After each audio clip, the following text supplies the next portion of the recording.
Leticia James. This is after his prior U.S. attorney refused to indict, so he fired him.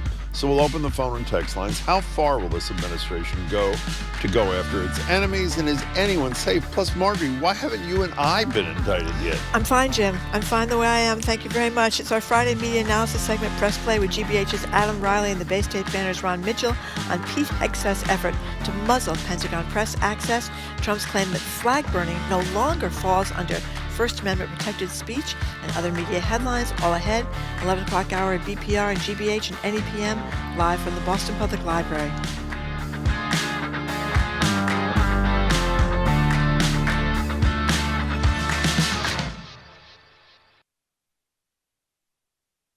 Live from NPR News in Washington, I'm Corva Coleman. Israel says a ceasefire with Hamas has now taken effect. Israel says it has pulled back its troops to areas within Gaza specified by the agreement. Now, Hamas is to free all remaining hostages. The deal was proposed by President Trump. Hostage negotiator Gershon Baskin was involved in back-channel discussions. He says he told Hamas negotiators they needed to get Trump's approval. You have to imagine that you're sitting in a room across the table from Donald Trump, not from Netanyahu. The person you need to convince is Trump. Trump will impose the deal on Israel when the time is right, when he believes that you are serious about ending this war, returning the hostages, no longer controlling Gaza. At the end of the day, that's in fact what happened. He spoke to NPR's Morning Edition. Today is day 10 of the federal government shutdown. Federal workers will go without pay, and that includes members of the U.S. military, the National Guard, and Defense Department employees. They'll miss their first paycheck next Wednesday. NPR's Amy Held reports that now more military members need help to feed their families. Even when they're getting paid, more than a quarter of active-duty military families require food assistance, according to the Armed Services YMCA. They operate food distribution sites across 9 states. One in Killeen, Texas, last week saw a 34% increase in demand. The shutdown has made an already tenuous situation worse. Heather Campbell is a military spouse who lost her own job at a military-based food bank. She tells ABC News military families are often single income with little financial cushion. All of those things together create a really, really scary picture for the nutrition of our military families and their readiness to show up and do the jobs they're asked to do. The Armed Services YMCA is adding more food distribution sites through the shutdown. Amy Held, NPR News. A federal grand jury has indicted New York Attorney General Leticia James on bank fraud charges. James condemned the allegations as the, quote, desperate weaponization of the justice system. NPR's Ryan Lucas reports President Trump pressured the Justice Department to prosecute James and other critics. New York Attorney General Leticia James has been charged with 1 count of bank fraud and 1 count of false statements to a financial institution. The indictment was handed up by a federal grand jury in the Eastern District of Virginia, secured by the same interim U.S. attorney there, who last month brought charges against another prominent Trump critic, former FBI Director James Comey. As the Attorney General for New York State, James sued Trump and his company for inflating the value of some of its assets. James won that civil fraud case in a more than $450 million judgment, although an appeals court later tossed the financial penalty. Ryan Lucas, NPR News, Washington. President Trump is expected to leave shortly for Walter Reed Military Medical Center. He'll get his second physical this year. The White House says it is routine. Trump says that he feels fine. This is NPR. Good morning. With the latest from the GBH newsroom, I'm Henry Santoro. MIT President Sally Kornbluth says thanks but no thanks to President Trump's compact for academic excellence in higher ed. In short, the compact sent to MIT and 8 other universities calls for the educational institutions to adhere to Trump's demands in exchange for research funds to be reinstated.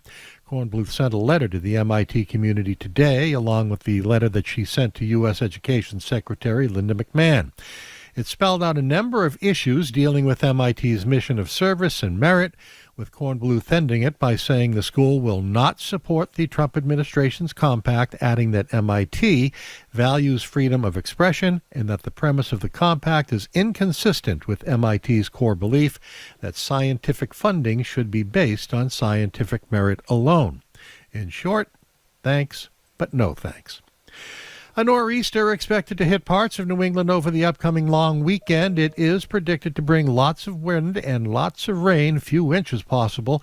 According to forecasters, they say that's important because areas like the Cape and Islands are in significant drought right now, as is much of New England, and that rain will be much needed.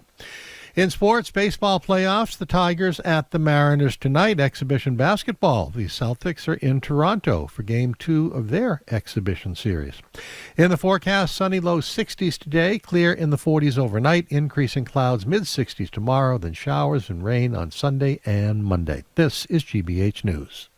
Support for NPR comes from NPR stations. Other contributors include CFP, Certified Financial Planner Professionals, committed to acting in their clients' best interests. Learn more at letsmakeaplan.org. And the listeners who support this NPR station.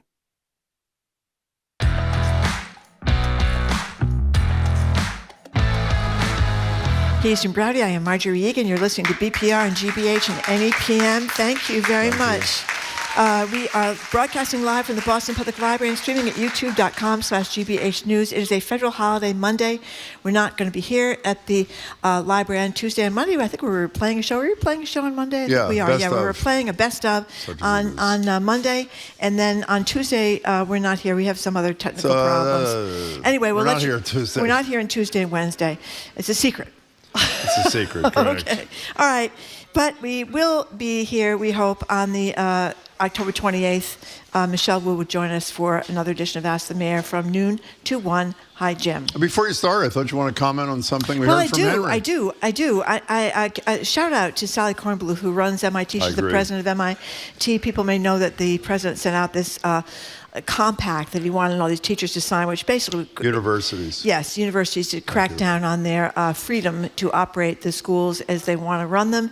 And she said, thanks, but no thanks. And I'm always happy to see people who stand up to this guy. They're right down the street from Harvard University, which has kind of been wobbling, I would say. We don't know. A little bit. But Sally Kornbluth, good for her. She was one of the 3 presidents that was before Congress. I know that. Remember that? So I'm very... grateful for her tough stand. Well, if you have an announcement, I want 2 announcements because I'm jealous. One, Marjorie used the perfect word before. We heard Boston Baroque rehearsing this morning at 9 o'clock. Oh, my God. Music on Fridays is usually in the 12 o'clock hour. It's at 1 o'clock today.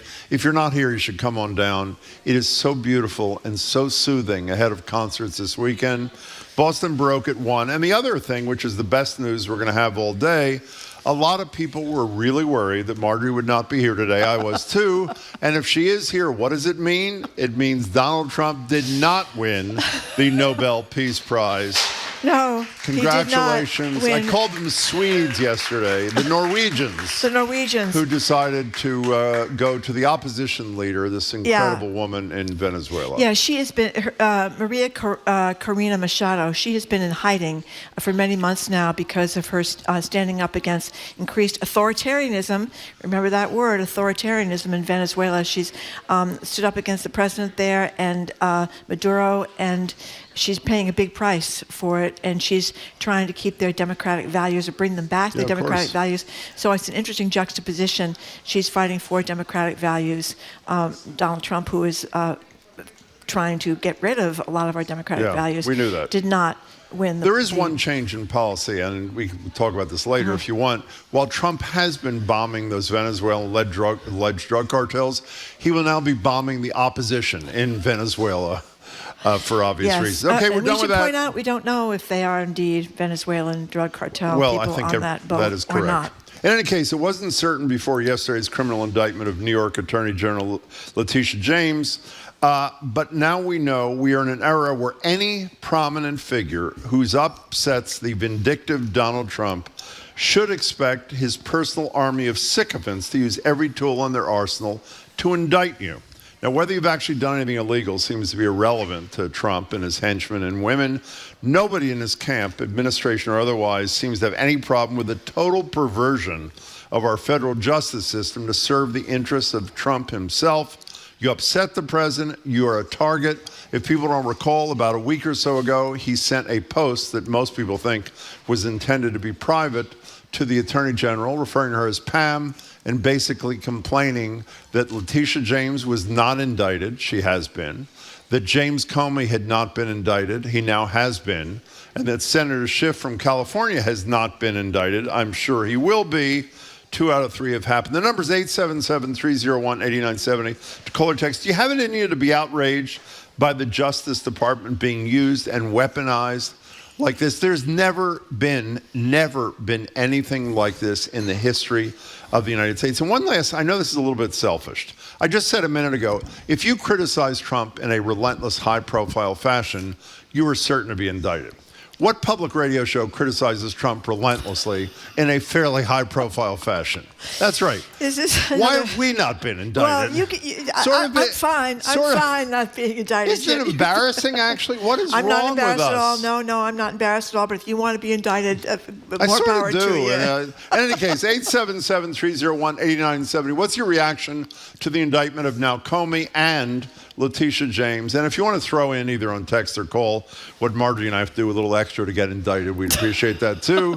877-301-8970. You know what upsets me most? What? I don't want to see a poll to see that everybody who still supports Trump, roughly 40% of the population, not one of them abandoned Trump because of this grotesque manipulation of the justice system. Now, you can argue, by the way, if you're into this, well, I think they did commit crimes. She listed 2 residences for mortgage purposes as primary residences. A crime, even though assuming it's true, even though no one has either proven it nor is anyone ever prosecuted about this. But what you can't deny, friends, is these indictments were not going to happen under this guy Siebert, who was the U.S. attorney in that region of Virginia. And when he wasn't going to indict them because there was no evidence, he was fired he resigned, but he was about to be fired by Trump, and he resigned. He appointed the former, what is she, Miss Colorado, whatever she is? Oh, she's third runner-up. She wasn't. She didn't actually. Sorry. No, she didn't win. That's sad. Miss Colorado. She was third runner-up, and I didn't know until today actually that Christy Noem, who's head of she was Miss Colorado. No. She was Miss Snow Queen. No, is that true? South Dakota. It's a pattern. It's a pattern. Former beauty queens. A nice pathway into the Trump. And by the way, she has not prosecuted one case in her life until she was in court to indict the former director of the FBI and now the Attorney General of New York. And by the way, what I started to say before I interrupted myself, I don't want to see a poll. Did I say this? Yes. Where the 40% or whatever the number is who support Trump are not moved by the fact that he is telling his Attorney General who to indict, even though other legal professionals who work for him say there's nothing to indict them on. Well, the problem, I think, for this case is the selective prosecution, because as everybody knows, there are members of Trump's cabinet, the EPA's Lee Zeldin, Sean Duffy, the labor person Lori Chavez de Bremer, I think that's how you say her last name. There's all been questions about their mortgages as well. By ProPublica, they're reporting. Yes, ProPublica. And then there was the Adam Schiff. There's questions about his. Apparently, there's a lot of confusion about this. And how many criminal prosecutions are there about claim? By the way, you shouldn't do it if they did do it. If you claim 2 residences as primary residences to get better mortgage and tax preferences, how many people are criminally prosecuted for that? I don't know. I don't think very many are criminally prosecuted. I think there's a lot of confusion about this, apparently, from what I've read. But the point is, that's not why. He's not after her for mortgage problems, because he would have to get rid of 3 members of his cabinet and maybe go after Adam Schiff as well. He's after her because when she ran for Attorney General, she ran on a platform of she was going to get Donald Trump, and she did get him big time. What was it, $355? Well, ultimately, $500 million fine, which was reversed by an appellate court. This is for essentially tax fraud, for overvaluing property for certain purposes and undervaluing the same property for other purposes. Which is tax fraud. Some would argue that tax fraud is more of an offense for having done it for many years. It wasn't a criminal indictment, by the way. It was civil. But it was a civil indictment, but still, it's a bigger offense, many people would argue, than which is the case in some of these arguments anyway, that this was a confusion or accidental, or in fact she ended up renting the property that she claimed was the second property. There's a lot. It's very unclear what happened with Leticia James. It doesn't sound like she did anything wrong intentionally. Can I just say, our phones are still cutting out. However, if you call, there is a, whatever you call it, sort of a backup system. We'll get you on the air. And Jamie just sent us a note promising that by Trump's third election in 2028, we will have the phones fixed. Well, now, there are a couple anonymous texters I would like to read, Marjorie. Yeah. I expect Trump to indict the Nobel Committee before he comes for liverwurst brownie. That'd be me. An anonymous texter says, you know that old saying, you can indict a ham sandwich? The second half is, unless Jim gets to it first. Oh, that's very, exactly very good. Right. Thank that's you. Very, very good. Thank There you. is a lot of upsets in MAGA world about the Nobel Committee there. We'll get to that. They're very upset They're about very that. upset. But, you know, while we're waiting for the phones, I guess we're not going to be working. Oh, we actually have one. No, we have do? one. No, they're going to be slow today. Let's get them before they disappear. Okay. John in Wakefield, you're first on BPR. Welcome to the show. Hi, John. Hey, guys. I feel like I usually call in to, disagree or hedge with you guys because I think all of the outrage about Trump often makes us say or do things that are not correct. Like, for instance, this is precedented in American history, the use of the Justice Department. Thomas Jefferson was profoundly involved in the prosecution of Aaron Burr. He interviewed witnesses. Okay, I apologize for that. Trial. I accept the correction. But that said, I am probably more scared of what is happening now than at any other time in my life. Like, the use of masked agents, the direction of particular prosecutions of political opponents by Trump. I can't believe I used to roll my eyes at people who said I would leave the country if, George W. Bush won the election or something. And I'm actually looking at residency elsewhere because I really think this could be the end of free political opposition. Well, and I want to finish your sentence, and I hope I finish it the way you would finish it, because not only are people going to continue to be indicted if they have the audacity to stand up to Trump, a la Comey and James, tons of people are going to have their speech chilled for fear that they're going to be indicted or persecuted in some fashion if they speak up, which is a horrible way to live. So, John, we really appreciate your call, and thanks for the correction. Hold on, Sorry. John, before you go, is there any particular reason why you're so worried about retaliation against you? So I'm a gay man, and I have a lot of sort of queer family. I'm not particularly worried about me per se, but I am worried about me, but I'm not worried about me as like a political target. Yeah. What I'm concerned about is that once you don't have sort of free and fair elections, political accountability, the economy is built on that. Like, the economy is built on regularity, rule of law. Like, your ability to just move freely is built on that. Like, so I think all of us should be really, really scared at the point at which, they're using masked agents to target people that they won't produce in court always. And now they're telling us that, like, Indivisible is like a terrorist organization. I mean, a year from now, we may look back, that's like the first step to really outlawing political opposition. So, hey, John, that was a fabulous target. Fabulous call. Thank you for making it. And again, I stand corrected. Thank you for that as well. 877-301-8970. Here's Jimmy Kimmel in his monologue Wednesday night, commenting about the Comey indictment. Here he is. Just let me say quickly, I was not often, I'm not staying up to watch these things. I record them and watch them later. But I had not been watching late night for quite some time on a regular basis. Ever since he got thrown off TV, I have been watching him and some of the other people on a regular basis. And he's a riot. Here's Kimmel. At Trump's command, Comey has been indicted on charges related to authorizing a leak of classified information, even though investigators found insufficient evidence that he leaked classified information. And the prosecution's lead witness says he never leaked classified information. Other than that, though, lock him up.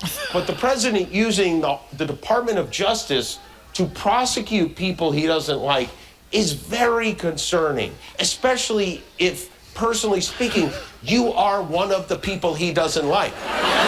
Good for Jimmy Kimmel. And by the way, that thing in the middle, we mentioned this with Andrew Cabral yesterday. The prosecution's lead witness is this guy, Richmond, who worked for him, who not only says, I didn't leak anything as per the indictment, he says on 2 separate occasions he was cautioned specifically by Comey not to even communicate to the media, much less to leak something to them. And it's important to point out again in the Comey situation that many people think this is a really weak case, that Leticia James maybe have a little bit more meat in the bones, although not much, but that we learned yesterday, the day before, that what some people wanted in the Trump team was to have Comey let out in shackles, have them come into his house and arrest him. Mm-hmm. And FBI agents, some of them refused to do that. They used to work for him if they were still there when Comey was running the FBI. They wouldn't do it. And that at least a few of them that wouldn't do it were brought up on charges of insubordination because they would not go in there and handcuff and shackle Jim Comey. Let's go to Ezra in Brookline. You're next on BPR. We appreciate your call, Ezra. Hi. Hi, can you hear me? Perfectly. Cool. I just wanted to respond to something that you said, that this is something that we've never seen before. I was already corrected, but go ahead and do it again. You forgot about Thomas Jefferson. Go ahead. Go ahead. Okay. That's fine. The example I was going to bring up was the Adams administration and the Alien and Seditions Act, which oh my God, used, I should have shut up. Okay. No, go ahead. No, I'm not shutting you up, Ezra. Go right ahead. That was bad. But we got rid of that, though, right? To prosecute not just journalists, but also members of Congress who openly disagreed with the president. And I think that not that I'm a historian, but from a historical perspective, this era that we're maybe coming out of, where the norm is for presidents not to prosecute people that they disagree with and that openly criticize them, that's almost a historical outlier. Like the norm throughout most of the world and most of history was to prosecute and persecute. Wait a minute. Let's move on from Alien and Sedition Act, which, by the way, is no longer there, correct? It's gone, right? I think so. So when you're saying the norm, let's get into the 20th century. He's talking about the world. Well, the world is a different story. We know I should have said for the last 200 years, and I wouldn't have been embarrassed. You're not saying that that had been the norm in the United States of America in the 20th around century. The world. Okay. Just want to be clear about that, Aaron. Ezra. Ezra, sorry. Hey, Ezra, are you gone or are you not gone? You're gone. Am I? You're there. Still there. So norm or not the norm in terms of the world, here. how do you react to what Trump is doing in 2025 vis-a-vis the Comey? Well, not just while he's indicting them, firing anybody who disagrees with him, firing the U.S. attorney from that district in Virginia when the guy had the audacity to say to the attorney general, there's no evidence against these people to criminally indict them. How do you feel about that? It's really scary. It's anti-democratic. But I don't think it's new historically from a global perspective. Got it. And I think the question is, how do we get back to, not how do we get back to where we were, but how do we move forward in a way that's not like this? Well, I think we embrace what we were doing now that I've been schooled for the last 200 plus years and return to that tradition. Ezra, thank you for your correction. I mean, boy, this is tough for me here. Nixon was the last person that did this, and he had his enemies list, and who was criminally indicted? Who was criminally indicted? By Nixon, yeah. Well, I think the Attorney General stood up and resigned. No, they were right, exactly. In his day, and his assistant Attorney General, we had Elliot Richardson here. Yeah, the people that were very courageous. But I'm saying, Archibald Cox and. But the contrast I was going to draw is that Nixon had enough shame to resign in disgrace when the Watergate investigation, reached his office, and when and other Republicans went to the White House and said, "You got to resign because you've disgraced yourself." That's what's missing is the Republicans. You're listening to BPR on GBH and NEPM. Let me say something. I'm sure I'll get a correction here too, and I probably deserve it. I would argue the worst thing Nixon did is this next to what Donald Trump does virtually every single day. There's no comparison. It's like penny ante, nothing. Well, I think, as I just said, I mean, the people in his own party that put him into office marched down to the White House and said, "You got to get out of here." And what was Baker's first name from Tennessee, who was one of the leaders of that thing? Oh, I don't remember, but he was on the Watergate committee. He was great. Howard Baker. He was great on the Watergate committee. And we had Attorney General. I mean, think about it. The Archibald Cox and Elliot Richardson versus Pam Bondi. reality. I mean, people of character and honor, and I would say that she is not a person of character and honor. And people may forget that she was going after Trump University back down in Florida for his, he had to pay a $25 million fine for fraudulent activities in running this Trump University. This is long before he was running for president. And she was going after him, but then he donated money to her campaign, and she dropped her investigation. So she was a woman of, I would say, not very good character a long time ago, too. You know, you failed to mention the spirit of even-handedness, which you generally embrace. Elliot Richardson won the Mr. Massachusetts Beauty Contest back in I think it was 62. I was looking to see if Pam Bondi was some beauty queen in Florida, because she's a good-looking woman, but I couldn't find anything about her beauty queen exploits. Aaron and Newton, hi. Good morning. I have several things. First of all, it's clear to me that we are living in a banana republic. The sooner we get used to that, the sooner we'll have to figure a way out of it. The next thing is, I just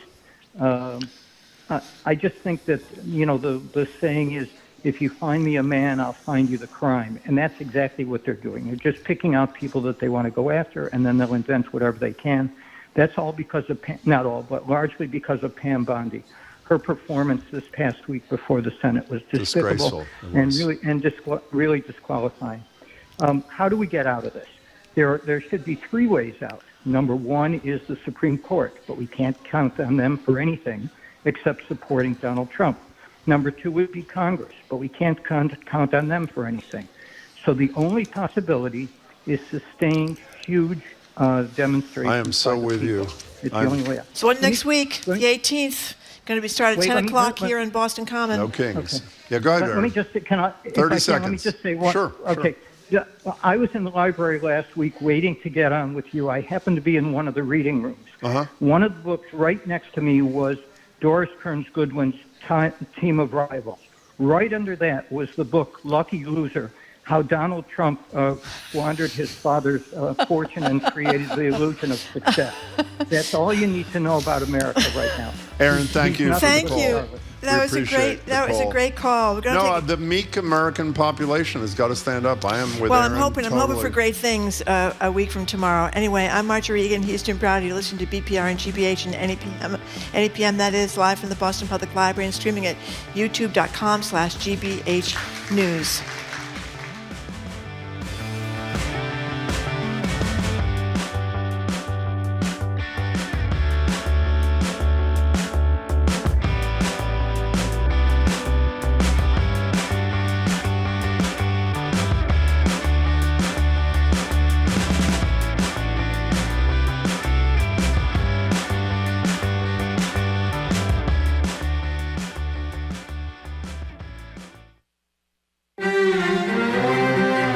It's been one of the biggest sticking points in achieving any plan for peace in Gaza. Israel's demand that Hamas lay down arms. For Hamas, total disarmament is a red line. What it would take for Hamas to disarm, and what happens if they don't. That story and more global news next time on The World. This afternoon at 3, here on GBH News 89.7. Our programs are made possible thanks to you. And Brook Meadow at Cobb Corner, an assisted living community offering wellness, care, and support services, including an on-site exercise physiologist to help seniors stay physically active. More at brookmeadowslr.com. And Moderna. mNEXSpike, COVID-19 vaccine mRNA by Moderna, is available. Pharmacists can help with any questions about mNEXSpike.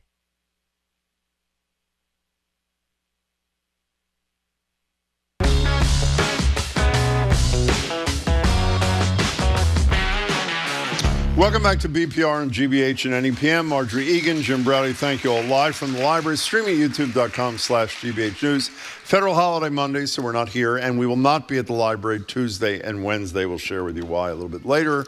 We'll let you know about Friday. The mayor joins us at the library, we hope, on October 28th. If you're just tuning in, we're asking for your reaction to the indictment of New York Attorney General Leticia James yesterday. Several days after the indictment of Jim Comey, former head of the FBI, two people Trump wanted Bondi, the Attorney General, make sure were indicted in his post them. I don't know if you know this, Marjorie, because I'm an expert at history. You know, we haven't seen anything like this in 200 years. Did you know that? Exactly. Thank you very much. 877-301-8970. I have a few texts. Please. Here's Elizabeth in Maynard. I just want to say this is such a clear vindication for Biden's highly criticized preemptive pardons before he left office. Great choice, it turns out. And she does have a point. We would be seeing Anthony Fauci being indicted by now. I'm sure the entire Biden family would have been indicted. Probably I still don't agree with Jill them. I hear Biden, that, but yeah. They would have taken the whole family down. And then we have Sam from Fairhaven says, Trump claims to have gotten rid of inflation, eliminated crime, closed the border, and achieved peace in the Middle East. Why not put him to the ultimate task and ask him to solve your engineering problems that seem to be ongoing? That's an excellent That's a good idea. one, Sam. And then the texter that said before, and I didn't know this, so thanks to whoever sent this text, Dominion Voting Systems, the election vendor that was falsely accused of rigging the 2020 election, is being sold and rebranded. And the person that bought it is Scott Leddecker, who previously served as the Republican director for the St. Louis City Board of Elections. He's a big Trump guy, apparently. Great. He purchased the company this week for an undisclosed sum.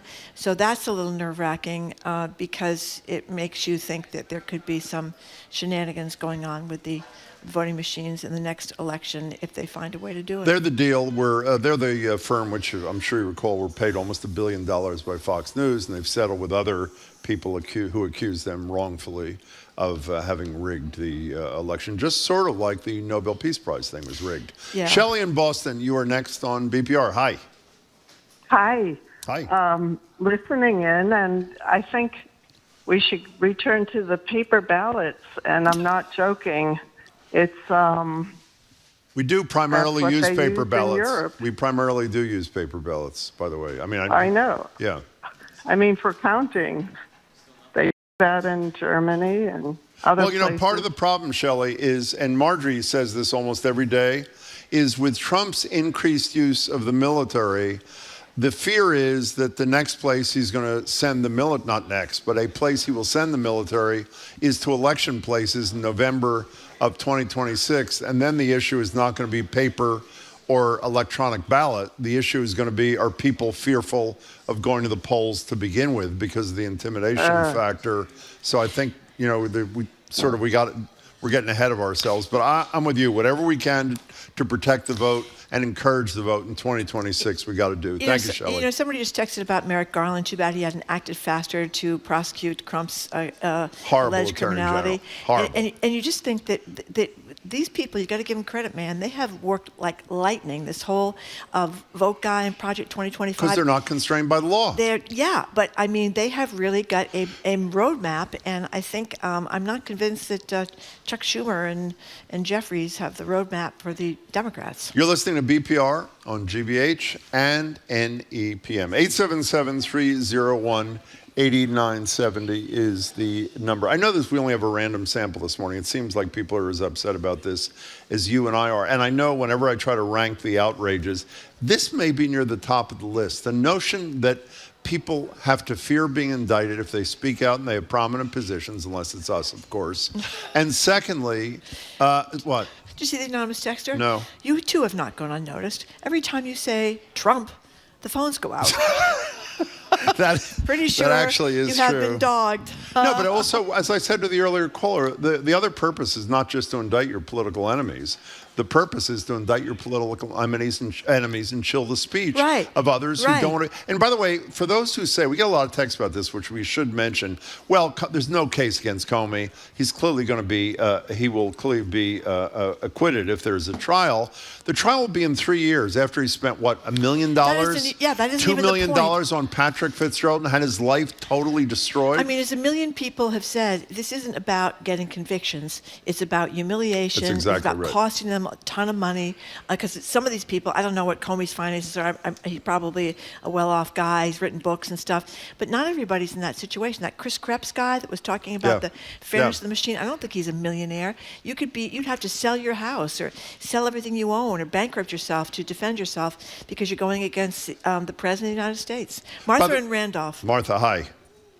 Hi, guys. Thank you. Long time, bunch of times calling. Thank you. Just wanted to comment on very scary times. This is just another escalation. I wish that you guys could talk about, and maybe I'm bringing this up for that purpose, is the Freudian slip by Stephen Miller. Marjorie, your guy. Oh, my guy. Disciplinary authority. And then he just stops. And then it was edited out of CNN. And that just tells us that behind closed doors, that's exactly what they want. That's what they're planning for. And he just let it slip on air, and then he just froze. What did he say? I missed what you said. He said, Martha. Repeat that. He said that the president has plenary authority, which means unchecked power. It was, and he wasn't checked on it. He wasn't pressed on it, and then CNN edited it out. It's nowhere. Can I read you what the New York Times said about that, Martha? This is our colleagues shared this with us. From the New York Times, online skeptics wondered if Mr. Miller had caught himself saying something he did not mean to. CNN, I don't know if this is true, CNN says there was a technical glitch, so I don't know where the truth lies, but the editing out of that was real. Martha, thanks for sharing that with us. We appreciate it. Okay, the head of the Charles is the same weekend as the No Kings protest. Going to be a lot of traffic in downtown Boston, I guess. I would say people should probably deal with the problem and do it. Well, they're going to be all around the country. I'm going to get people angry again, and I don't mean to. It's fabulous, this No Kings thing. Apparently, I read yesterday, the day before, it's going to be headed, a lot of organizations, individuals. Mayor Wu is going to be one of the featured people. October 18th is not enough. I hope it's huge. I hope people participate in great numbers. The issue is what happens on October 19th and 20th and all those kind of things. Okay, enough of that. We're moving on.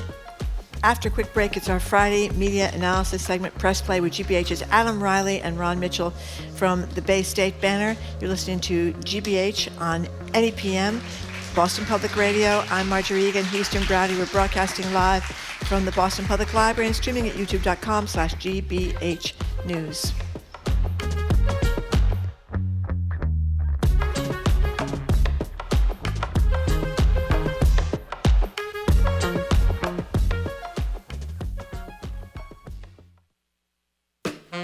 I'm Jared Bowen. Today on The Culture Show, it's Banned Books Week, and in Danvers, the novel All-American Boys has opened a new chapter in the debate over what belongs in the classroom and who gets to decide. Plus, country star Zack Bryan is singing his own tune, and Homeland Security is not applauding. His new song takes aim at ICE raids, sparking backlash from federal officials. That and more on our Week in Review today at 2 on 89.7 GBH. Support for GBH comes from you. And the Boston Symphony Orchestra. This October, Yuja Wong dazzles in Prokofiev's fiery Second Piano Concerto, and the BSO performs Tchaikovsky's Passionate Fifth Symphony. More information at bso.org. And Cambridge School of Culinary Arts in Porter Square, offering private cooking events for your next team-building activity, family reunion, birthday party, or night out. You can learn more at cambridgeculinary.com.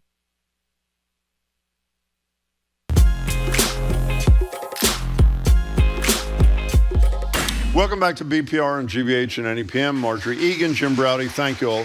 Live from the library and streaming youtube.com/GBH News. Monday's a holiday. We're not here, obviously. We're not working. Well, it's it's some best of things. Tuesday and Wednesday, we'd ordinarily be at the library. We will not be at the library Tuesday and Wednesday, just next week. I'll let you know about Friday a little later.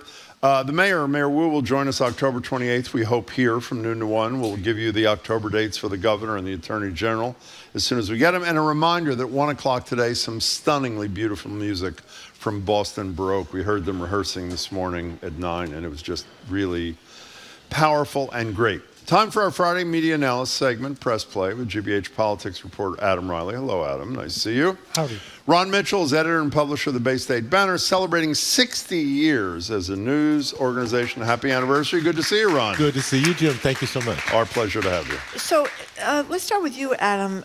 Bari Weiss, who just sold her media company, the Free Press, I think for $150 million, something like that. She's now going to take over and run the news department at CBS. Tell us what this could mean. Well, is going to give someone whose primary focus is illiberal behavior on the left one of the most powerful roles in American journalism. That's her stock and trade, is calling out overreach on the part of the left, cancel culture on the part of the left, And DEI, she's not really a big fan of. She's not a big fan of DEI. She's not a big fan of the way Israel's discussed in a lot of different quarters. And yeah, now she went off and founded the Free Press after she was self-exiled from the New York Times' op-ed page, which she left due to perceived, again, illiberalism coming from the left. And it's paid off for her big time. She's going to be in charge of one of the most storied brands in American journalism. By the way, we asked, before we get to you, Ron, we asked Margaret Sullivan, who, by the way, I thought was fabulous yesterday. Oh, my God, I love her. Former public editor at the time, media columnist at the Washington Post. She's now at The Guardian and has a Substack. We asked her about the ascension, the rise of Bari Weiss to be editor-in-chief at CBS News. I don't know how Bari Weiss and the earlier capitulations, the settlement of the lawsuit and all of that, I don't know how that's going to translate into what we see on the air. Is the evening newscast, which is already the third of the three, easily the least well-rated, going to have a different tone? Is 60 Minutes going to start to really pull its punches, or maybe just do different kinds of stories? I mean, I think there's a sort of self-censorship that does start to set in. Do you worry about the same thing Sullivan worries about, Ron? 100%. I think this is the continued suppression of the free press. Trump and his administration have, through lawsuits and a whole host of, aggressive activities, tried to muzzle the free press in a whole lot of ways. And this is just another way that I think it's a self-regulation, a result of the attacks on the press. By the way, we should say in fairness to her, I think she's a really talented person. I think she goes in with a history that is troubling. And part of the history we didn't mention is sort of a la that Halliday woman who never prosecuted a case before she indicted Comey and James. Weiss has never had a position like this, and she is now the editor-in-chief at the most storied newsroom, I think it's fair to say, in America, at least historically. Conventional wisdom, yeah. And we should also update that when both Sullivan and I mentioned the capitulation, this is the station, of course, that decided to write a check to Donald Trump when Trump said that they inappropriately edited an interview with Kamala Harris. And if you listen to the whole interview, which I'm sure all four of us have done, they edited it fairly like they edit anything else. Just like you edit every other And the whole damn thing was online if you wanted to go see it. Again, the administration, pushing back on and trying to redefine what the First Amendment really means. And that's the scary thing. Well, I remember this summer there was a big brouhaha because there was all the reporting on starvation in Gaza, and her website, Free or whatever Press, you call it, the Free Press, right, I forgot they published this story that said, well, actually, these children that were in these images of starvation, they also had other diseases like cerebral palsy. And I thought, so what? They're wasting away, and they also have cerebral palsy. She was implying that there was no starvation in Gaza because the photographs of these kids had these other diseases going on. And that seems so heartless to me, I think the whole approach is to be in control of the propaganda machine in as many levels and pushing on as many pedals as you can. Truth Social, the name of that in itself implies they're telling the truth. I think we're all clear that what comes out from that, if you look at it on a regular basis, is not that. And the free press, again, branding the propaganda presentation format, or branding the propaganda portals in words that imply truth or honesty, when in actuality it's presenting and influencing, trying to influence everybody's opinion in a particular way. That's not the truth. And there's no question that Bari Weiss is very doctrinaire, coming from one perspective when it comes to Israel. So you're not, I think, going to probably look to CBS News to find hard-hitting reporting on bad things that Israel's doing in Gaza. You know what else Margaret Sullivan talked about, and she gave a lot of examples. She talked about the both-sidism that we, are still practicing in too many areas with Donald Trump, because he's not Mitt Romney. He's not a normal Republican that's low taxes and, hands-off government, that kind of thing. He's someone that has broken many laws repeatedly and has been found liable in civil trials, He's a felon 34 times. Yeah. And she talked about how when he gave this speech at West Point that kind of went way off the rails, and when he gave also a talk at the eulogy of Charlie Kirk that kind of went way off the rails. He said, eulogizing a man who was just murdered, he's talking about tariffs and all these odd things. At West Point, he's talking about windmills. And The Times had a headline like this was a normal speech, and she compared, I think it was a British... The Independent. Is it the Independent, the Great Britain, is saying it was a meandering wacko, they didn't use the word wacko, but that's what they're implying. About speech. Al Capote, former wives, whatever it was. Yeah, that's right, trophy wives. Trophy wives, What do you think of that? You're a long-time press observer. Are we too both sidism? He's been giving that same kind of speech ever since his first run for president, or I should say his run in, help me get the math right, 2016. I mean, that's what he does. He gets up and he just kind of riffs, and he'll riff for like an hour or an hour and a half, and goes wherever his mind takes him. So it was not, I think, an especially exceptional speech by his standards. But you normalize that kind of behavior, was Margaret's point, right? When you have a headline that makes it seem like it's a traditional speech at a West Point Say, Ron commencement. Mitchell, you got up to give an eulogy for somebody, and in the middle of the eulogy, you started talking about the Bay State Banner's efforts to get new ads or whatever you were doing. Rambling off on. Yeah. But I also think that's a reflection of his age. I mean, I think there's a diminishing of his capacity and his value. You know, and we all have seniors, relatives, or most of his senior relatives who no longer have the filter. Who no longer have that filter. They just say what they want. Most of them aren't president of the United States. That's the tragedy. I mean, that's what we're dealing with. I mean, Granny's off the rails again. That's a perfect And I think that's what happened in the Pentagon. I'm sorry to interrupt, but I think that's what happened at the Pentagon as well. Yeah, if I can say, Marjorie mentioned both sidism. Let's mention off Margaret. You just said neither sidism. She wrote a piece on her Substack about how there was virtually no responsible coverage of physical health questions around Donald Trump. Remember when he disappeared for a few days and he said, I'm Walter fine. Reed again today. Now he's at Walter Reed, right, for his physical. And the point was made correctly by a lot of outlets. It's his second annual physical in the same year. The prior one was April. And I added to the conversation yesterday something Marjorie and I talk about. There's virtually no reporting about his cognitive state that you just touched upon, as opposed to the nonstop reporting, even though it was late, about the cognitive decline of Joe Biden. So why the hesitancy to delve into something on the part of the media that everybody sees with their own eyes and hears with their own ears? You can start. Well, I think I'm in a minority here, but I think that cognitively, in terms of linearity or lack thereof, I think he's been the same for the better part of a decade. I think it's just always. Yeah, it's just. I think it's just the way his brain. So I think that I'm not saying that to joke around. I think that's one reason that this has not drawn intense scrutiny, is because it's not as much of a change as it was for Biden. But that gets back to the normalization thing. Even if you're right, and I've seen some video more recently of him, and I agree with you, he's been odd in terms of what he talks about for a while. But I don't think it's quite as long as a decade. But as a standalone, would you just watch the speech, for example, to the military leaders?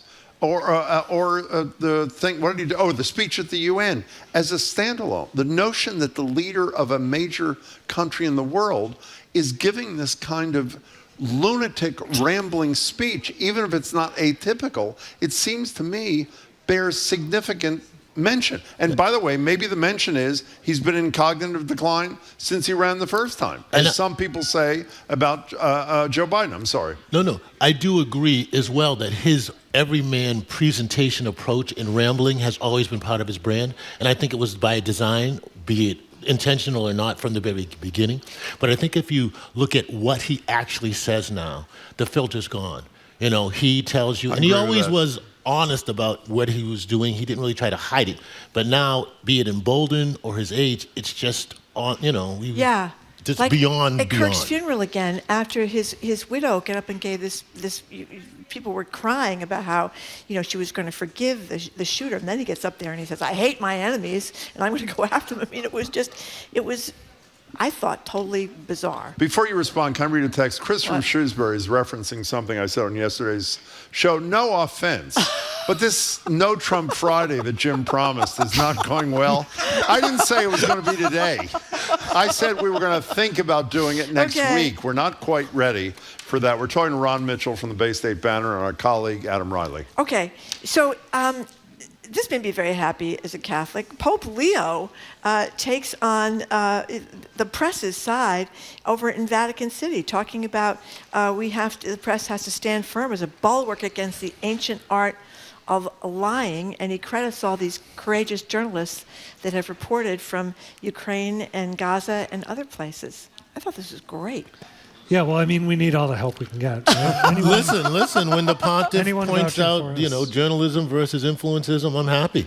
That's been one of my big sticking points for a long time, that journalists have to be journalists and have to call out the truth, regardless as to, quote unquote, the alternative facts that are being presented. Alternative facts are lies. Well, he's not just celebrating the importance of journalism. He's also saying they have to call out lies, which I think is an indirect, I would guess, is an indirect reference to his home country. And to me, true journalism is telling the truth about your community. So, that's I think we have a lot of folks out there, for whatever reason, in the media, be it the influencer culture or whatever, who are kind of graying the lines and who are presenting opinions and presenting it as journalism or presenting it as neutral and news when it's really opinions. Yeah, and he's from Chicago.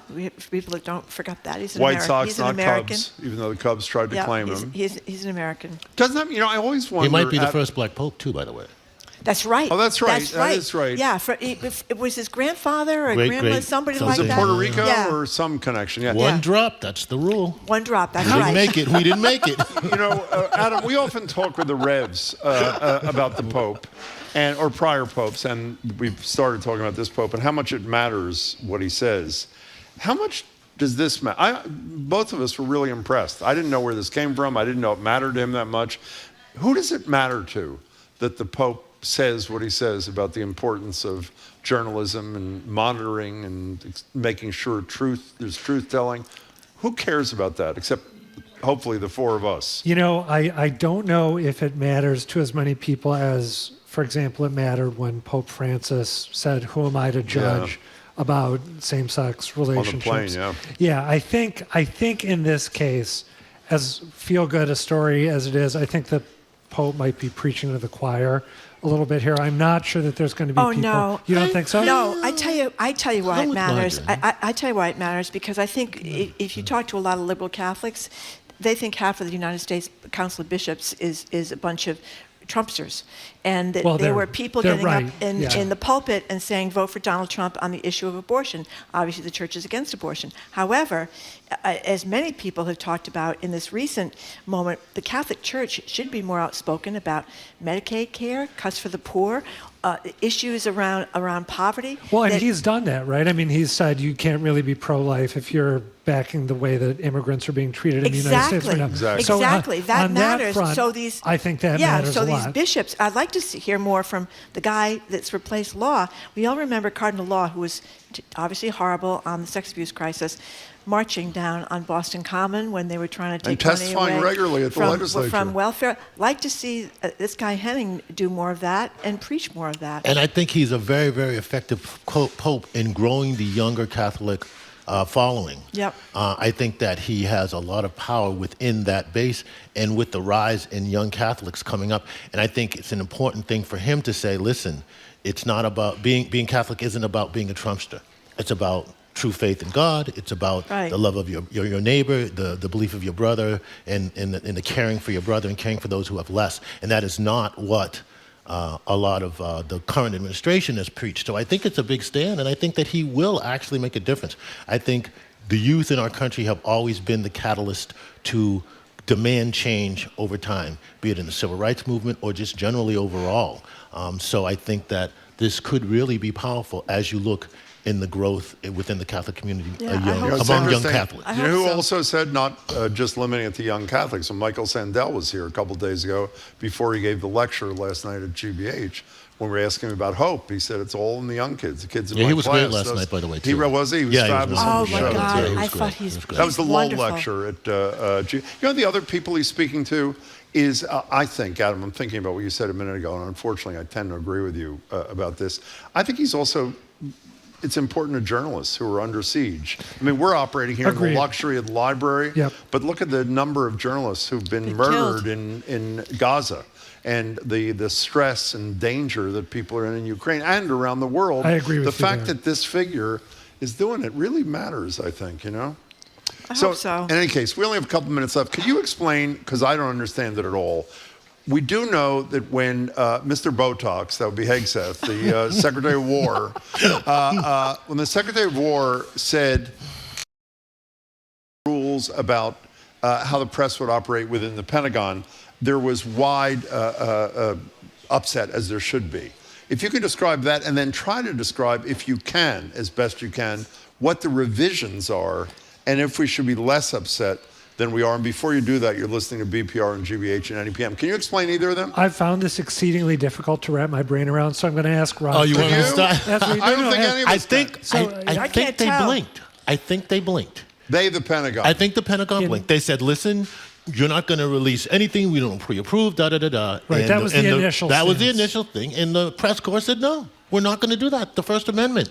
So we're in a struggle for the right to, we're in a struggle to maintain the First Amendment in this country, and that happens in any authoritarian regime that tries to rise up. So this is the front lines, and I think that they blinked and they changed it. Now, looking at the reporting, there are folks off record who are saying, listen, we're all going to be gone in 6 or 8 weeks anyway because, this new rule still we're going to limits violate us. some. Right. We're all going to get kicked out anyway. But I do think the fact that they at least backed up, the Pentagon backed up from there, we're totally in charge of every single thing you print, was, They backed up a little bit, but they're still saying, as I understand it, that if you report something which is either unauthorized and classified or unauthorized and maybe even not classified, that it can still be grounds for a suspension. Of right? your rights to cover. Of your rights to cover the I think that Department is of true. Defense. And they have removed 4 different newsrooms from the ability to move around the Pentagon freely, even though they haven't removed their right from the press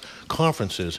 Yeah, so that's that was right. it was They NBC, it was the New York NPR, Times. and New York Times, Yeah. NPR as well. So if they back down just a tiny bit of a wiggle, I think. You Yeah. don't need to come to us beforehand, but if we don't like what you do and you haven't come to us, you may be out of the building. You know what's really important about that, by the way? I think Ron's analysis of the Pentagon press coming together, uniting and saying, we're not going to do this.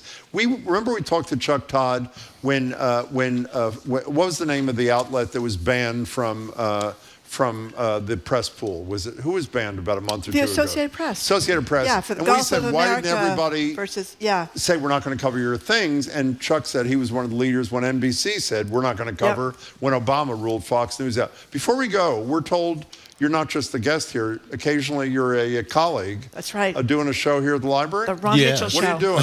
We're doing Amplified Conversations, where GBH partners with us to amplify the voice of the banner. We had a wonderful program yesterday celebrating the 60th anniversary of the Bay State Banner. I know we talked about it last time I was here, 60 years, and you mentioned it earlier.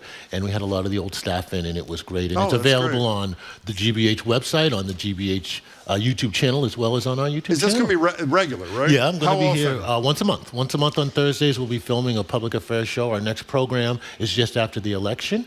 It's the second week of the month. I'm being And people reminded. can come here and see it. Come here and What see it. time is it? Yeah, we tape from 12:30 to 1:30. Sorry, it's on the same time as you guys. Oh, well, then if, Margie, if someone's really bored with our show, they can listen and run. No one's ever bored with your show. Oh, thank you. Let's be honest. I was hoping you'd say it. That's why I gave you an Let's be opportunity. honest. That's terrific. So, one Thursday a month. One Thursday a month. It ends up on a GBH website, on the YouTube channel, and on Bay State Banner and public affairs. We talk to politicians. We talk about various different special things. Terrific. At a time. Thanks so much. Well, thank you guys for coming in. You're gentlemen, I should say, very much. We appreciate it. Thank you both. Speaking Good with to see you. GBH Thanks, political you too. reporter Thank you. Adam Reilly and Bay State Banner editor and publisher Ron Mitchell for our Friday media analysis 60th press again, play. Ron. Thank you very much. We say goodbye to those of you who are listening at NEPM in their wheelhouse by Springfield. Thank you very much for those people who did tune in to us. Make sure to tune in, though, to the fabulous 413 starting at 3 o'clock this afternoon. 3 o'clock. I got that right. Okay, our show continues right here in Boston. Coming up for the new news, it's our media maven, news influencer Sue O'Connell. She's going to talk about updates in John O'Keefe. We're going to talk about the John O'Keefe trial, the Karen Reed trial people know it by. And, of course, Pete Hegseth and his Botox, Jim. Don't knock it till you try it, I say. I'm Margie Regan. He's Jim Browdy. You're listening to BPR, GBH, and NEPM live from the Boston Public Library, streaming at youtube.com/GBH News.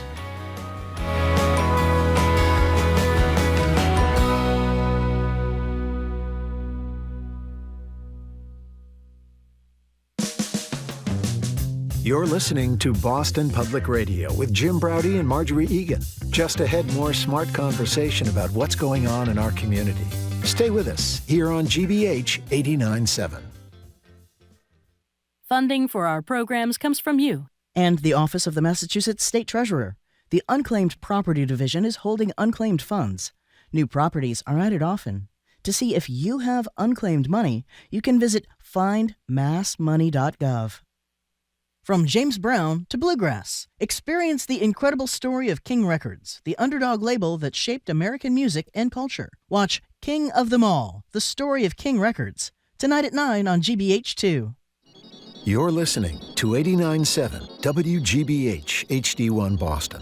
Online at gbhnews.org. GBH News, what matters to you? I'm Jim Braude. Ahead on Hour 2 of BPR Live from the Boston Public Library. We start the noon hour with NBC 10 Boston's news influencer, Sue O'Connell, with an update on the O'Keefe family's wrongful death lawsuit against Karen Reed, Donald Trump missing out on the Nobel Peace Prize, and some really good news. The Melania documentary is almost here. I'm Marjorie Egan. Then Boston Medical Center's Dr. Katherine Gergen Barnett on an op-ed by 6 former U.S. Surgeon Generals arguing that RFK Jr. is dangerous to America's health. She'll also discuss new strains on pediatricians and half-price Ozempic at Costco. All that, plus our new Trump Tracker segment. Next on the second hour of BPR 89.7 GBH, live from the Boston Public Library.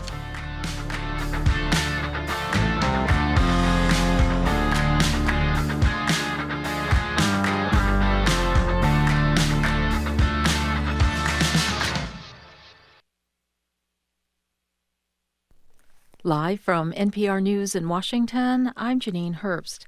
The Israeli military says it's pulled back in Gaza to a line specified under a ceasefire agreement with Hamas. NPR's Greg Myrie says it's the first phase of President Trump's plan for ending the war in Gaza. The Israeli military announced at midday that the troops had been repositioned. The move comes just hours after the Israeli government formally approved the ceasefire deal. While the pullback is a crucial first step, Israeli troops are still present in many parts of Gaza and still control just over 50% of the territory. In a statement, the military warned Palestinians to stay away from the troops, saying, quote, "Approaching them endangers your life." The Israeli redeployment means the clock is now ticking for Hamas, which has 3 days to release the 20 Israeli hostages still believed to be alive. Greg Myrie, NPR News, Tel Aviv. And Trump says he plans to travel to the Middle East on Sunday. New York Attorney General Leticia James says her indictment on mortgage fraud, which she denies, is a continuation of President Trump's, quote, desperate weaponization of the justice system, all because she says she did her job. She sued Trump and his company for mortgage fraud, winning a $450 million civil judgment that was partially overturned. Former federal prosecutor Elie Honig. We've never seen a president overtly, explicitly, publicly declare, I want these people by name. Leticia James is now the second person on that list who has been indicted, joining Jim Comey. I want these people charged. And it's overtly political. And that's the line that's crossed here. Speaking there on NPR's Morning Edition. This year's Nobel Peace Prize has been awarded to Venezuela's opposition leader, Maria Corina Machado. NPR's Eleanor Beardsley has more. Nobel Chairman Jorgen Watner-Friedrich said Machado refused to stay silent and lives in hiding in her own country to fight for democracy. He described the work of her poll-watching organization in Venezuela's presidential race last year. Despite the risk of harassment, arrest, and torture, citizens across the country held watch over the polling stations. They made sure the final tallies were documented before the regime could destroy ballots and lie about the outcome. The right-leaning activist is also a staunch supporter of President Trump and has praised the administration's efforts to crack down on drug cartels in Venezuela. Eleanor Beardsley, NPR News, Paris. President Trump is lashing out at China for introducing new restrictions on exports of rare earths and related technologies, and he's threatening new tariffs on China. He also says he may cancel his planned meeting with President Xi Jinping later this month. That sent Wall Street lower. The Dow is down 554 points, NASDAQ down 452. This is NPR News. Good afternoon. With the latest from the GBH Newsroom, I'm Henry Santoro. MIT is now the first university to reject the Trump administration's compact of demands after its president, Sally Kornbluth, said the practices of the school already meet or exceed many standards outlined by the federal government. Kornbluth shared the letter that she sent to Secretary of Education Linda McMahon with the MIT community today, saying MIT disagrees with Trump's compact in that it restricts academic freedom, adding that the premise of the document is inconsistent with MIT's core belief that scientific funding should be based on scientific merit alone. And Turning Point USA, the conservative organization founded by the late Charlie Kirk, has relaunched a chapter in New Bedford. The New Bedford Light reports that more than 80 people attended a kickoff event for the newly relaunched Turning Point USA, Bristol and Dukes County chapter on Wednesday. Many wearing star-spangled sweaters and jackets and reciting Bible verses while lamenting the lack of Christian values within the region's public schools. In sports, baseball playoffs, the Tigers at the Mariners. Exhibition basketball, the Celtics are in Toronto tonight. Bruins try to make it 3 in a row tomorrow night. In the forecast, sunny, low 60s today, clear in the 40s overnight, and then increasing clouds, mid-60s tomorrow, showers and 60 on Sunday. Monday, Indigenous Peoples Day, rainy, windy, and upper 50s. 57 in Boston right now. This is GBH News. Support for NPR comes from NPR stations. Other contributors include Progressive Insurance with its Name Your Price tool, a way to see coverage options based on a driver's budget. Learn more at progressive.com or 1-800-PROGRESSIVE. Price and coverage match limited by state law.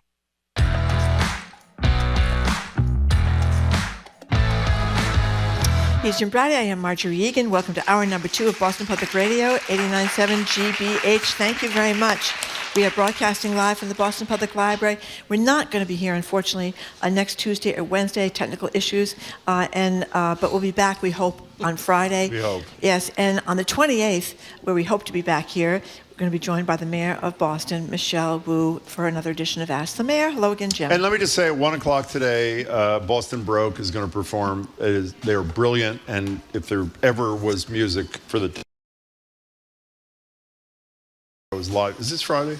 Yes. The Culture Show, right, is live here at the library, so stick around. Joined now in Studio 3 by our favorite local woman, media maven Sue O'Connell. She's co-publisher of Bay Windows and the South End News, commentator and news influencer. I shouldn't laugh every time, at NBC 10 Boston. And as I always say, good day. Good day. Good day, Sue. It's very nice to see you. Thank you. So, Sue O'Connell, I just wanted to ask you about the Nobel Prize Yes, I didn't situation. get it. I mean, obviously, listen, you saw people cheering in the streets of Israel, cheering in Gaza. Yeah. I mean, and you got to give Trump credit Absolutely. for what may be, we hope, Okay, a lasting Marjorie, go peace ahead. there. Yes, indeed. But if he However, had won the Nobel Peace Prize for this, I was going to have a total nervous breakdown. It would have been too much for me. And he didn't. And MAGA world is quite upset. We all know Lori Loomer, who is a powerful Trump ally. She was tweeting, and by the way, the woman that won is a 58-year-old woman who has been in hiding in Venezuela because she had Fighting for democracy. Fighting for democracy, For democracy. against authoritarianism. Yeah. Yes, She's yes. been hiding around because she's got a bullseye on her Yep, back, tragically. She won the Nobel Prize, and she was for peace, and she deserved it. But Lori Loomer, who's kind of an odd woman... there is a question at the end of this. Just stay tuned. You'll be here. Yeah, thank you. Said, imagine thinking a woman who cries nonstop about Nicolas Maduro has done more for the world than President Donald Trump. What an absolute joke. Everyone knows the president deserves a Nobel Peace Prize. More affirmative action nonsense. So I just... Affirmative action. I mean, the woman does live in the country, that she's from. It's not like the Nobel Prize is only for white Americans. That's my favorite viewpoint on that. Look, he didn't, whether or not he deserves it or not, there's a deadline and an application process to this, which, of course, in Trump world means absolutely nothing, right? So, the 28 wars that he solved and the peace, in the past 8 months that he's negotiated, which even the people who live in those countries are wondering what he's talking about. And indeed, if this peace holds and they move forward, that's a great accomplishment. There's no taking away. But, the idea that you're doing it for a prize is just so thirsty. He doesn't care about the prize. Well, no, he wants... He doesn't care about the prize. No, I don't... He does care about the prize. And he's thirsty. I'm aware of that. He's Yes, thank you. thirsty for the prize. Did you read Andy Borowitz this morning? I did not. Andy Borowitz said Trump flew to Oslo this morning to lead the Stop the Steal rally outside Nobel headquarters. You can see it, couldn't you? Of course, a normal person would just be like, look, I brought this piece. Maybe some of these other things that he's working on are going to actually stick. And then you start the process to get the Peace Prize next year like normal people do. It's like they just put out this false information, and MAGA gets upset he didn't get the Peace. They didn't even know it was about 2 weeks ago. Let me tell you one other thing, though. The reason why he's not as upset as he otherwise would have been, even though he doesn't care about it, of course, is the movie, the documentary that all of America's been waiting for. Can we agree on that? The Melania documentary, for which she was paid a mere, I think, $40 million by Jeff Bezos. That has nothing to do with anything, of course. Yep. $40 million to executive produce a documentary on herself. We actually, before you comment on this, we actually have some sound. Our staff, I often criticize our staff. They're behind things. They're not quick enough. I think we have the exclusive from the trailer of the new Melania documentary made by Amazon. Here is the voice of Melania in this documentary that's imminently coming out. Here it is. Leslie and I have been together 5 years. We have an amazing relationship, and it's very physical. I mean, he still pushes all my buttons, and people say, oh, but he's so much older than you. And you know what? I'm the one having to push him away. Yeah, we both have so much in common. We both love soup. Okay, fine. Obviously, it's Jennifer Coolidge in the funniest movie of all time, Best in Show. Okay, so what do you think about this Melania thing? Exactly. The thing that's hard about the Trumps is, listen, we have watched first ladies, first kids get book deals and some movie deals and be in charge of their family foundations, and there's a certain level of grift that is built into being related to someone who is powerful or someone who's in the public eye. And of course, the Trump family brings it to the highest level possible. They're really good at it. Yeah. Melania Trump, the most successful immigrant in the history of the United States of America, right, who is able to come here and marry Donald Trump and bring her parents over on chain migration and then cut that chain right off so no one else can come. Raising the Prince of America, good old Baron, who's being touted as the Romeo of the next generation. And she, instead of just getting a kid's coloring book, she gets this $40 million Amazon deal, which is basically just money laundering, for Amazon and Bezos. And, it's ridiculous. But compared to the other things that the Trump family's doing, like the Bitcoin stuff and like the meme coins that Trump is just getting all this money, we don't know from where. It's like, what part of this, what outrage do we need to pick today? Well, the tiredest question that I ask every day, that I asked at the beginning of the show today about the corruption of the Justice Department by Donald Trump. Does anybody care about this? I assume most people, even those who watch Fox News exclusively, know that Jeff Bezos is doing this film and funding this film through Amazon. I assume some of them know that she was paid $40 million to executive produce it. You probably know that Bezos has been cozying up for business reasons to Trump. And you may even know that he killed an editorial in his newspaper, the Washington Post, endorsing Kamala Harris because he didn't want to upset Donald Trump and came up with some ridiculous reason as to why he did it. Does anybody find this troubling? Or one more troubling thing, that the film is from this disgraced director. Oh, I forgot about that. The Guardian's reporting, Brett Ratner, yeah, I forgot who has been accused by multiple women of sexual misconduct. Well, that was why he was hired, actually. She's denied it. She's comfortable with people like that. She's comfortable with people who have been accused of sexual So answer misconduct. my question. Does any Trump supporter mind this? The Trump supporters? No, the Trump supporters probably don't, because the thing I think that appeals, and you were talking about it in Press Play a little bit, the thing that Trump supporters find that's appealing is that they think he's just doing in the open what everybody else has been doing. And he's saying, look at me, I'm doing this. It's a very good point, and, by the way. you know, this guy, Biden did it, Clinton did it, they all do it. Even and though to some degree, they No. like I said, no, to a small degree. Maybe when they leave office, they do it. Oh, yeah, absolutely. So they're not shocked by it. But I will say, I'm continuing to hear from people, you know, our poster child for the First Amendment is suddenly Jimmy Kimmel. But like a rich white guy. I know. And then you have all these other rich white guys like Bezos and Tim Apple and everybody who are just completely doing whatever Trump wants. And it's worrisome. Like if these guys are already giving into Marjorie Trump, says all the what time, about the rest of us? What else that don't have? So true. We're not in the 1%. We're not powerful. We're not billionaires. Why are they giving into him so quickly? And it's not just to protect their investors and their shareholders. It's much more insidious and worrisome. When is in a moment of seriousness, because I'm actually interested to see, when is the film coming out? I Do we know? I don't know. Do you know? I don't know either. Okay, fine. I don't know either. I Well, think I'll go. the film. I can't Whatever. find it. It's not important. We'll watch it. We'll It's go gonna- together. It's going to be when it out comes soon, and out. we'll all go see it together. We'll have a group viewing party. We will. Actually. Thank January you. 30th. Thank you, January, Zoe. It's good January somebody's 30th. paying attention. So, Sue O'Connell, I read this piece about AI video generators. Now so good you can no longer trust your eyes. But maybe I'm wrong in thinking this, but what I did think is if everything looks real and you don't know if it's real or not real, that's a problem. But it also might make you just discount almost everything you see visually on social media. I mean, I think it works the other way, and I have to say that every time we get to sort of a 6-month point with AI, it's like, oh my gosh, AI went from being a toddler 3 years ago to having a master's degree and a PhD, and the new video images are very tricky to tell, and part of it is because the AI artists have figured out that humans aren't perfect.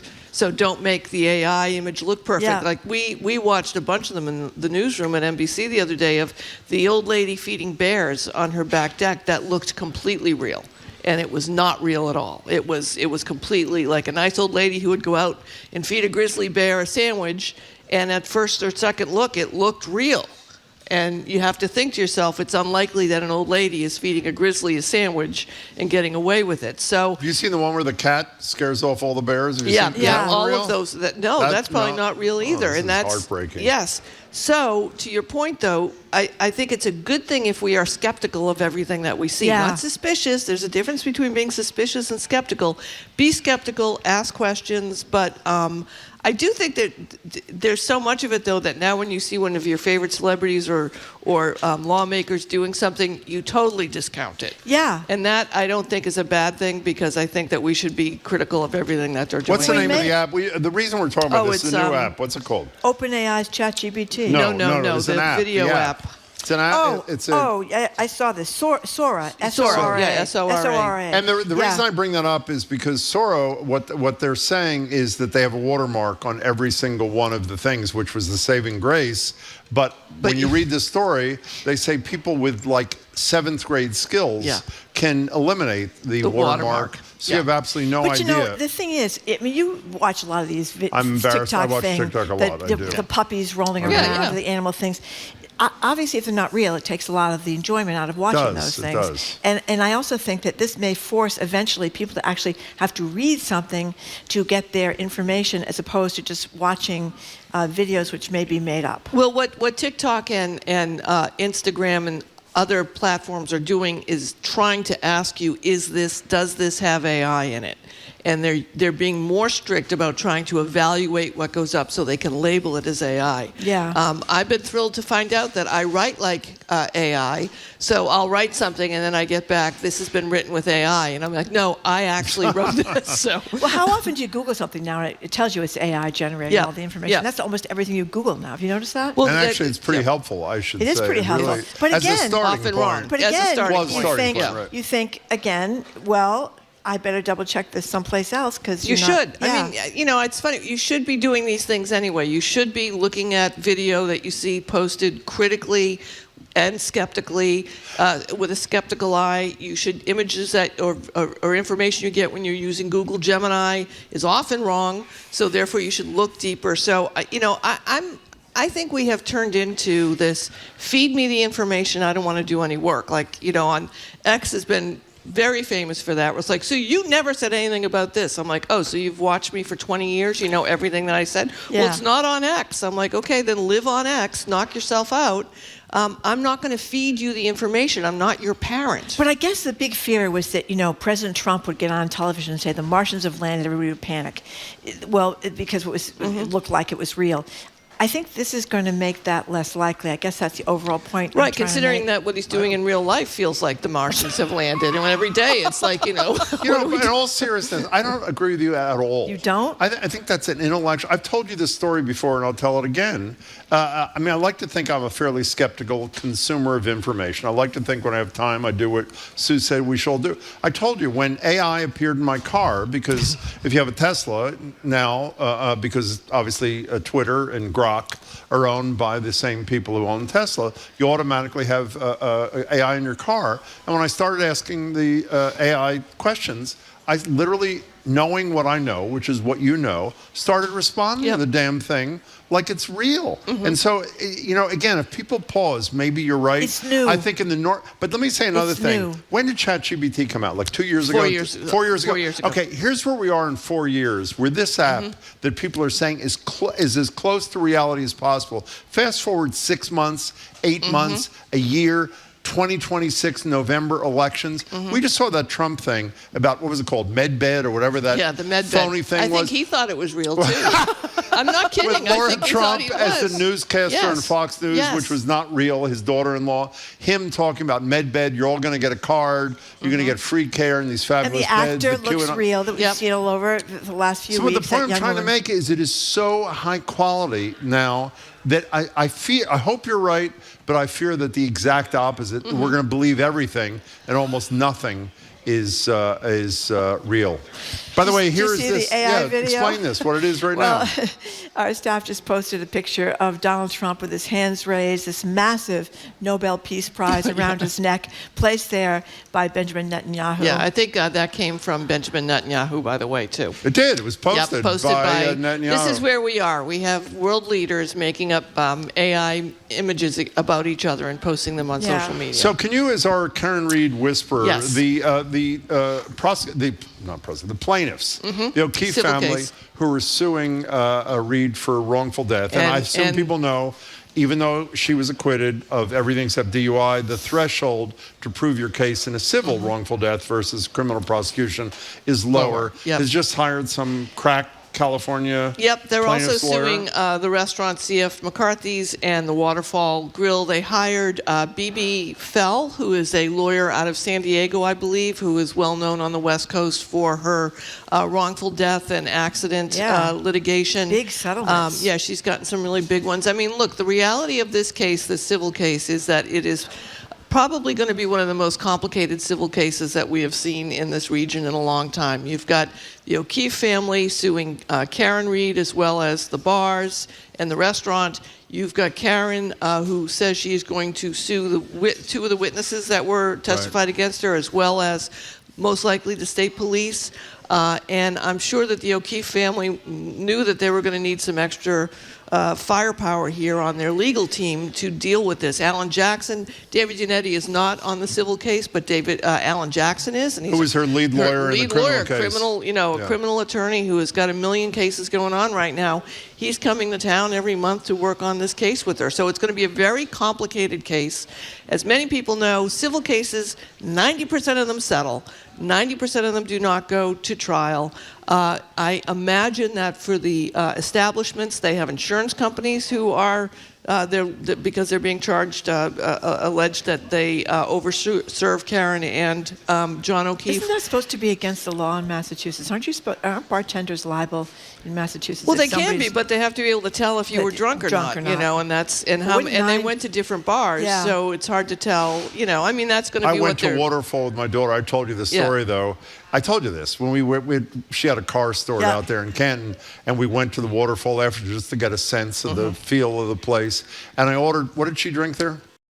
Vodka and soda with lemon. Okay, so my kid ordered. This is what I know. My kid, well, I knew you knew it. My kid ordered the same drink just to get a sense. It's like 4 drinks. Yeah. And they're really They're very big. generous with They're their very pour, generous. as we say in the business. But Yeah, anyway, so indeed. the O'Keefe family has added a lawyer to their team, and this is going to be a very complicated case. As Do you it talk moves to her, forward. by the way? We text from time to time. Now, do you? I assume at some point she's going to make a ton of dough with obviously all the stuff they're doing. But my assumption is she hasn't made it yet. No. Where does she live? What is she? I don't mean give us her so address. she's staying with her parents. She is living with her parents? I believe she's living with her parents. And she is, like she was on her criminal defense team, she is working really hard on this case. I mean, when something happens and she sends me the filing or sends me she's about an inch away, I think, from being an actual lawyer when it comes to all of this. Well, didn't you tell me she lost her house to pay she lost her house bills? to pay for legal she had bills. to sell the house. And the other issue here too is that the district attorney's office in Norfolk County has made clear that they are still trying to find a way to charge her with witness intimidation related to Aiden Carney's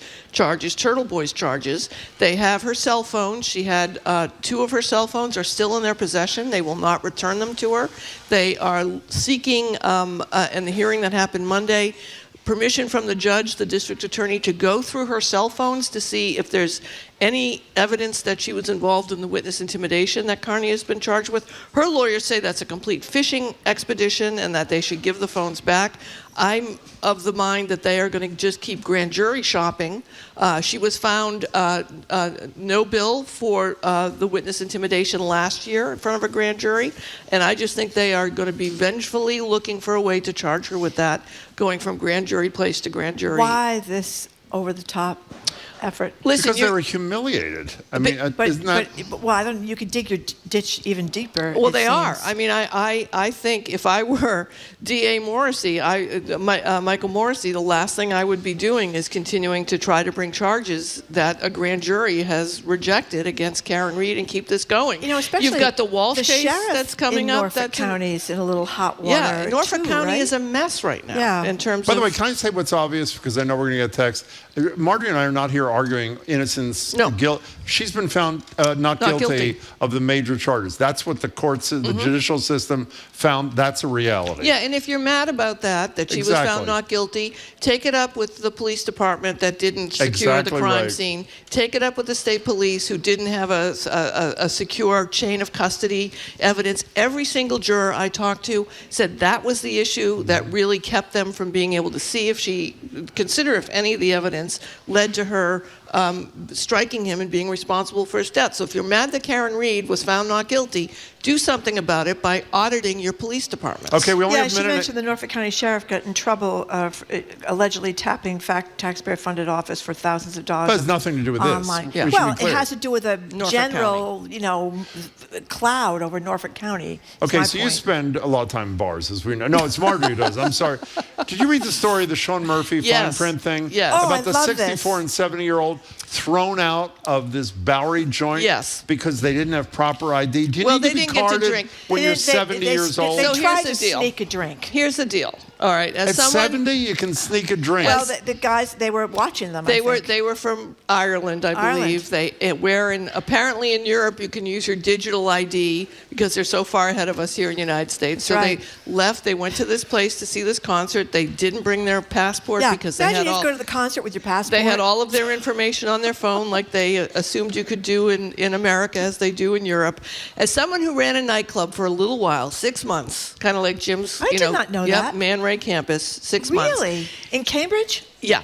Wow. She's done everything. You have to adhere to the law around alcohol sales, and in many of these places, like Boston Garden, you can't even get a drink unless you give them your license. I used to be carded at Whole Foods. Yeah. I mean, is that ridiculous? It's the law. Well, they don't do it anymore. Yeah, but if they don't card you, or they card Marjorie, or you have to do it consistently, or else you're open for lawsuits. So they have to card octogenarians too. If they wanted to drink, they had to be. They let them in without the ID, and they let them in the VIP. It's the law. If you don't like the law, change it. We're just trying to keep 80-year-olds from getting drunk and got them beers, and then when one of them went to sip the beer, all of a sudden the security guards You gotta I get over here. empathize with. I wish we were more advanced, like they are in Europe, with all sorts of issues. Why were you in the bar business for only 6 months? I don't think I knew that. Why? Well, it's the bar business, Jim. Okay. Sounds like there might be more to the story. Trying to move away from that right down the street from you, man. Yeah, right? it used to be Central Did you ever see Square. Sue when she was in her bar business No, days?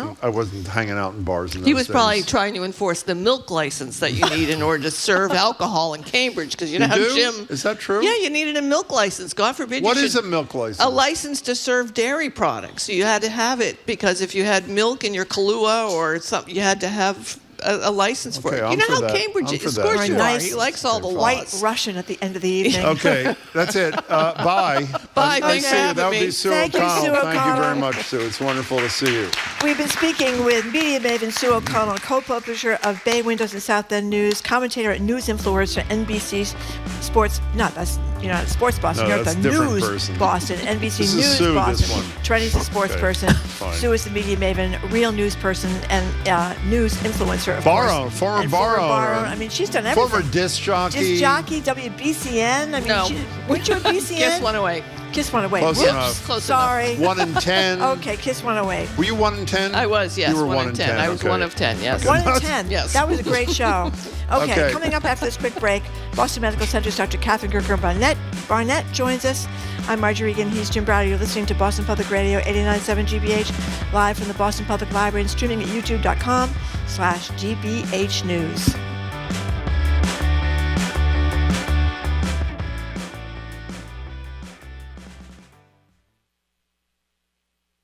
The debate over free speech and comedy is not just an American one. In Russia and France, satirical puppet shows that made fun of the powerful ended up off the air. It's easy to cancel a show. The only thing needs a billionaire is time and money. I'm Elsa Chang, a global look at the clampdown on comedy on All Things Considered from NPR News. Today at 4, here on GBH News 89.7. Our programs are made possible thanks to you. And Safety Insurance, offering auto insurance policies designed to help for when the worst happens.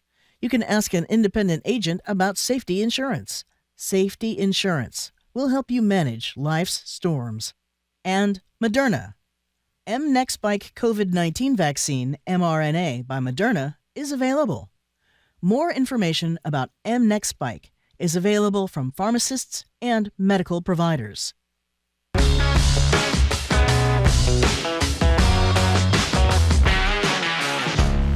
Welcome back to BPR. Marjorie Egan, Jim Browdy. We're live at the library, streaming at youtube.com/GBH News. Monday, it's a best of because it's a holiday. And Tuesday and Wednesday, when we would ordinarily be at the library, we will not for whatever reasons. We'll hopefully be back Friday. We'll let you know. And the mayor will join us on October 28th here, we hope, at the library from noon to 1. And we'll let you know about the governor and the attorney general as soon as we do. Joined now at the desk by Dr. Katherine Gergen Barnett, Vice Chair of Primary Care Innovation and Transformation at Boston Medical Center, Associate Professor at BU Medical School, and an Aspen Institute Health Innovators Fellow. Hello there, Doctor. How are you? Hello. Wonderful to Good see to you see you. both. Thanks so much. Well, Jim, who's usually, very placid, was a little bit unnerved this morning. I don't mean to bring this up, this discussion, but about his don't bring it. circumcision. Okay. That was a private conversation, but that's okay. And it was because that's now in the wheelhouse of RFK Jr., who apparently is also very concerned about circumcision. So what's with circumcision and RFK Jr.? Okay, we'll touch on this very briefly. Okay, so this was a concern that was raised yesterday between the association between circumcision and autism. So I have been, we spoke at length 2 weeks ago about Tylenol and autism, and I just wanted to remind everybody who's here today and all of your listeners about the difference between the way that data is collected. So the observational studies, which say this exists, and therefore there must be a link, even though we don't know that there's any link, is again what's being used here. There was 2013 and a 2015 look at a connection between 8 countries that had higher levels of circumcision and also happen to have higher levels of autism, and then said there must be a causation, when in fact everybody has looked at it and said we have long refuted that there is actually any causation between the two. So I will rest your mind at ease, Jim. Okay, but let's hear what he had to say to this lunatic Kennedy, who's Secretary of Health and Human Services. Cabinet meeting yesterday. Here's a piece of what he said.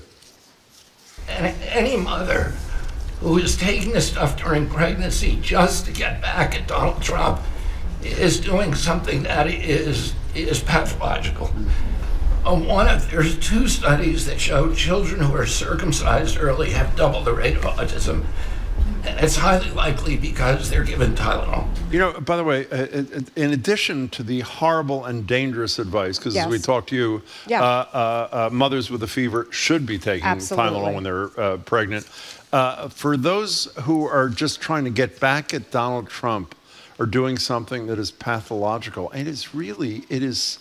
it's so, I don't know how you do what you do when you and every one of your colleagues with a smaller platform than the huge platform that Kennedy has just uses it to to hand out totally BS and dangerous information.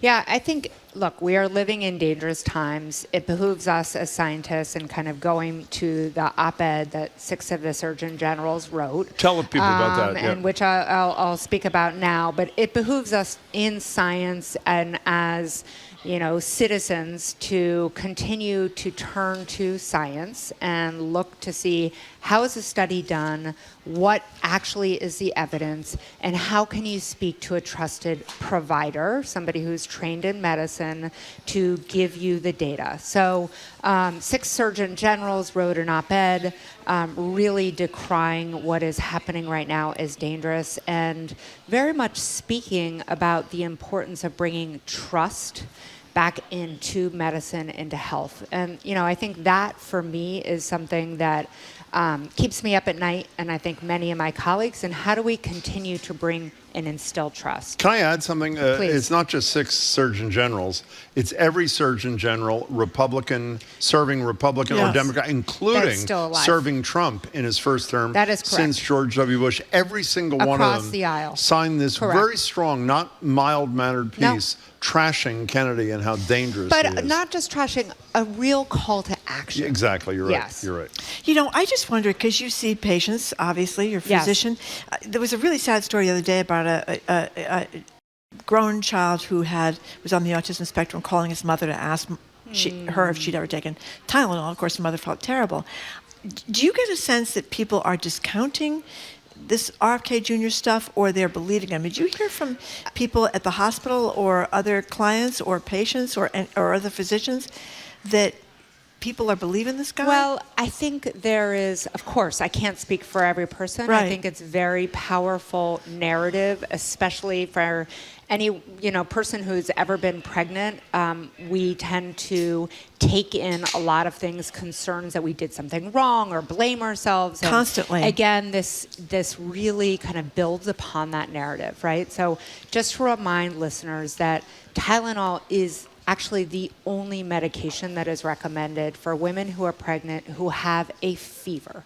But I will also say that Tylenol is going to come out with a label on their bottles to be very clear that you should not just be taking Tylenol for long periods of time without figuring out why you have a fever. And we would absolutely say the same thing.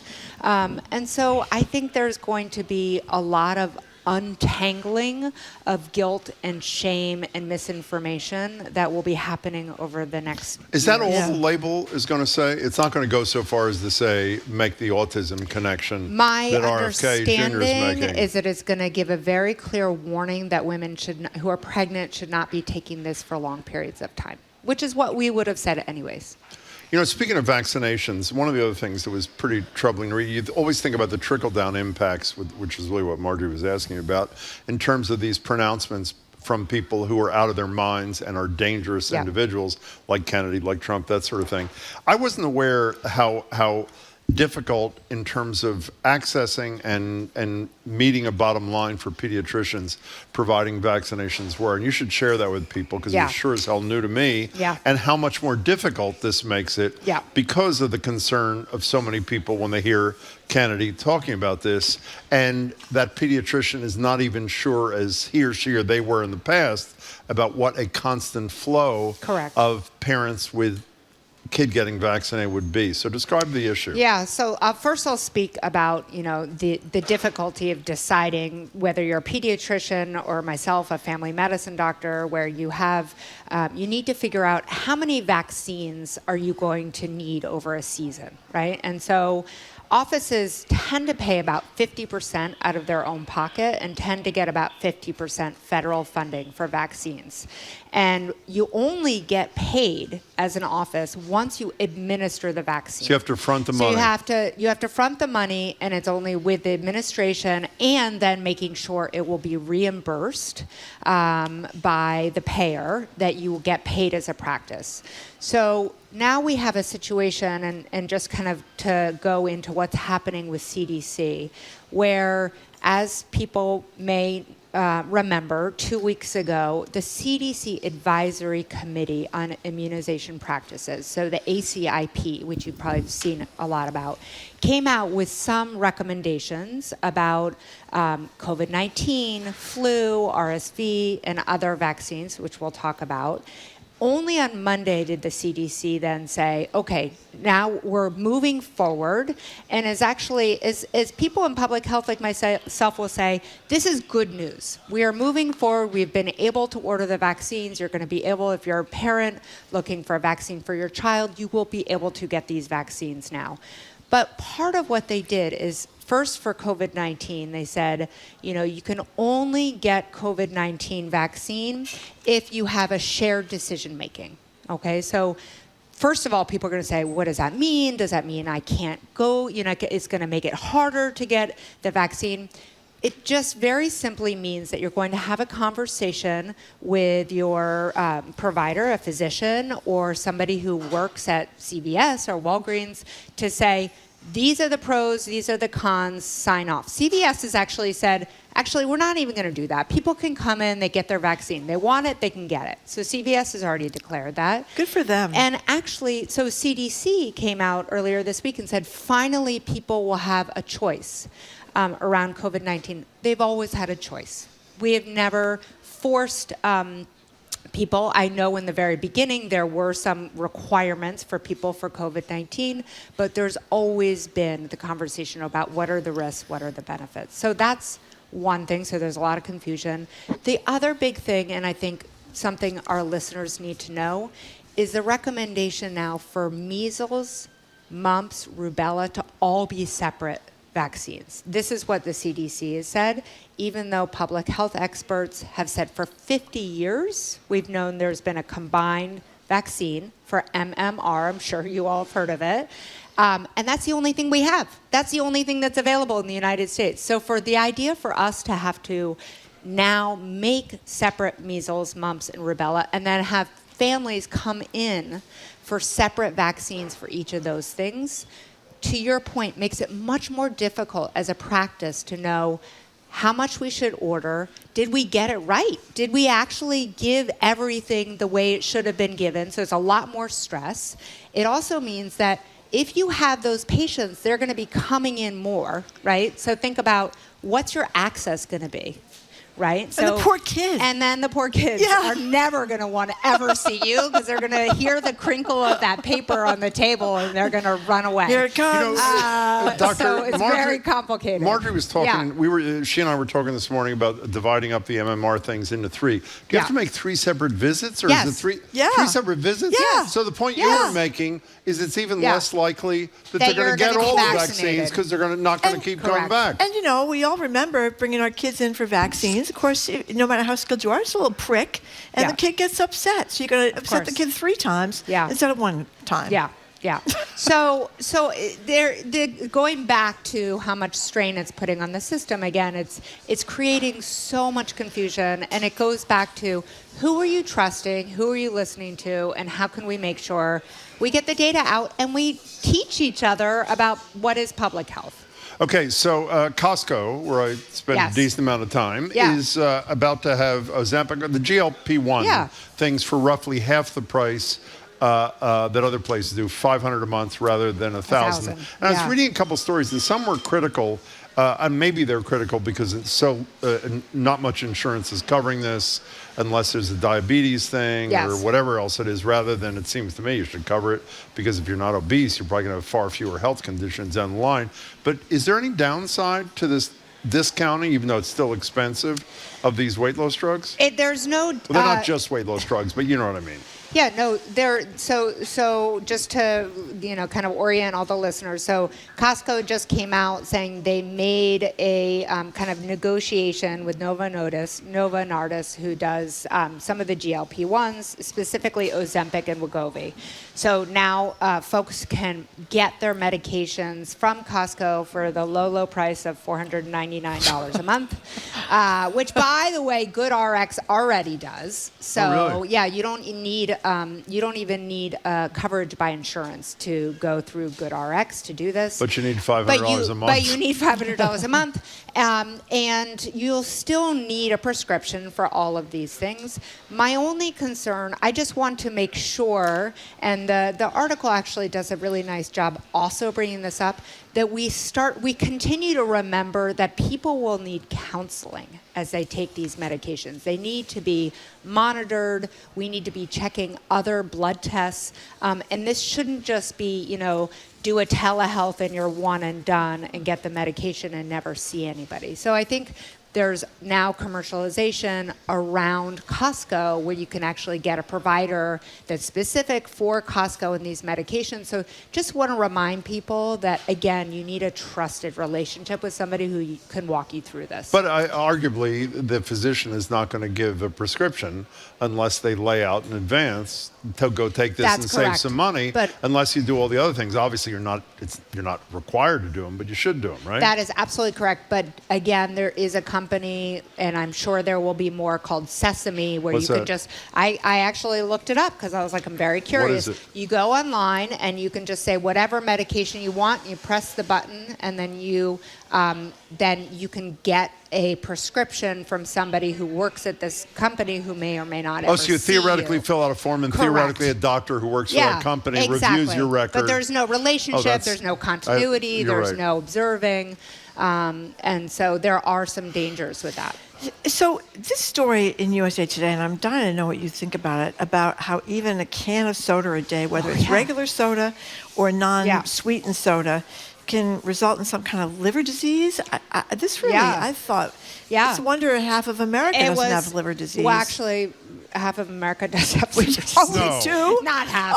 But there's actually a lot of undiagnosed liver disease. There is? Fatty liver, yes. It's called fatty liver, is sort of the, large term for it, umbrella term. It's now called something called MASLD, which is a metabolic association for fatty liver. And actually signs are fatigue, just feeling kind of unwell, bloating, so there are associations with high cholesterol and obesity, and you absolutely can get, blood tests for these things. But the study that you're pointing to, actually, I was also surprised around the diet soda. So they looked at how many? I think it was like 123,000 folks over 10 years, and they looked to see in terms of whether they drank just one can. It goes up, your risk goes up over a can of regular soda and even diet soda, and your risk of getting fatty liver. And they showed that people who drink diet soda have 60% greater increase. You know what I'm nervous? Fatty liver. And I just was like, wow, that is fascinating. Huge. And so I did some of the research in terms of what the hypothesis was for this. And they talked about it because diet soda can actually mess with your gut microbiome and have you crave higher sweet things afterwards there's an association. Well, I'm nervous to ask you this question because as Marjorie, I don't Look drink. at the polar I seltzers drink there. almost no alcohol because I have very low tolerance. Marjorie ridicules me about it all the time. I drink too much coffee. 2 sips of beer, he's gone. And I drink about Very 10 seltzers maybe a day. Oh, about the carbonation is not the issue, I hope. Is it or is it? You know, I didn't get the answer from that, but they did talk about whether or not that could reduce some of the lining in your stomach.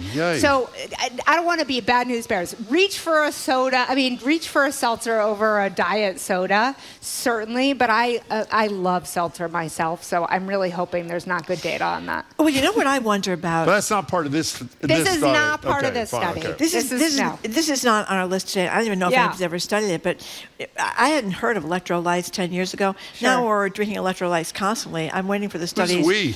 A lot of people. Well, you athletes like you. Seriously. It's been in Who Gatorade. drinks electrolyte? It's been in Gatorade for years. It's been a lot of these other sports But drinks. Gatorade's terrible for you. Don't drink Gatorade is Gatorade. terrible, but now people drink the the powdered electrolytes. I mean, I Is don't that know. bad for you? Well, if your kidneys are good, it's fine for you. But it's a lot of sodium, and it's so you got to be that, Marjorie? careful. Okay, I'm gonna get fatty. What do you drink fatty kidney? Why do pretty you soon. no fatty liver? Well, I'm talking about kidneys with kidney, whatever. electrolytes. Why do you do Because electrolytes? I drink a lot of water and it makes the water taste better. Does not. Yeah, it does. Does it? Yes, it does. No, I it mean, doesn't. you don't ask me. You could ask her. It I makes just asked it taste her. better for her. She made up the answer. So I'm going to have fatty kidney pretty soon, Jim. No, there's no Can such I- thing. let me- You're Oh, good. You're good. Doctor, how is it possible, considering how much soda is drunk, regular soda in one of the fattest countries on earth, diet soda, which is drunk in the football. How is it possible it took till October of 2025 to find out there was a liver problem connected to it? I'm going to go back to what I said in the beginning of my conversation. Right now, we're seeing an increased risk. We do not know enough about other kind of associations that may be connected to it. My guess is that there are other contributing factors. So people who drink a lot of diet soda may be doing other things. But what we see right now, first of all, and fatty liver wasn't known about until not that long ago. Don't you think they could call it something else? I don't even like the name. It's not actually called fatty liver. What's it called? If you want the actual fancy word, metabolic dysfunction associated steatic liver disease. That's what I call it, yes. But I always associate that with alcoholism because lots of people that die of liver disease from alcohol. Well, this is a non-alcoholic fatty liver disease. And Donald Trump drinks about 9 or 10 diet soda.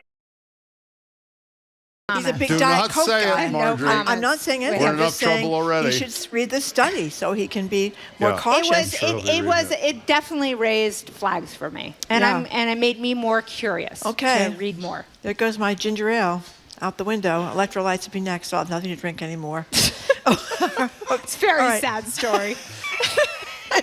You don't even know why you drink electrolytes. You really don't know why you drink electrolytes. Because it makes the water taste better. No, it That's does why. not, Marjorie. Yes, it does. I have my package. Does anybody drink electrolytes here? Anybody? Yeah, we got some Does it make the water taste better? Yeah, that is say yes. I've got my Ultima right here. These are Marjorie's cousins. Ultima, it's 6 essential By the way, it was electrolytes. that same container that we used to take the Negroni into the dress rehearsal of that play. Wait, and we drank. that little tiny little thing? We bought ice cubes in a separate thing, and we brought the Negroni in that. Very we potent. did. I think he's a cheap date. Like 1 sip of Negroni, he was sauced, and the other 3 ounces were It was for me. great.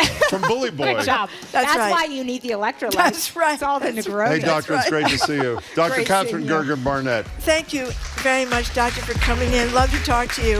We have been speaking with Dr. Katherine Gergen Barnett, Vice Chair of Primary Care Innovation and Transformation at Boston Medical Center, Associate Professor at Boston University Medical School, and an Aspen Institute Health Innovators Fellow. Thank you so much, Doctor. Coming up after this quick break, it is our new Friday segment, Trump Tracker, when we try to highlight even more of the things that Donald Trump is doing, but are lesser reported you may not know about him. We're trying to do our duty here. I'm Marjorie Egan. He's Jim Browder. You're listening to Boston Public Radio, 89.7 GBH live from the Boston Public Library, streaming at youtube.com/GBH News.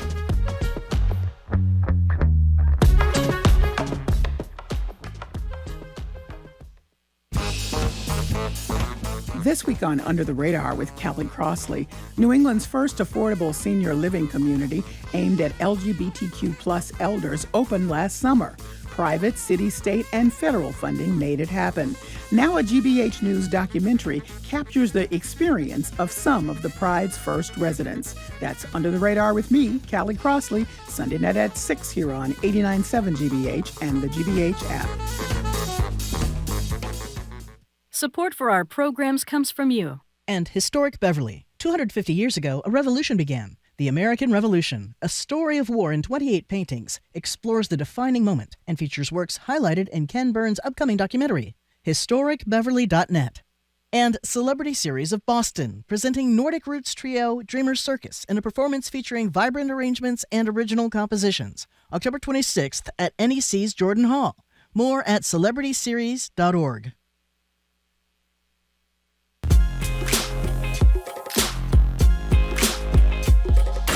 Welcome back to BPR. Jim Browdy, Marjorie Egan. We're live at the library and streaming youtube.com/GBH News. We're not here Monday. We have a best of. It's a pretty good show, I should say. And Tuesday and Wednesday, we will ordinarily be at the library. We're not going to be next week. We'll hopefully be back by Friday.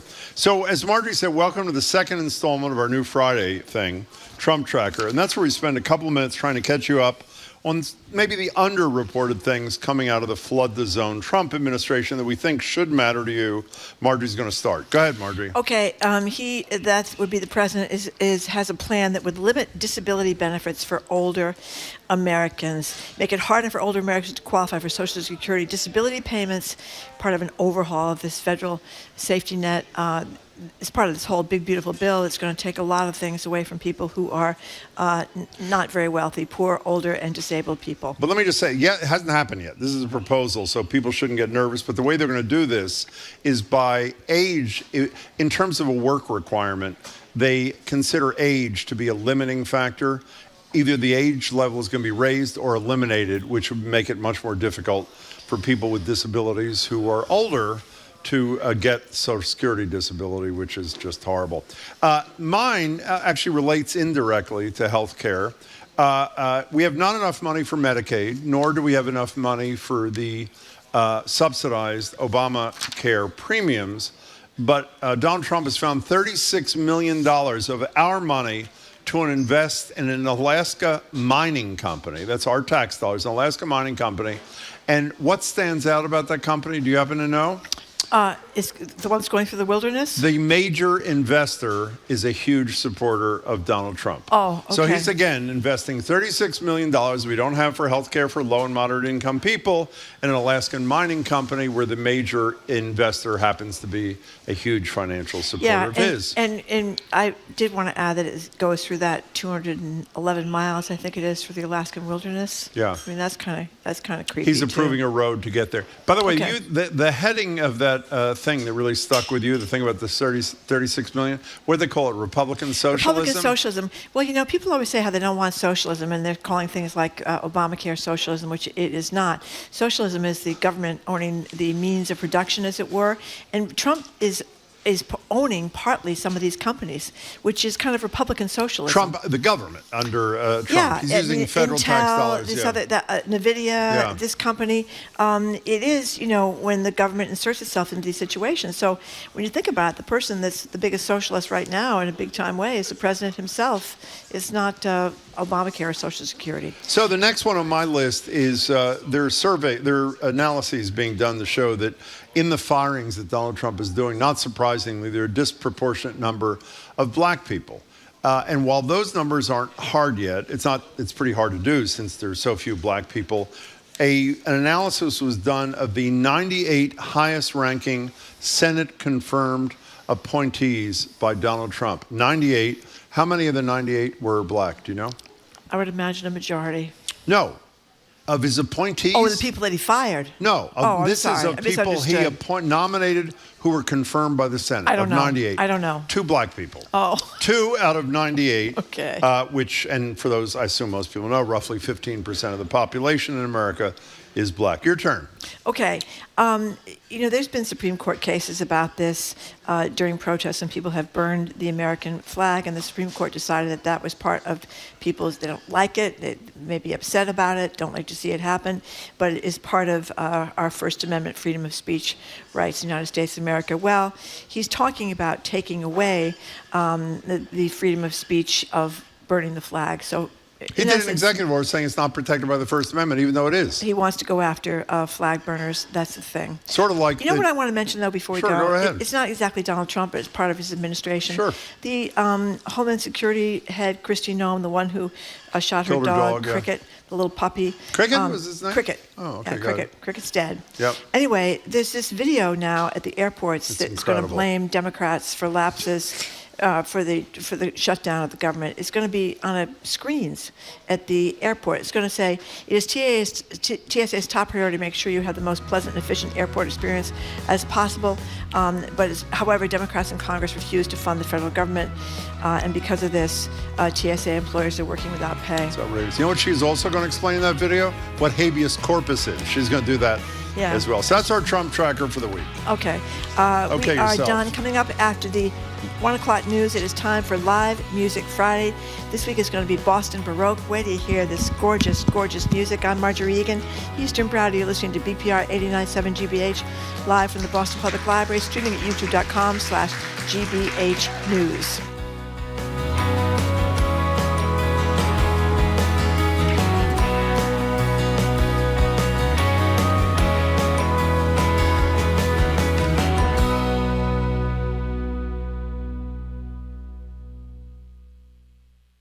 Do your part to support the programs you love by becoming a GBH Sustainer. Sustainers make easy monthly donations that keep the news you trust on the air, month after month, year after year. Enrolling is simple at gbh.org/sustainer. Support for GBH comes from you. And North Shore Music Theater, presenting The Cher Show, the Broadway musical that journeys Cher's life and career that has spanned over 6 decades. At Bill Haney's North Shore Music Theater, October 21st through November 2nd. nsmt.org. And The Trustees, presenting Halloween on the Hill, a celebration of autumn at the Trustees Long Hill in Beverly, running Wednesday through Saturday nights until October 30th. Advance tickets required. Learn more at thetrustees.org/Halloween. You're listening to 89.7 WGBH HD1 Boston. Online at gbhnews.org. GBH News. What matters to you? I'm Jim Browder, head on Hour 3 of Boston Public Radio. It's Live Music Friday with Boston Baroque performing for us at the library. As the company embarks on their first ever season without founder and conductor Marty Perlman, we'll talk with Sarah Radcliffe-Mars, Christina Day Martinson, plus guest conductor Christian Curnyn, often called the bad boy of Baroque. I'm Marjorie Egan. Then we'll end the week with yet another chance for Jim to complain, add to the list of all those things he cannot stand, especially when it comes down to texting etiquette. You should see how he reacts when our staff responds to his request for texts with an emoji. We're opening the lines to get your thoughts on the way we talk to each other through our screens, emojis, LOL, whatever else people text. Call or text next on the third hour at BPR 89.7 GBH, live from the Boston Public Library.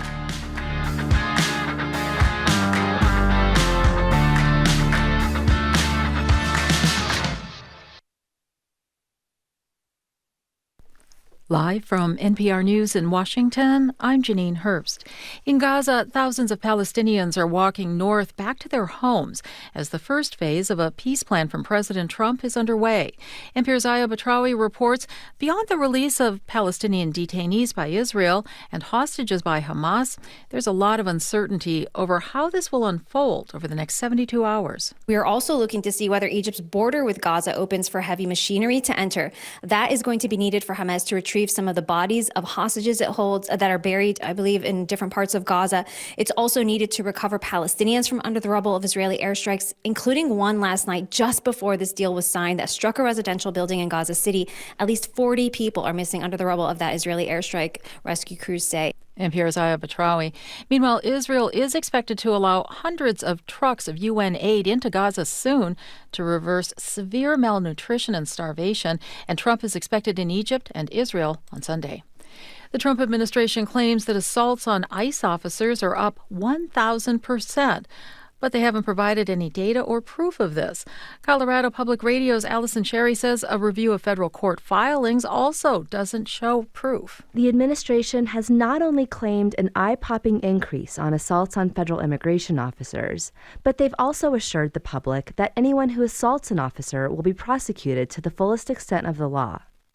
Colorado Public Radio looked nationally at federal court charges for assaults on federal officers and have seen an increase since Trump took office. Roughly 25% more cases have been filed against people for assaulting an ICE officer. A lot of those charges come from cities that have seen increased immigration enforcement, including Los Angeles. The administration has not commented, though, on how or where they're coming up with the 1,000%. For NPR News, I'm Allison Sherry in Denver. President Trump is at Walter Reed Military Medical Center today for what the White House is calling a routine physical. As NPR's Tamara Keith reports, there's been a lot of focus lately on the president's health. Trump is the oldest second-term president in U.S. history and has recently experienced swollen ankles and bruising on his hands.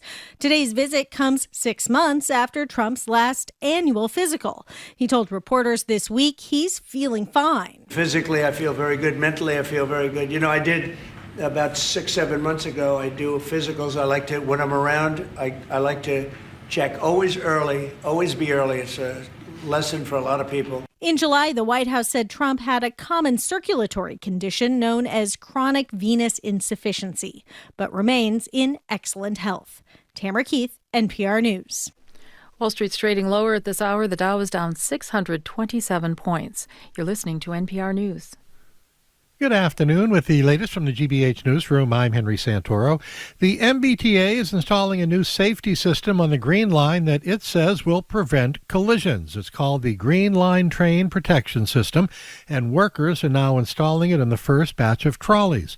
MBTA COO Ryan Caholon tells NBC 10 that the system will allow each Green Line train to know exactly where the other trains are. This train will know where the train in front of it is, where the train behind it is, and that train will know where this train is.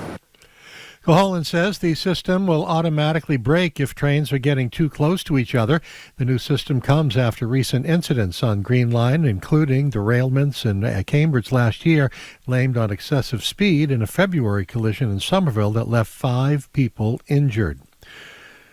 A storm developing off the coast of the Carolinas will likely impact our weather here in New England for at least part of the weekend heading into the holiday. These strong winds and heavy rain are expected in coastal areas on Sunday. The Cape, coast, and islands could see winds of up to 40 to 50 miles an hour on Sunday into Monday. National Weather Service says in eastern, northeastern, and southeastern Massachusetts and Rhode Island, 1 to 2 feet of inundation above ground level is possible in low-lying areas near shorelines and tidal waterways.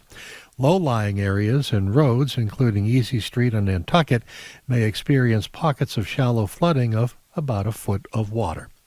59 degrees under a sunny sky in Boston right now. This is GBH News. Support for NPR comes from ARM, committed to delivering innovative, advanced computing designed to enable worldwide companies to unleash the capabilities and experiences of AI. The future of AI is built on ARM. ARM.com. This is NPR.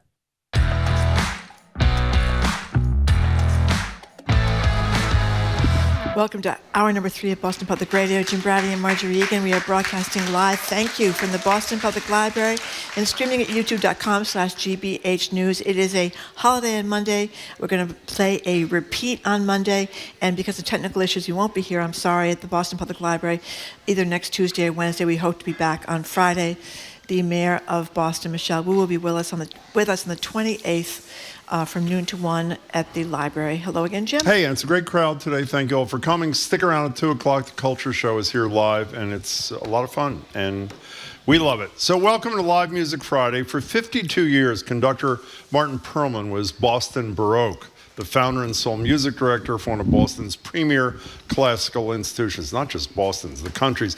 That run came to an end in the spring when Perlman conducted his final show with Boston Baroque, and now they're embarking on a new season with a new idea, a roster made up entirely of guests. Two shows at fabulous Jordan Hall tomorrow and Sunday, led by a man The Guardian once referred to as the bad boy of Baroque. Is that okay, or can I say that? It's okay? Well, I did say it Too already. late. In any case, You already said he's it, all the Jim. way from the UK, Christian Curnyn. He doesn't seem to be happy about that, but it is what it is. Also here, Boston Baroque Executive Director Sarah Radcliffe-Mars. Sarah, nice to see you. And Concertmaster and Associate Artistic Director, a familiar face to the show. She's been here a bunch of times, Christina Day Martinson. BostonBaroque.org for more info. We'll talk with everybody more in a minute. Before we do, here are players performing a piece from 18th century Italian composer Giovanni Ferrandini. Welcome to you all.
Really beautiful.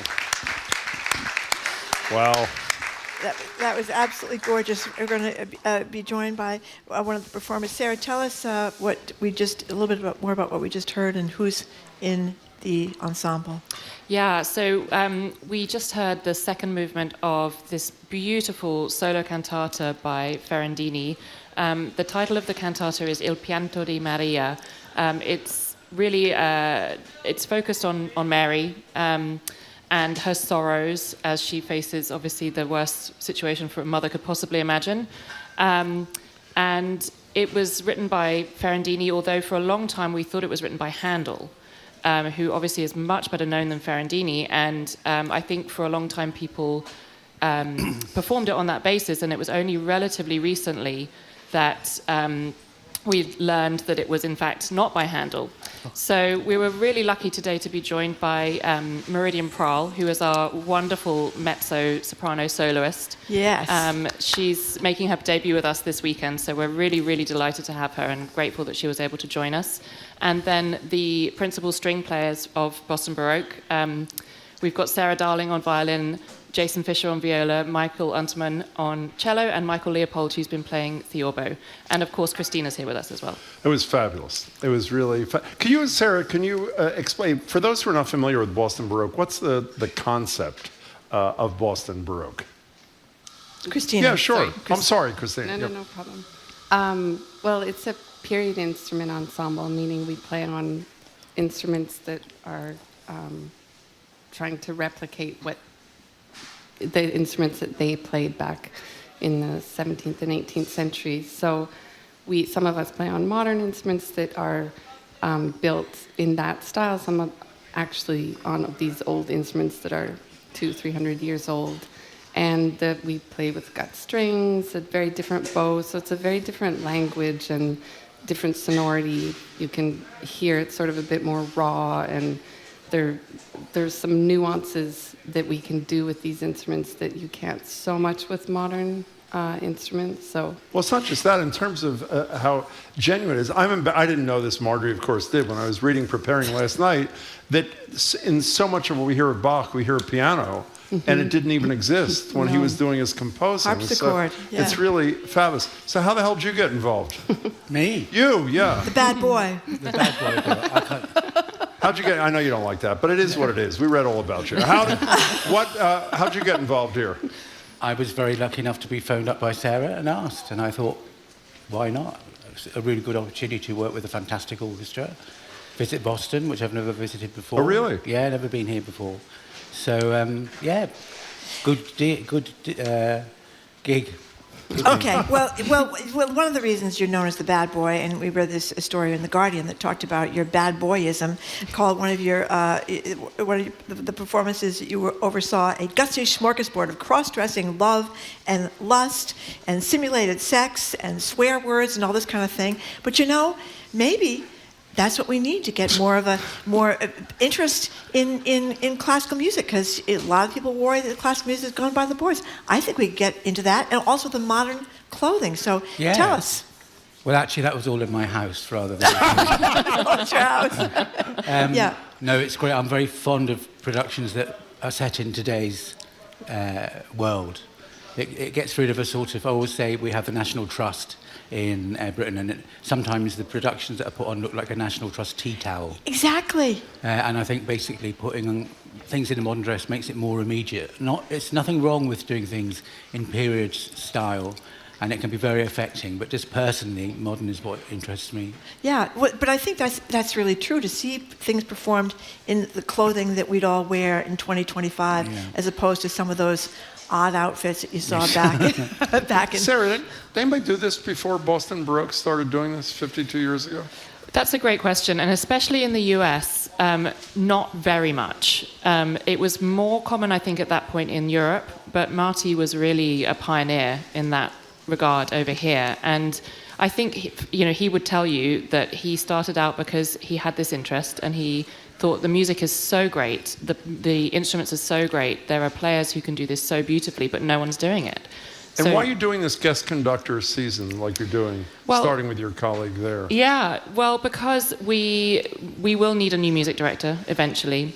But we are very unusual, I think. I don't know if I can say unique, but very unusual in never having worked with a guest conductor before. Marty has done every single concert, every single one. And so he's by the way. He's just moving on to other things. He's great. He has a grandchild. He has other interests. He's a composer as well. Not that many people know that. So he's ready to do a few different things. But we figured after 52 years we'd let him do that. We'll talk for people who don't know that Baroque music versus Renaissance music. What is Baroque music? I don't know if Christine wants to take that. Christian wants to take that. Well, it's music between sort of 1650 and 1660 up to 1750. I mean, that's a very broad way of looking at it, but Okay. it's basically that sort of. So it would be during the kind of Renaissance period. Well, no, the Renaissance would be was earlier. a bit Tail earlier, end. yeah. It's a bit earlier. Tail end, yeah. Okay. And why what characterizes it? I mean, what is it? The older instruments that you were talking about, Christina was talking about earlier. Sometimes, though, I work with orchestras on modern instruments as well, and they are equally valid to look at it. It doesn't have to be just people on modern instruments. Well, we were talking this morning. We were hearing you rehearse that. We talk about this a lot, actually, that, these are very disconcerting times for lots of people. People are very much on edge, and you hear 15 minutes of your performing, and your blood pressure goes down about 20 degrees. And you must hear that a lot, Sarah. Yeah, and I think that really what this music and this repertoire reminds us is that these themes are universal. We've just heard Meridian singing of Mary's sorrow, and those themes are still valid today. And when Christian talked earlier about opera and modern dress, one of the things that reminds us of is that the themes that we might hear in an opera that was written in Handel's time are still our themes today. There's still things that affect our lives every single day. And so both the music itself, which I may be a bit biased, but I find so beautiful and so soothing, that does one part of the job, but I think that the themes that come out of these performances as well, they remind us that our life now is tied to the past. The things that we're dealing with now are not new. They may be more disconcerting than ever, but they're, we can find parallels in other times. And for me personally, that's something that keeps me going, at least. I wish one of your colleagues, I'm sorry, was sitting there and he stepped away from it. There's some instruments I never saw before until today, and in a minute we can hold them up. But describe some of the instruments that are new to me, and I'm assuming the audience. Yeah, so probably the most unusual one is the theorbo that Michael was playing so beautifully. And we brought that today in lieu of a harpsichord, because harpsichords are not very easy to move around. Turns out theorbos are not that easy to move either. We tried to get one in the car and it was tricky. But it's essentially part of what we call the continuo group. For a performance like this, it provides a bass line and it helps to harmonize a bass line and provide that sort of support at the bottom of the ensemble. And a continuo group can be made up of different things. So if you were to come to the concerts over the weekend, you'd see we would have a harpsichord and Michael would be playing with them, and our other Michael, our cellist, also makes part of that group. Michael Untermann's instrument is a Baroque cello, so not exactly the same as what you would see, again, if you were at the BSO. It's a slightly different, he's showing us here. It doesn't have the end pin spike that sticks out at the bottom.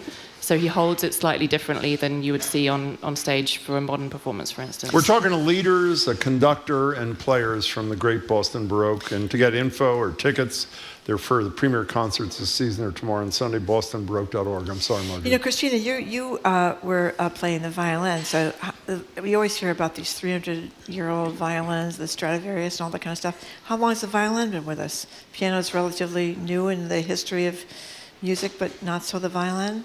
The violin goes, further back than pianos, and it was used in different ways. I guess in Renaissance it was more for dance music. Yeah. And then these instruments that we're playing on, or replicas, are actually what Strads, like when Stradivarius was building his amazing violins, they were set up in this way with gut strings, and the bass bar is different, and the neck, and so all the Strads that people play nowadays have been modernized. So most people don't realize that. But. So Jim was mentioning when Bach was performing, there was a harpsichord, right? Not the piano. But was there an organ? Because I always think of Bach in the church playing the organ. Yeah, absolutely. So how come if there was an organ, which seems to me so similar to the piano, what's the difference? I mean, I know the sound is huge with the organ, but with pipes. But was that it? I mean, why was the piano later? I don't know. It was just, it was invented very early. People tend to think of it when it first came into a lot of use, basically. Forte pianos, as it were called then. But actually the first one was built in 1712. Wow. Very early, but they weren't used in the same way. It's a sort of version of a piano. It's sort of half harpsichord, half piano. Very beautiful instruments, very light. Can I ask the same question almost every week, but it matters to me, or I wouldn't ask it every week. Andres Nelson's, who obviously is the music director of the BSO, about a year and a half ago, or maybe it was longer ago, when the world was in a horrible mess, even though not nearly as horrible a mess as it is now, talked about how much more important, even more important, the arts, music in particular, was in really troubling times, and to people, and that the players and he, as one of the leaders, could feel the difference. And he articulated it beautifully. I know it's a premier concert. I know you haven't been to Boston, but you have been playing. Do you share his perspective that everything's different because of the world around you're playing?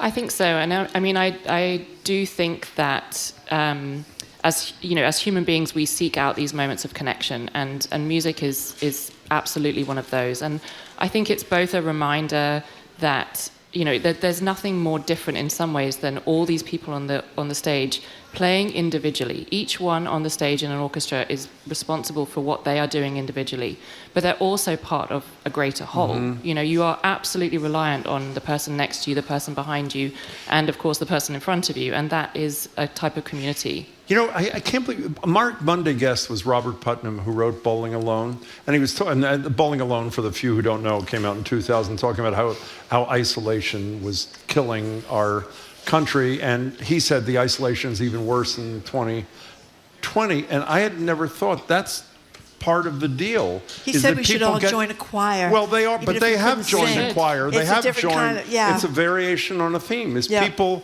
cooperating and doing things collaboratively. Obviously, is an antidote to isolation. Is that?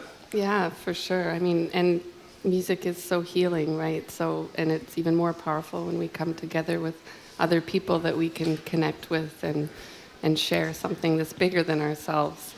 The thing about Baroque music is we've talked about this wonderful thing that we just heard, and the balm of some music.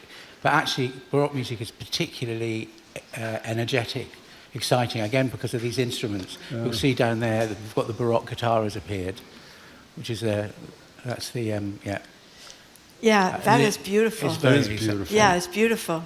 What's the difference between that and the contemporary guitar?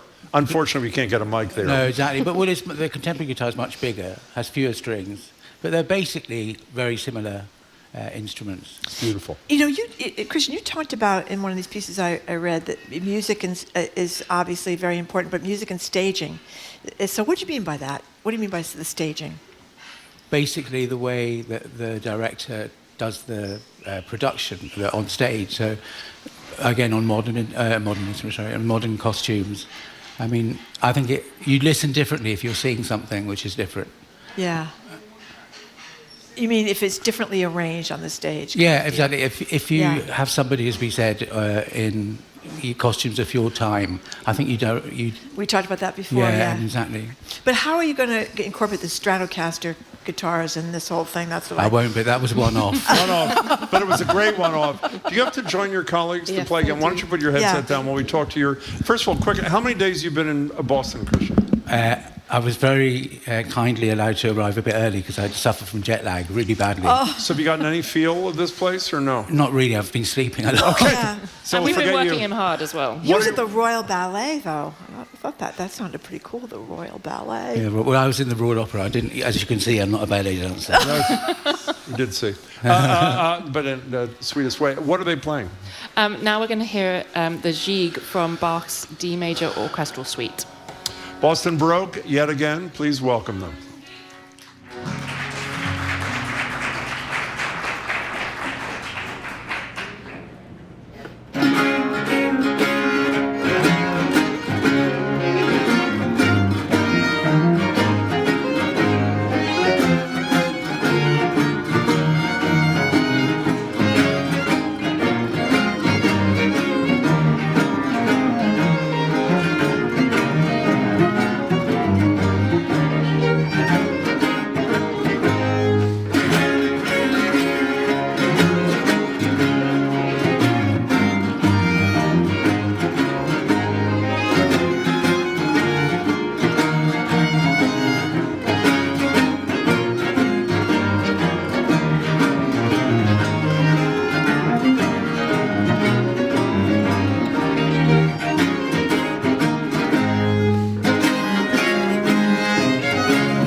have been speaking and listening to players with Boston Baroque. Their new season kicks off tomorrow and Sunday at New England Conservatory's Jordan Hall. For tickets and info, go to bostonbaroque.org. That's bostonbaroque.org. Thank you so much for that wonderful Can I treat. just say one thing? They shouldn't only go for the music. I say this all the time.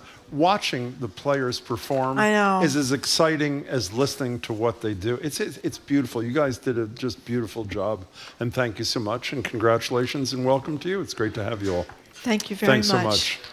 Coming up after this quick break, what once felt like quirky internet lingo is now inescapable. We are ending today's show with one big LOL. You've seen that before on text messages. Why does Jim have such a problem with LOLs? Why does he have such a problem with emojis? He has a lot of problems, a lot of things. We're going to get them all on the table. Up next, I'm Marjorie Egan. He's Jim Browder. You're listening to Boston Public Radio, 89.7 GBH, live from the Boston Public Library, streaming at youtube.com/GBH News.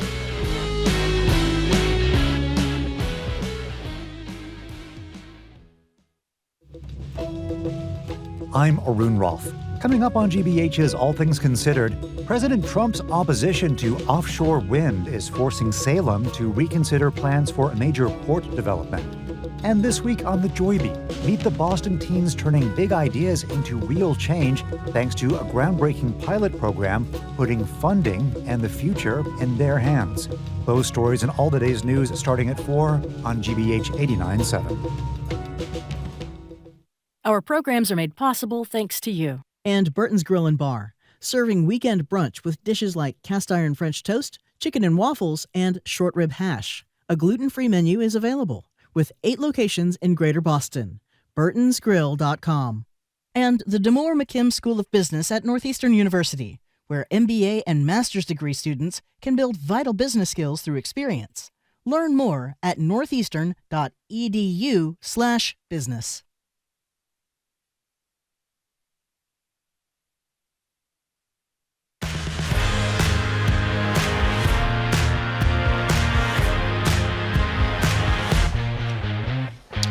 Welcome back to BPR. Marjorie Egan, Jim Browdy, live at the library, streaming at youtube.com/GBH News. Again, Monday's a holiday. We'll have a best of. Marjorie calls it a rerun. It's best of. Best of, excuse me. Tuesday Sorry. and Wednesday, it was a best of. And Tuesday and Wednesday, we won't be at the library. We will have live shows. We hope to be back at the library next Friday. We're not sure yet. We'll let you know.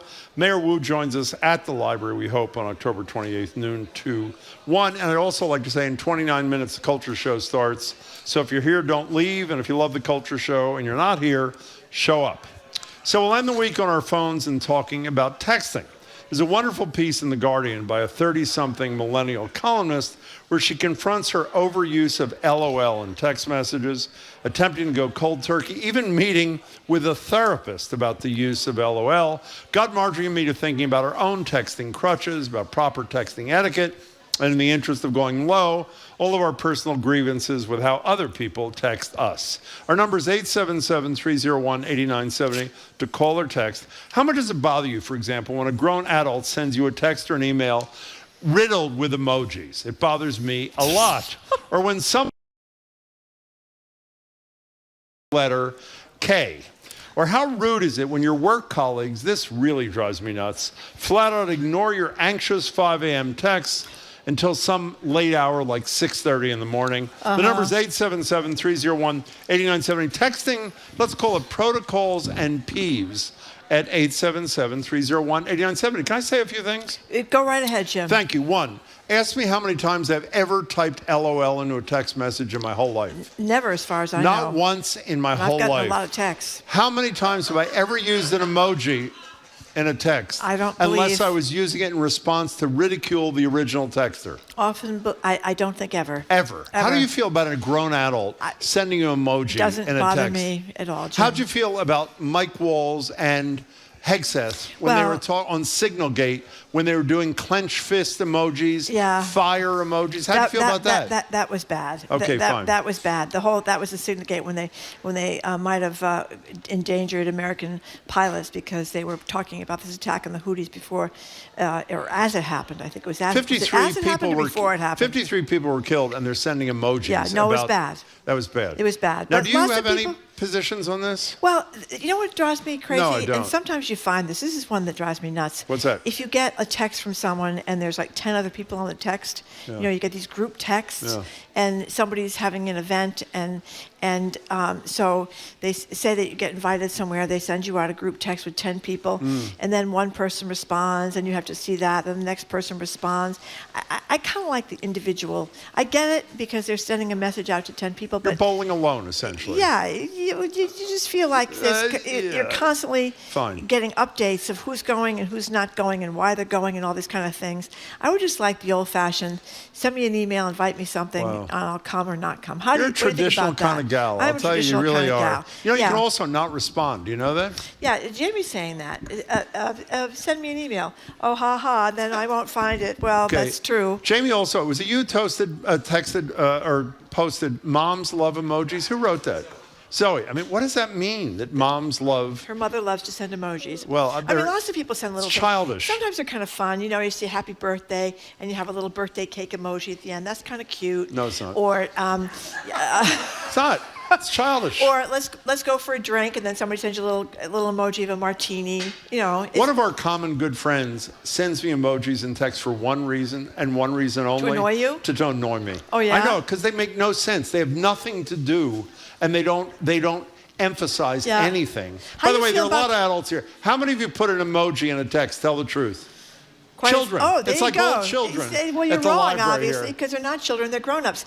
No, they're acting like How children. about the ones you get like on New Year's Eve or your birthday, where you open the text and they have all these streamers going or fireworks going or that kind of stuff? That's sort of fun. It is? Jim, you're really. Jim is a very crabby person. I'm not a crabby person. The number is 877-301-8970. You ever typed LOL into a... How about LMAO? I didn't even know about that until Yes, you today. did. No, I didn't. LMAO? No, Of course I didn't. you did. I didn't know about that. Why don't you explain what it is? Laugh my you-know-what yeah, off. I didn't even know about that Yes, until you did. today. Or I didn't know this one, a new one. IJBOL. Did you know about that? I did. I didn't know about that. Yeah. Is that what you call it? H-ball? Okay. I didn't even know that. Idge, not H-ball. That's how out of it I Idge-ball. am. I didn't know, but it's an Oy, H-ball or that's why you don't H-ball, use whatever it. it is. It's not an but it H-ball. means I just burst out laughing. I know. Is what it is. That's I not. missed That's that why it's not completely. H-ball, because it's I. You know, I'm kind of a troglodyte when it comes You to these are? things. Yes, I am. And you know what else I don't like about texting? If I consider it important enough to text, let's say, you or Jamie, I think I'm entitled to a quick response, you know? Don't you think? And you know what I know? And he will deny this, but luckily he doesn't have a mic to say this. I know that some things he cares about that I text him, he responds slowly because he knows it'll aggravate me. Is that true? Well, Raise your hand. It is true. Exactly. I mean, that is true. Oh, there are two. It's true for two people. Okay, give us a call, 877-301-8970. Your texting preferences, your protocols. Tell us how you feel about emojis from adults. Apparently half the audience use them and that sort of thing. Jamie just types us a note and he says, honestly, nothing in capital letters brings me more joy, meaning than a slow response to an email to which I want an immediate response. Emil Marlborough says, a good friend of mine thought LOL meant lots of love until he sent LOL to a friend who just told him about a close friend dying. Oh, no. Okay. Oh, no. We're getting a bunch of emojis here, Jim. Okay. See the muscle ones, they There was a sent that muscle out. one in from Hexeth. Yeah, in the, he loves that muscle signal one. gate. He loves Yeah. that muscle. Loves Botox, too. What's the emoji for Botox? I don't know. I'm surprised we haven't come up with one yet. But we're getting a lot of, our text messages are full of emojis today, Jim. Well, it's Happy just face, sad face, surprise face, face with sunglasses. It's ridiculous. All the different faces. I kind of like those too. I'm I sure don't you send do. them myself, but I kind of like them. And you don't send them because you can't figure out how to send them? Exactly. Is that what it is? That's part of it. That's part well, of you the know, problem. you can tell the emojis, and there's like 9 million emojis. Too You're gonna be many. all day Just long really looking at the upsetting, emojis. isn't it? Yeah, I've better really things to do, I upsetting. guess, than going through the 9 million emojis to figure out which You ever one. sent me an emoji even once? I don't think. I do not believe so. How about exclamation points? Yeah, I mean, that's a problem. People do. I do How about exclamation capital points. letters? Well, Trump does that. Too much use of capital Yeah, letters. Trump. Okay. It's Suze, really it's a minefield. This It is a emoji, minefield. This texting thing is just a minefield. Suze, you're on Boston Public Radio. Thank you much for calling in. Welcome. Hi, folks. Hi. I'm an attorney. I was working on a multi-million-dollar deal with Wall Street attorneys at big New York firms not listening because they're lovely folks, Sure but they they are. kept putting emojis in the professional emails. Ha ha, when you're working on an $80 million deal is just really not funny. So, in all seriousness, don't hang up, Suze. How do you feel about that, Marjorie? Because you're more tolerant than I. I think that's odd. In a serious I do think that's professional odd, communication. Suze. I'm with you. I think it's very odd. Suze, thanks for that. Somebody just said that emojis are all over. It's now all about GIFs. You know, you have the animated GIFs to the conversation. GIF, GIF. I know what they are. Yeah. 877-301-8970 is the number. Some of them are kind of cute, the GIFs. Here's another thing. Yeah. I am of the belief, and I violate this with only two people, the two of you who are sitting here. I believe before you call anybody, you should text them to say you're going to call, or is it okay to call? How do you feel about that? Well, you never do that. You always call. I call you, and I call Jamie directly. Everybody else I always call as a sort of a showing of respect. And if they don't want to talk, you don't get a response, then you don't call them. Well, there's a very interesting I don't want to piece. be what's that? From theconversation.com. I don't know about that website, but Nor do I. We have a piece from that talks about how teenagers now never pick up the phone if they get a call, unless it's like they recognize their mother's number and they're worried it might be an emergency or something from the school, something they think that they have to know right away. And they believe, the people that were quoted in this piece believe it is it's just an aversion to having a conversation that you're not ready for. Well, not only that, you lose control. The beauty of texting is you maintain total control in the conversation. I'm serious. Would you not agree? I think that's a little over the top. No, Jim. you do. You know, you can terminate it when you want. In any case, Katie in Situate, you're next on Boston Public Radio. Thank you for calling. Hi. Hey, you're on air with my 9-year-old and my almost 10-year-old. LOL was so dead, like dead to the ground, but 6'7". Okay, great. It's great to talk to both of them. That was excellent. Okay. Well, what do they think? Are they my kids? Are they texting yet? I wanted to be on air with you guys. We're thrilled to have them, sort of. Yep. Are they texting yet? No, they're in elementary school, but they did want to say that LOL's not cool. It's not? And that now the kids are all saying 6'7" about some tall basketball player, but now apparently you say 6'7" for everything. What does 6'7" mean? I don't know. Jim, Why don't you ask the honestly, kid? The kid's standing right there. Oh, yeah. It's a. How did 6'7" start? With a basketball player that was super tall? I know 6'7". He says, I don't know, 6'7". Perfectly. Okay. Thank you very much. Well, that was helpful. Katie, do you have anything to say on your own, or is it purely you a conduit for your children? I have to say that everyone should go to a protest next Saturday. I'll be in Providence marching with a huge organization on Rhode Island that Good is for you. That's October all 18th. been coming together. All the different organizations have been trying to make one big, large one. So. Great. Katie, we're glad you brought it up. We'll talk about it. We promise you next week we're going to have some of the leaders on our show at the end of next week as well. Katie in Situate, thanks for the call. Okay, here's a person who says there's so much hate and misery in the world today. Let's leave emojis alone. And then they send me about 15 emojis. Most of them are cheerful, flowers, hearts, people with sunglasses, really nice. smiling, people with exclamation points and all that kind of thing. That's really nice. Jamie says the reason he doesn't answer is because what you just said, he doesn't want you to be able to maintain control of the conversation. That's why he doesn't respond. And another texter, or maybe this is our staff, said there is an emoji for Botox. It's a syringe. Well, here's what Tim in Milton says, because we can never get through the show without it. I'm searching like crazy for the shot put emoji.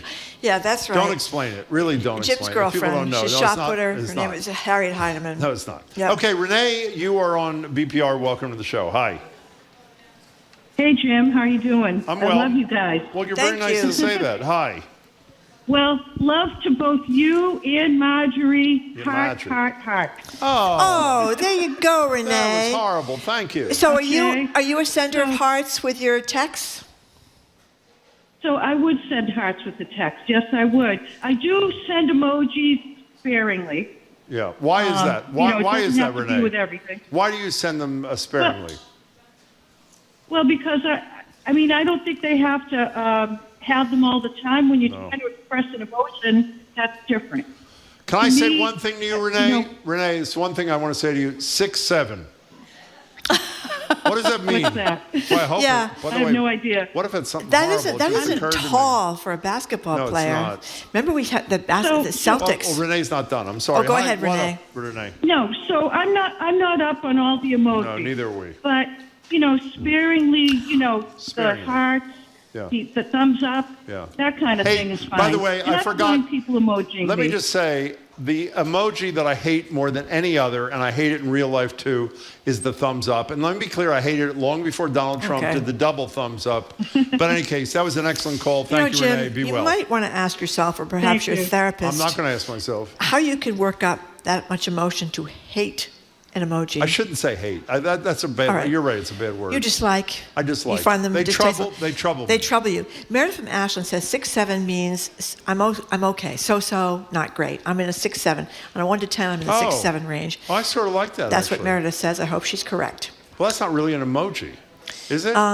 No, it's a number. I know it's a number. Jim. Thank but you. That's what it means that if you it was put a that number. in your text, that Yeah. you're at 6 and 7s as opposed to 9s and 10s. Thank you. Okay, Jackie is on the phone. Thank you for calling, Jackie. Hi, Jackie. Hi. So, I agreed with the woman on the group texting. I find them very, very bothersome. Yeah, I do too. But what I do. What do you do? Yeah, what I do is I'll respond back individually. What I said to the lady who screened this was, I know it takes a little bit extra, but I just compose a new text just for the person who put out the invite to let them know yes or no. Exactly. You're a bold woman there, Jackie. Exactly. Go ahead. I am. No, you are. That's but beautiful. the problem, Jackie, is when you're on that thread, everybody else is texting their response on the thread. So you get these constant texts. And if you don't have the sound turned off on your phone, which I hate to do because then I forget to put it back on, you hear all these texts coming in, answering the thing. You know what I mean? But thank you. No one knows what you mean. Thank you for the call. They do know because lots of Jackie, people get thank those you. things.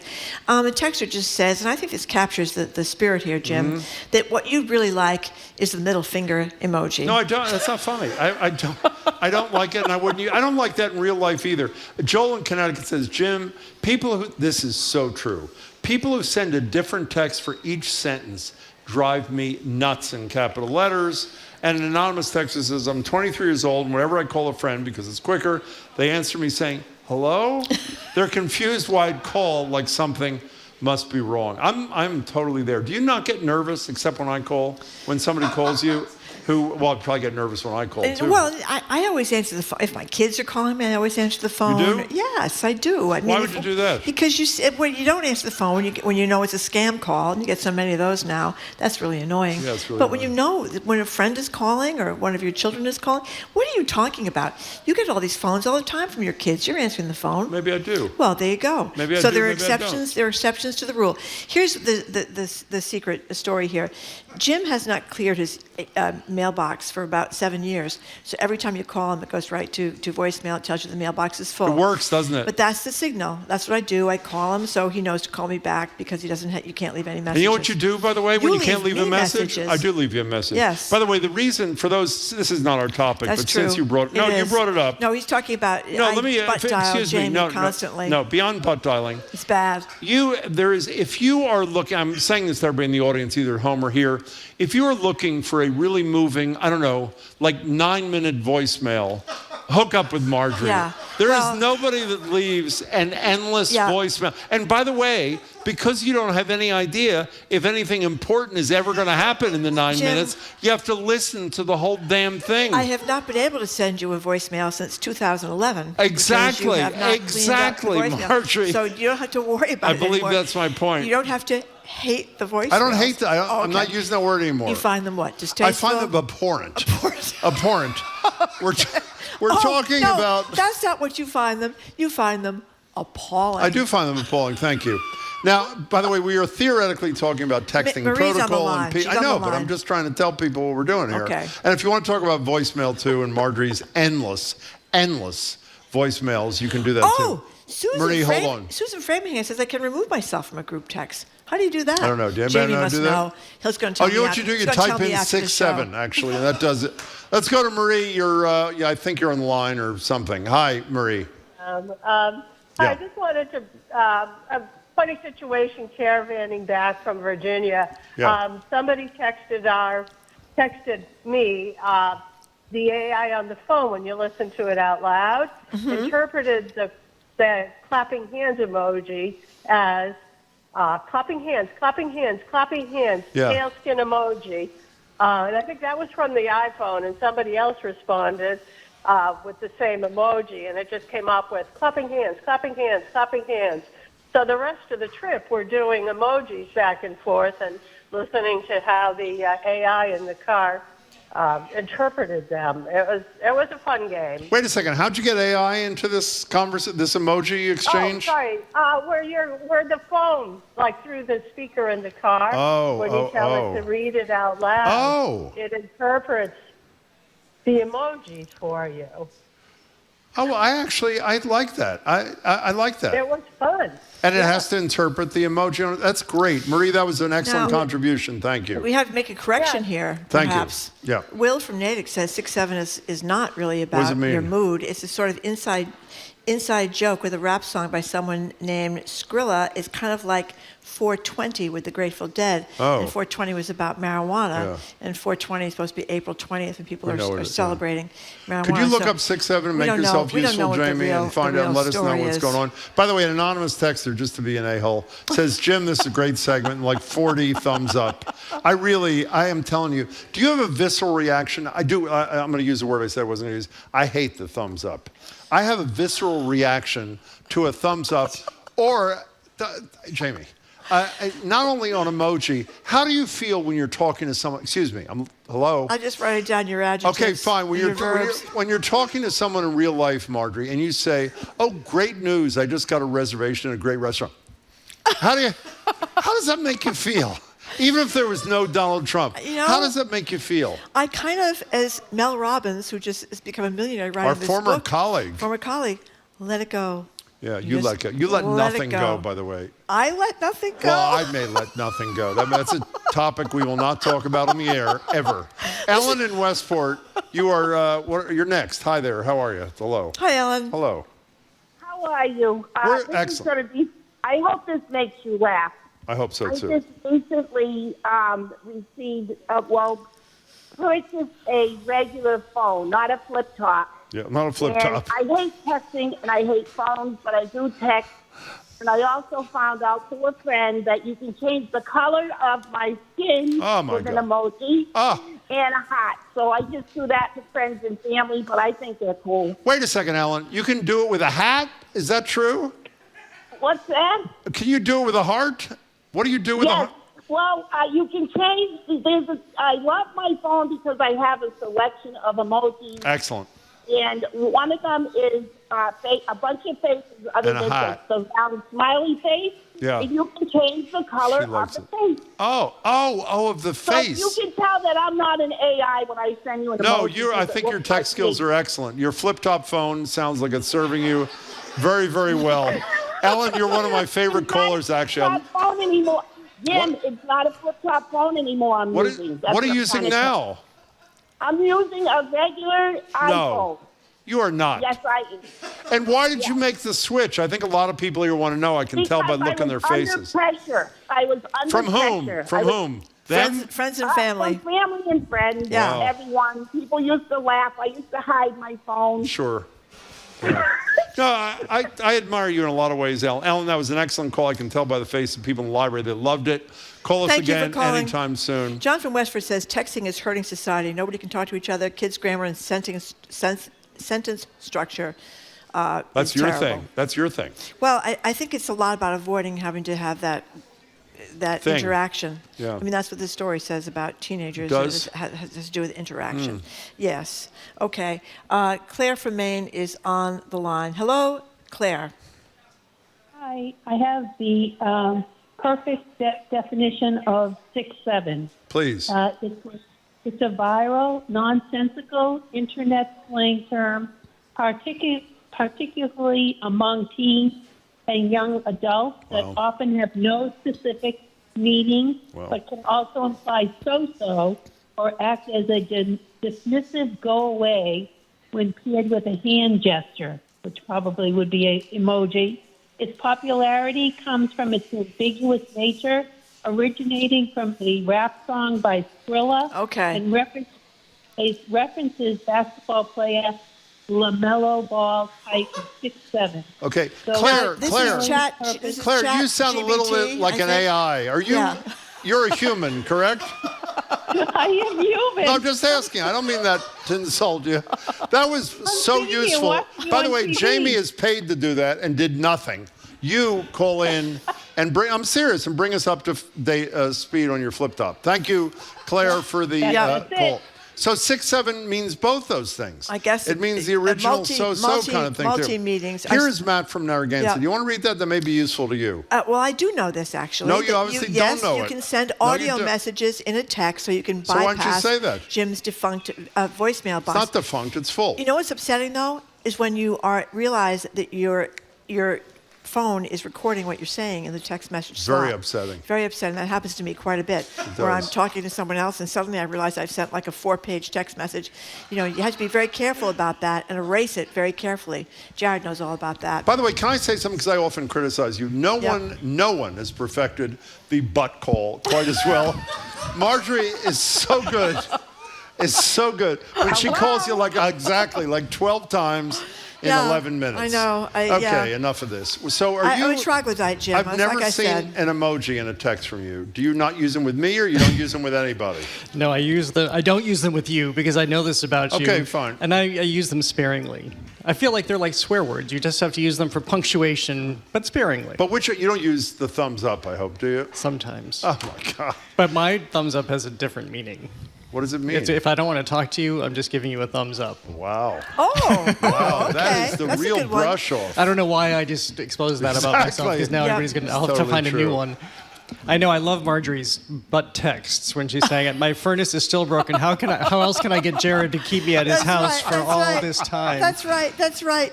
Jim has a lot of emotion invested in emojis and LOLs and Why do you on hate them texting. so much? In all seriousness, he said hate about 40 times. I know, and I apologize it's like for that. cave painting. We've been using them forever. There's certain things that give you hives that you can't explain. I'm serious. The two things, emojis from grown-ups. And am I a grown-up? And let me just You're establish. a grown-up. Okay. And a thumbs up is literally it could put me in my grave. He just can't really take it. Just can't take it, I Jared. can't take it. This is over the good edge. information. You don't do thumbs up in real life to anybody ever, I hope, do you? You obviously do. Okay, what's on the show? No, who does that if you're an adult? Donald Trump. Okay. He does double thumbs up, by the way. And you know what the horrible thing is? Every sycophant who takes a picture with him, with that big smile, does that smile with the 2 thumbs up. Okay, so what do you, thank God this is almost over.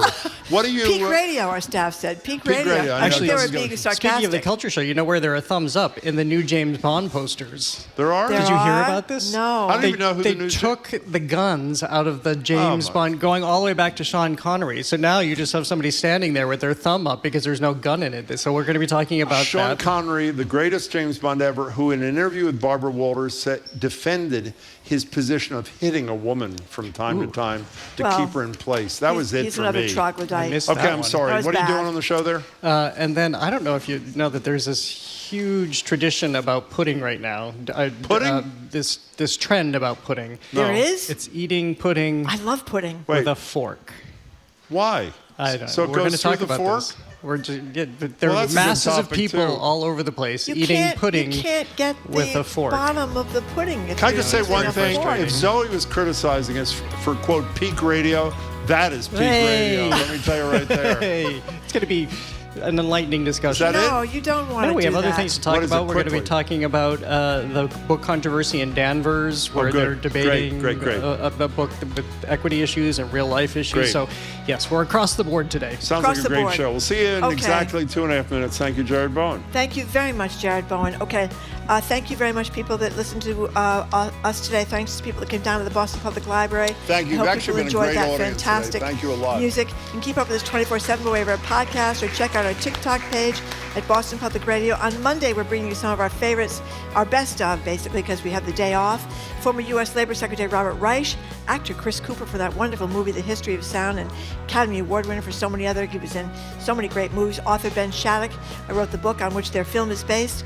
From White Snake's Project's Indigenous Directory for Musical Storytelling, the mother and son duo behind the new cookbook Homeland Masala, and 1970s TV heartthrob John Davison is going to be with us too. Our crew, Zoe Matthews, Aidan Conlon, Nicole Garcia, Hannah Loss, our engineer John LaClaw Parker, our executive producer Jenny Bologna. Special thanks to our great BPL staff who did a great job with our YouTube stuff, etc. Maddie Geyer, Brad Lewis, Colin Cockrell, Olivia Corsillo, Sandra Lopez Burke, our host at the Newsfeed Cafe and across the street at the Lenox Hotel. The Culture Show is on right after us, their Week in Review. From 89.7 GBH right here at the Boston Public Library. I'm Marjorie Egan. I'm Jim Browdy. Thanks so much for tuning in. Hope you can tune in on Monday and have a great long weekend. I picked the wrong week to quit sniffing glue.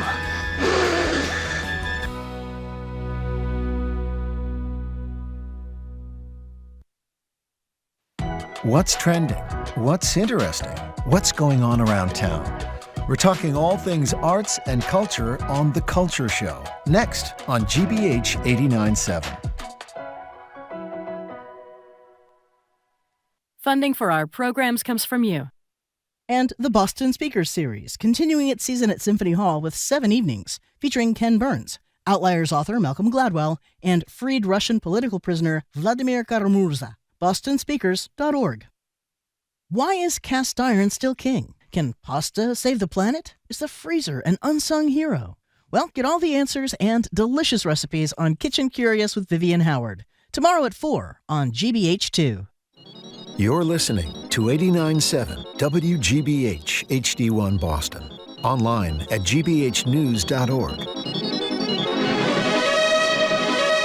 GBH News. What matters to you? I'm Jared Bowen. This is The Culture Show. Coming up today, it's Banned Books Week. And in Danvers, the young adult novel All-American Boys is on the borderline of banishment. Some parents are uneasy about its themes of racism, drug use, and the surplus of swear words. There's over 200 swears in this book, but our children are learning those. They can read it. They're writing it. Other parents argue that learning is all about confronting complex issues. This isn't a light, fun beach read where everyone lives happily ever after. This book makes students think critically. It fosters empathy for others. Then Amazon gives new meaning to trigger warnings. James Bond is now a man without a golden gun. The owner of the Bond franchise, Amazon upset fans by scrubbing gun imagery from classic Bond artwork. But ever the ladies' man, maybe Amazon was onto something. That gun looks more fitting for a woman. You know much about guns, Mr. Bond? No, I know a little about women. Plus, country star Zack Bryan's new song, Bad News, is living up to its name, sparking controversy with its lyrics that take on ICE raids. And ice gonna come bust down your door. Try to build a house, no bills no more. But I got a telephone. Kids are all scared and all alone. It's a song Kristi Noem sure won't be adding to her playlist. I heard that, and I hope he understands how completely disrespectful that song is. From a war of words, it's on to the world of Wordle, with Jimmy Fallon leading the way. So, you know the game Wordle? If you don't know it, it's some website. You got to go to some Wordle something. Now you don't need a New York Times subscription to play. Jimmy Fallon is bringing Wordle to television. Does this spell misfortune for that other game show?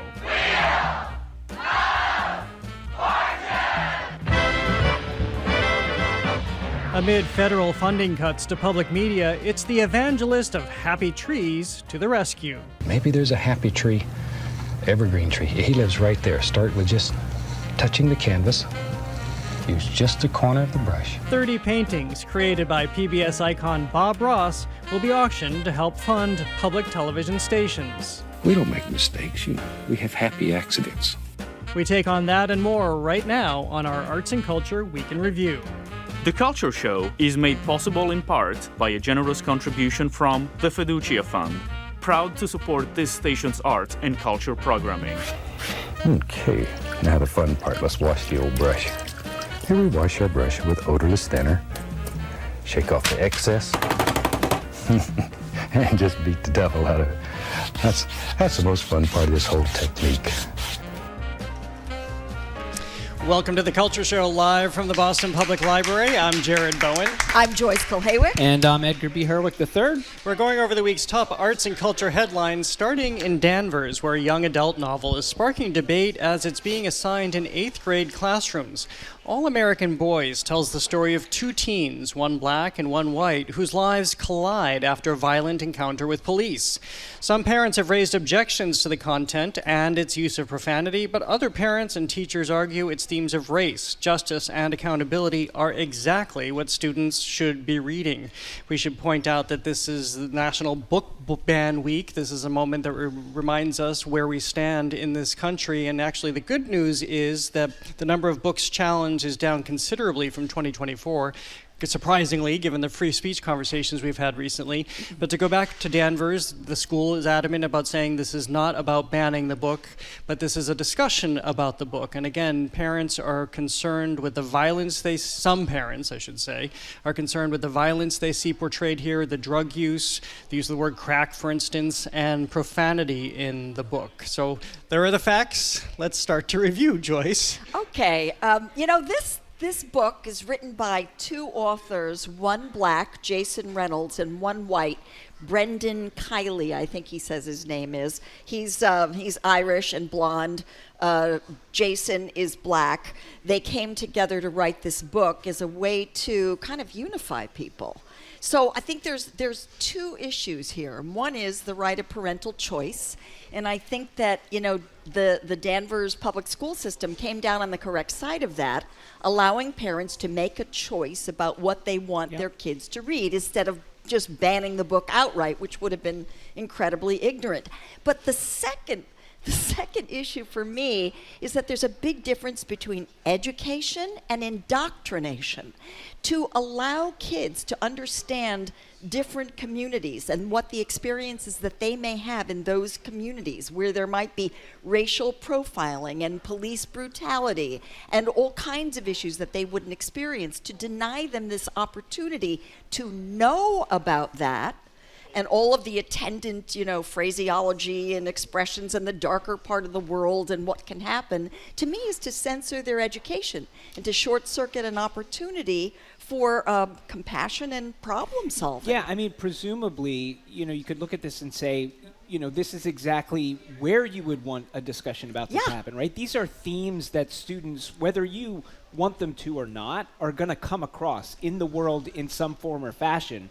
And in theory, you would hope that in a school system where they can put some context around it, exactly, you can use it to have hopefully a nuanced conversation. That's certainly better than, picking it up on television and then chatting about it with your friends and not knowing your way through what it is that you're talking about. So there's that. I think there are a couple important things here to point out, which you have, Jared. One, this is not a book ban. This is a conversation about whether or not this belongs in the curriculum.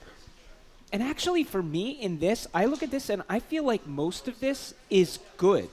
The way this is being handled, the fact that it's happening, this is okay. I think it's okay for some parents, even if they're in the minority, they should be able to feel free to come and go into a forum and say, hey, we don't think this is right for our 8th graders, and here's why. Yeah. And then you have a discussion about it. And as you said, in Danvers, they've given an opt-out situation if parents still feel strongly that they don't want their kids to read this book or be a part of it. I think it's something like 5% have opted out, right? Okay. I wish they would opt in. I wish they would opt in. So, but it's of course it's up to the parents' prerogative. Yeah. And Edgar, you're right. It's 5% of parents who opted out. But I think it's interesting I'd be curious actually to hear more from these parents to understand why they don't think their children are already being exposed to these things through movies, through video games. Right. We've often referred back to the show Adolescence, which taught us all, parents, teachers, police included, about what's actually happening in a lot of, yes, it's a fictional show, but it's very much based on reality. So I think presumably it's safe to say that these kids are already encountering this. I will tell you, the language I've heard come out of some kids' mouths recently in public spaces, this is pro forma, but this is also, Joyce, as you say, This is where we are at in society today, unfortunately, where these issues are constantly surfacing, and whether it's going to happen in their communities or whether they're seeing it depicted on television or movies or on frankly the radio. as I was going to say, on television news, this is a part of their lives. Flip on and the so radio. it's better to be informed, my argument, but I'm not a parent either. The authors said that they wish that on the 10-year anniversary of this book, and it is the 10th year anniversary, they wished that it was now obsolete and out of print. And in fact, it's very much of this cultural moment. We're still dealing with these issues. And the third issue that this book brings up, which is extremely relevant right now, is that it poses a moral dilemma around personal responsibility in the face of injustice. And that could be any kind of injustice, not just racial profiling, but anything that's happening in the world anywhere. And it forces kids to confront those ethical issues. I think the parents and the kids should sit down with the authors and talk about this book. As we're talking about this, I remember I saw a keynote speech by Elizabeth Strout, I think it was this year for Boston Public Library's Associates event, actually, and she made me realize something at this stage of the game. But your books help us to understand people. I certainly knew that, but her point was you can't really know a woman, for instance, unless you're reading myriad stories about them. So I went into this deep dive, and I've read a lot of her novels since then, and I can't tell you how much I understand about women and why people do things. Not just women either. Oh, thank you, Jared. I'm so... No, but why people do things. And it's that whole notion about you being universal, too. You think you're the strangest person for having a particular thought or having a particular response or action, but books allow you to understand that that's not the case, because here you have an author who's writing about this story, and you understand that you're in a sea of people who feel the same way, because we are all the same human being in terms of the fact that we are all the same species. And what artists do is really push back on your own set of ideas. It makes you challenge what you yourself believe. That's the whole point. I mean, I will say one thing I find myself grappling a lot right now, but this is an example of it. But what does a good faith discussion and argument look like in 2025? And one of the things, like I said, when I look at this on the outside, I say, this looks like everybody's kind of handling it right. But I look at the two sides on this, and some of the things that, like the Danvers Teachers Association called the criticism deeply troubling. And the people who were criticizing said, well, the teachers are part of the equity industrial complex. I feel like those feel like extreme positions to me on something that looks like, I think this feels to me like this is exactly how it should play out. This is an opportunity, but there's a lot of fear out there still. Yeah.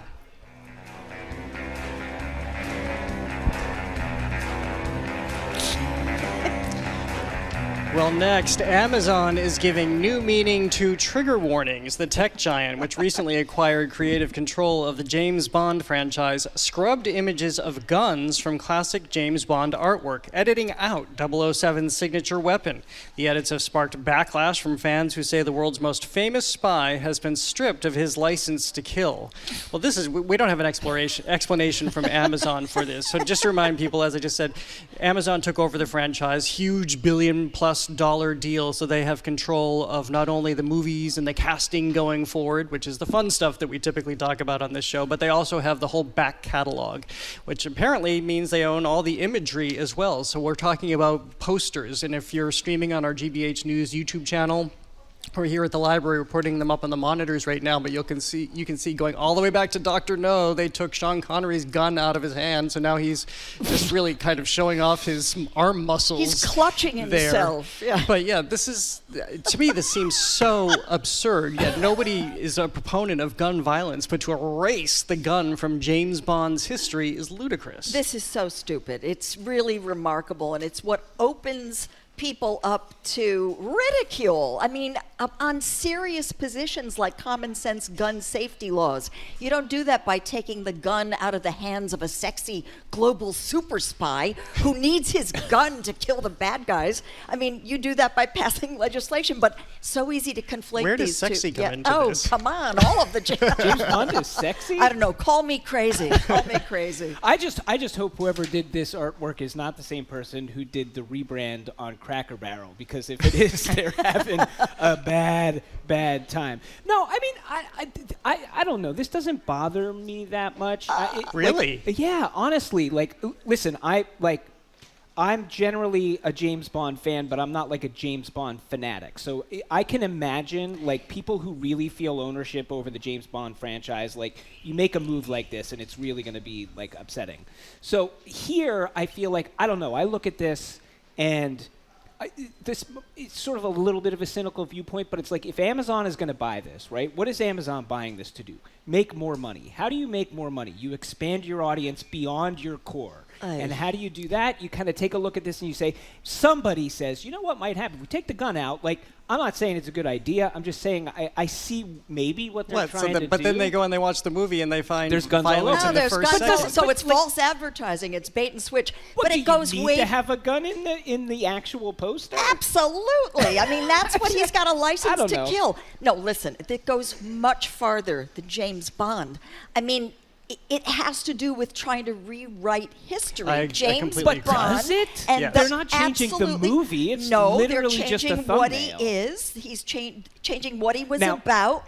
That was the poster. He was a man of his times. You cannot erase history. I agree. I agree. It's like going back and editing in the women coming out of the ocean and giving them a one piece instead of the bathing suit. It's like changing Octopussy to the octobiologically enticing marine life. That's going to be the new title. You can't go back and change what was the sensibility of the time. Movies are a record of where we were as a culture at the time. Right? The movie is exactly the same for now. Well, okay. So if this is a slippery slope thing, if people are worried because it's a slippery slope, then I will eventually say they were right, they saw it, and I didn't think it was going to go that far. Now, if they were going to go back in and re-edit these movies, that for me would be a different conversation. Steven Spielberg but the poster did that. is just the poster was marketing. When in that time you marketed how it worked in that time. In 2025, you market to the audience. But again, I disagree because I think this is the marketing is part and parcel of the film. This is also the marketing is also telling us what the tenor of the time is, and this is what draws people in. And remember, the whole James Bond logo is looking down the barrel of a gun. So, but that's staying. They're keeping that.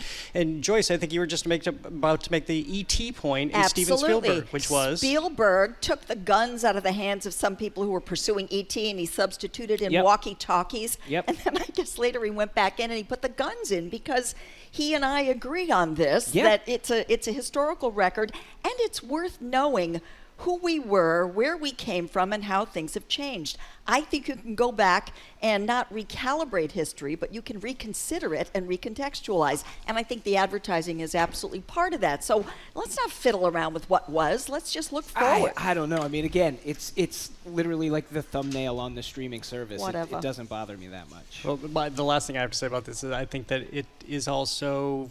Maybe this is a reflection of your not being a huge James Bond fan, because I think a lot of these images are so iconic, and that's a word I try to never use unless really appropriate, and I think it's appropriate here. Those images are very iconic for the franchise and people who are fans of it. And by the way, it just looks stupid. I mean, it does look stupid. In some of these cases, I will agree with that. They just extended the arm. So Pierce Brosnan has those like Inspector Gadget arms. Oh my gosh, they've also like sort of flat, like it's they're flatter looking, and it all, it looks like it went to a design firm and they were like, let's make them all on brand. It's, It's That's boring not my to me, brand of James All right, Bond. we'll check back in with you.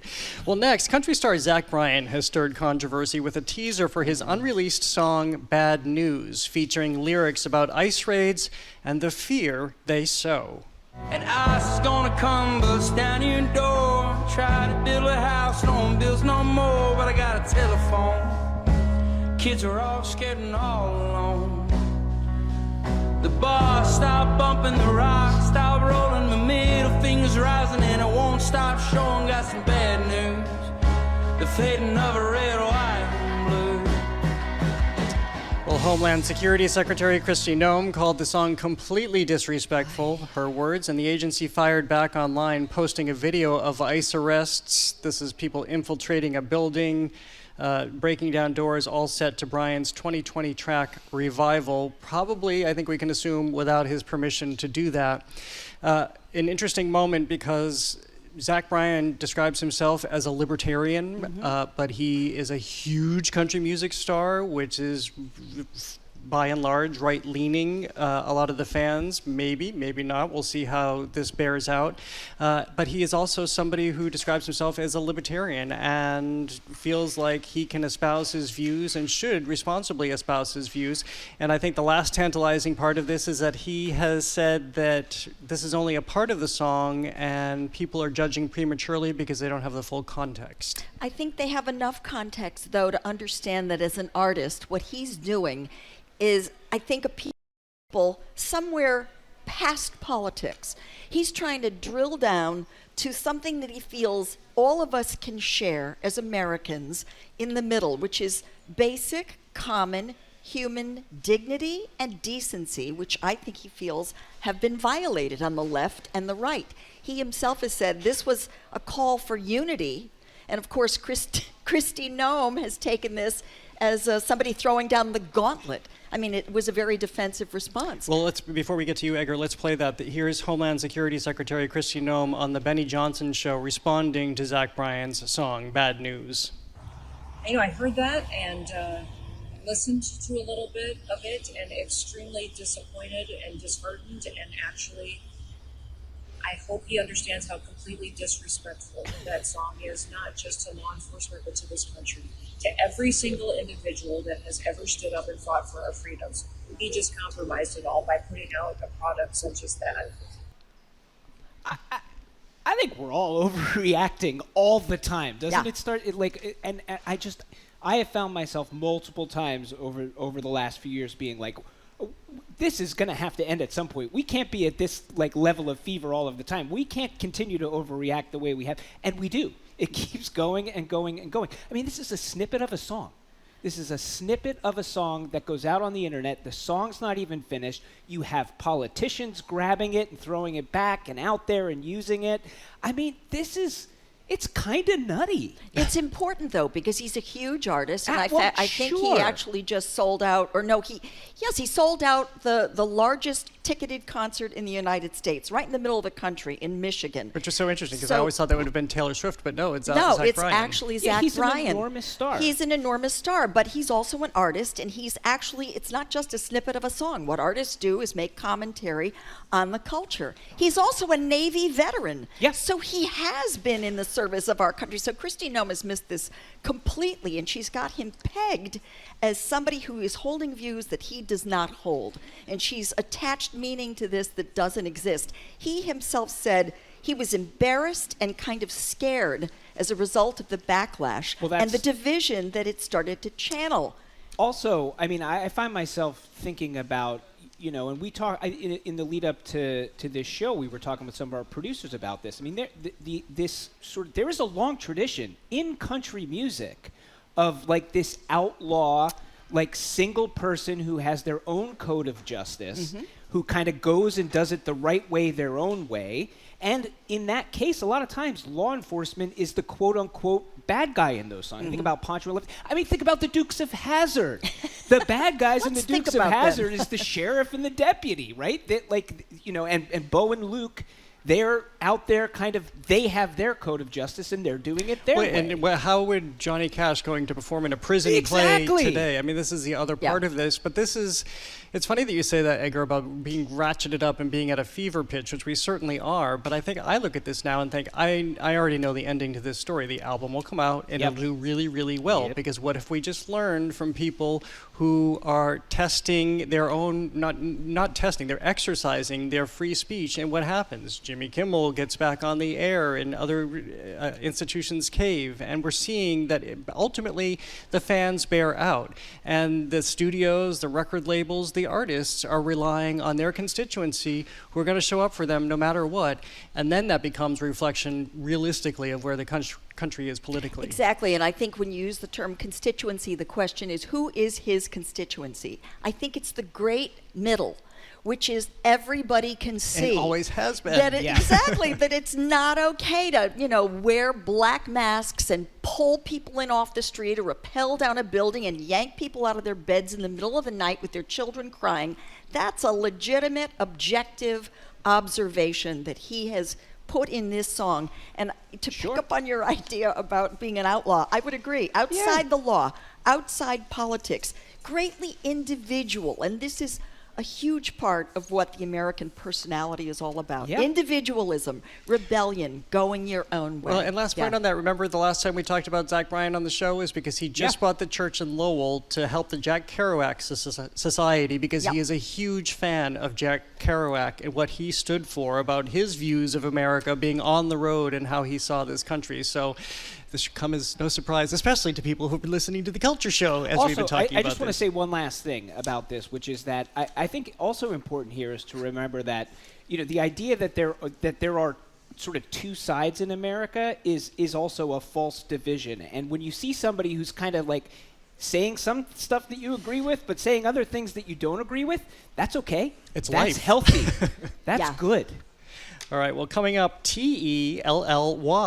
That's where the hit game Wordle is heading. That was Telly. If you weren't following along at home, that was Telly.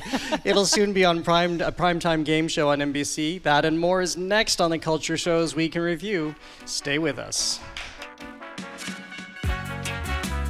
The Culture Show is made possible in part by a generous contribution from the Fiducia Fund, proud to support this station's art and culture programming.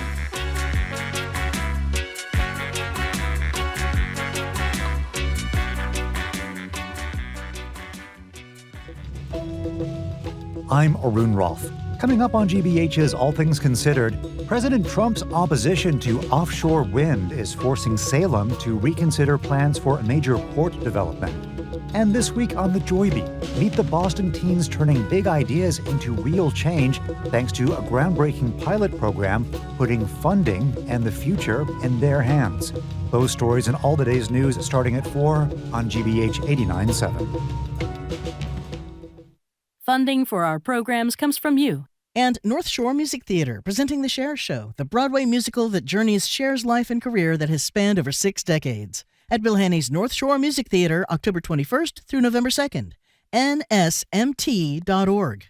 And Discovery Museum in Acton, inspiring learning through hands-on science, nature, and play. Now offering birthday parties. Learn more at discoveryacton.org. And Forge Heat Pumps in Newton. Forge's in-house team designs and installs all-in-one heat pump systems that deliver heating and cooling year-round. Details at forgeheatpumps.com. GBH Daily is a newsletter that keeps you informed, connected, and ready to go every weekday morning. You can subscribe today and get it in your inbox at gbh.org/daily.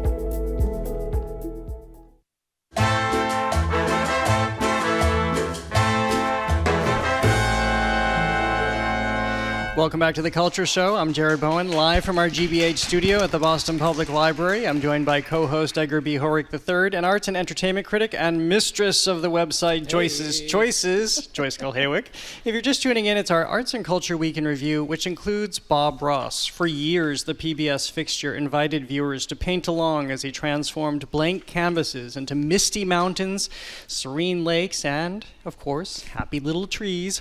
His gentle voice and quick brushwork made the joy of painting a public television classic. Now, 30 of Ross's original landscapes are going up for auction, with proceeds supporting public television stations amid federal funding cuts. Of course, that was a stark reality for all of us in the public media system on October 1st. And we know hardest hit were the rural public stations that don't necessarily have a huge endowment and were heavily reliant on the government funding, which evaporated system-wide to the tune of about $1.1 billion. So I believe, I'm still a little unclear on this, but I believe it's the entity that now controls the estate has stepped forward, and they're putting 30 of these paintings up for auction. It's important to note that they're all pieces that were painted on his show. 30 minutes or less. Yeah, exactly.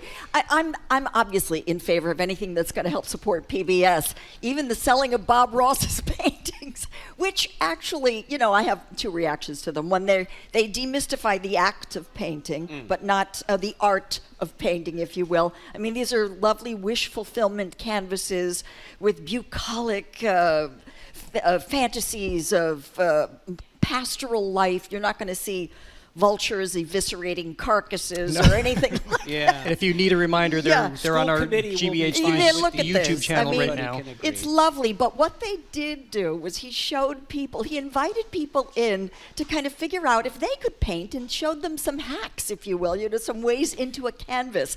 And for that, I think a lot of people are grateful, and as am I. And I think it kind of takes the edge off of some of the elitism that people may even associate with public television. I mean, this guy, Bob Ross, was a regular guy. He was very calm and very sweet, and he painted these lovely canvases, and I hope they make a ton of money for PBS. Yeah. Also an Army guy. He had served the country as well. That was Bob Ross's background with his wet-on-wet technique for painting. I mean, I find this interesting because for a number of reasons. One being it. On the one hand, it makes total sense, right? He was a big, important part of public broadcasting. I think it's something that a lot of people have a really good association with. As you say, people love him. It's kind of one of the sort of best things about public broadcasting. Yeah, people just wanted to be in his company. So it's cool that they're auctioning his stuff off. On the other hand, I find it interesting to grapple with him as an artist, not just a figure, right? Because I think that's also something, like there have been a couple of his paintings that have gone recently up for auction, and they went for more than people thought they were going to. And I think it's interesting to sort of ask yourself about him, not just as a figure, but as an artist and his painting. I suspect these are going to go for more than people think. I think so too. Before we continue, let's hear from the wit and wisdom of the late Bob Ross on his program, The Joy of Painting. While I'm doing that, one of the most interesting things that we see as we run across the country teaching this fantastic method is people continually say, I can't draw a straight line. I don't have the talent, Bob, to do what you're doing. That's baloney. Talent is a pursued interest. In other words, anything that you're willing to practice, you can do. And this is no exception. So what I think is really interesting is this exists on a couple of different levels. People, especially during COVID, gravitated toward his show because I think he brought calm. They now have a museum in Muncie, Indiana, where you can visit the set where he painted.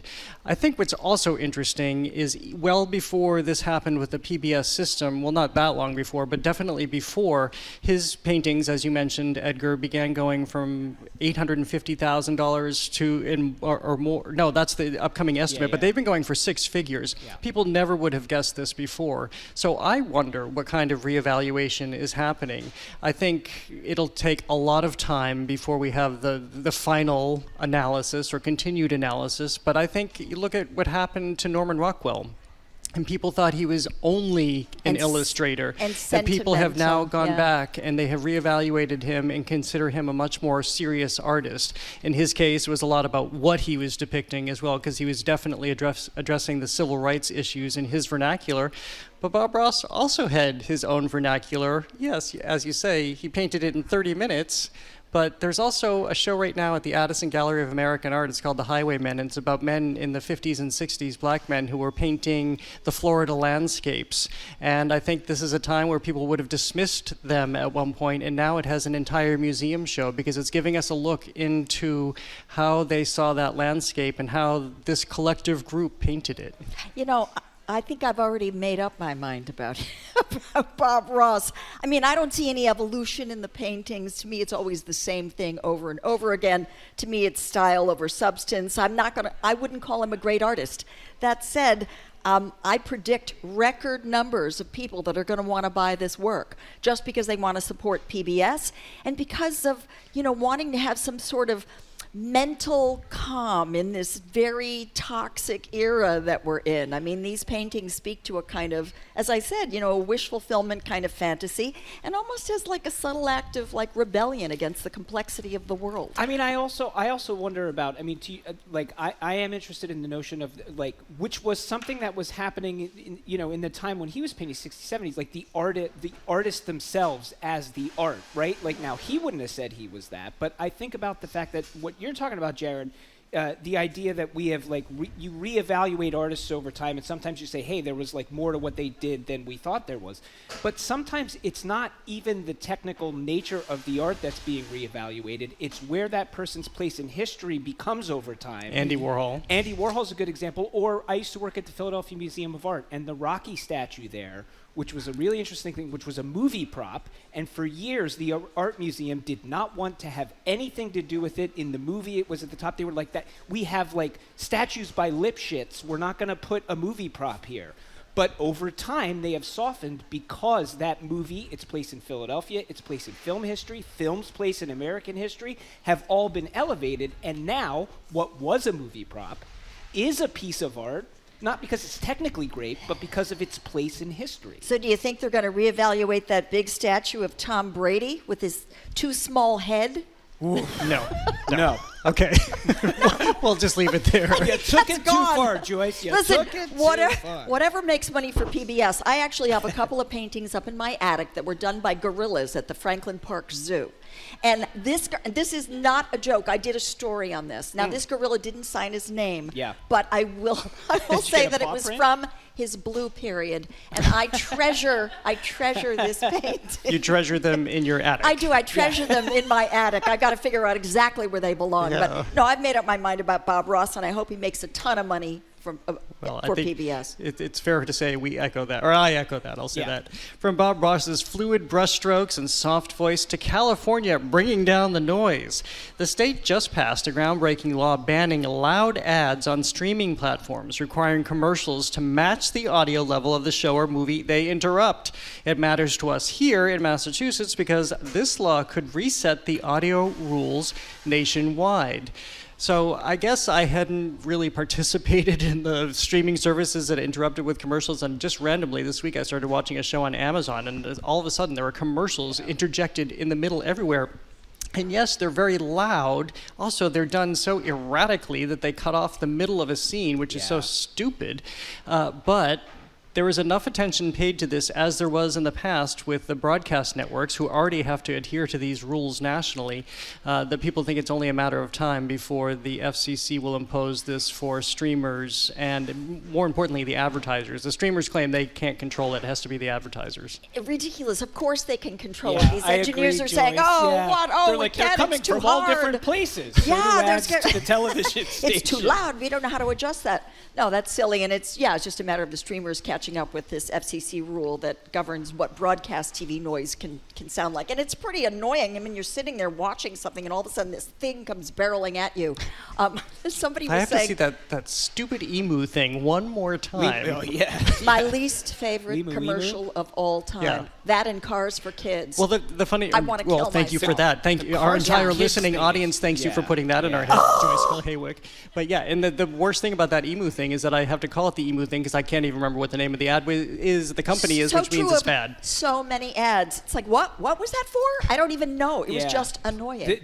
I agree. The Limu Emu one is like a bit that never worked, and they're on commercial number 400. It's crazy. I'm like, nobody's laughing at this. There are some of them, like the progressive people with flow. I think those are funny. Oh, those are great. Those are great. Anyway, this is just part. I look at this. This is like this.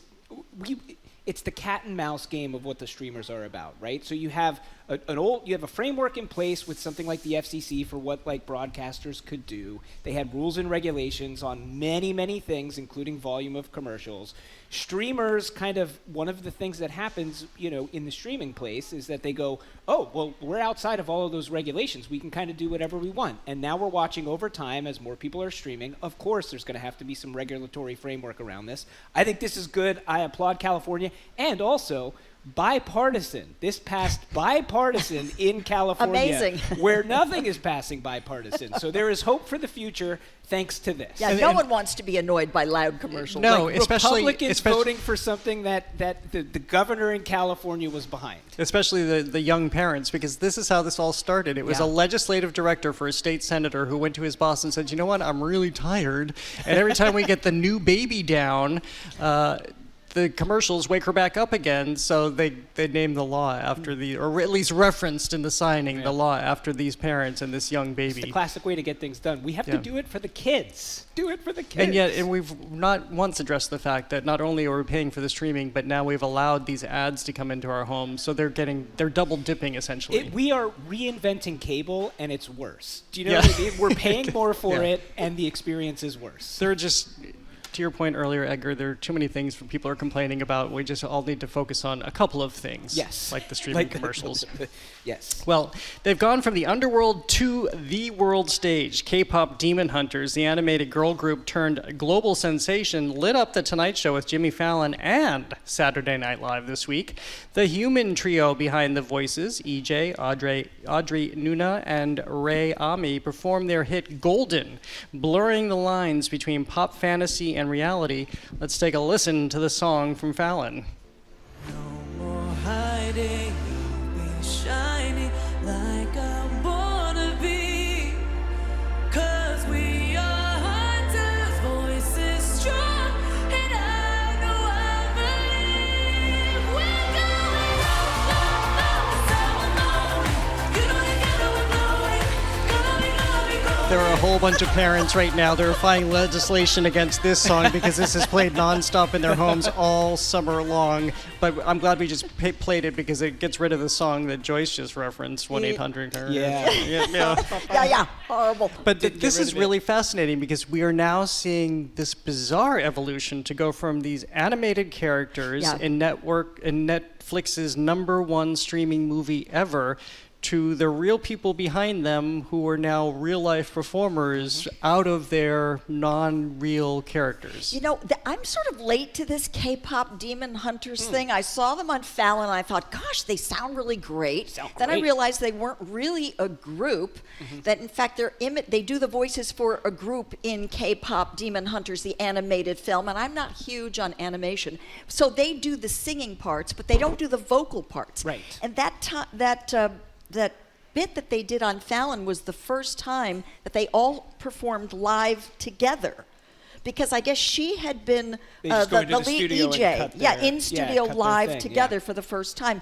And so EJ, the tall, gorgeous lead singer there, had bronchitis, and I guess that sort of, delayed things. And also they're singing this song in a key lower than what they sing it in the animated cartoon. It's still, even just in that clip that we listened to, that's a 3-octave range in that clip. That's incredible. She's got an incredible voice. So I said, A, these are talented people. B, how could I not know about it?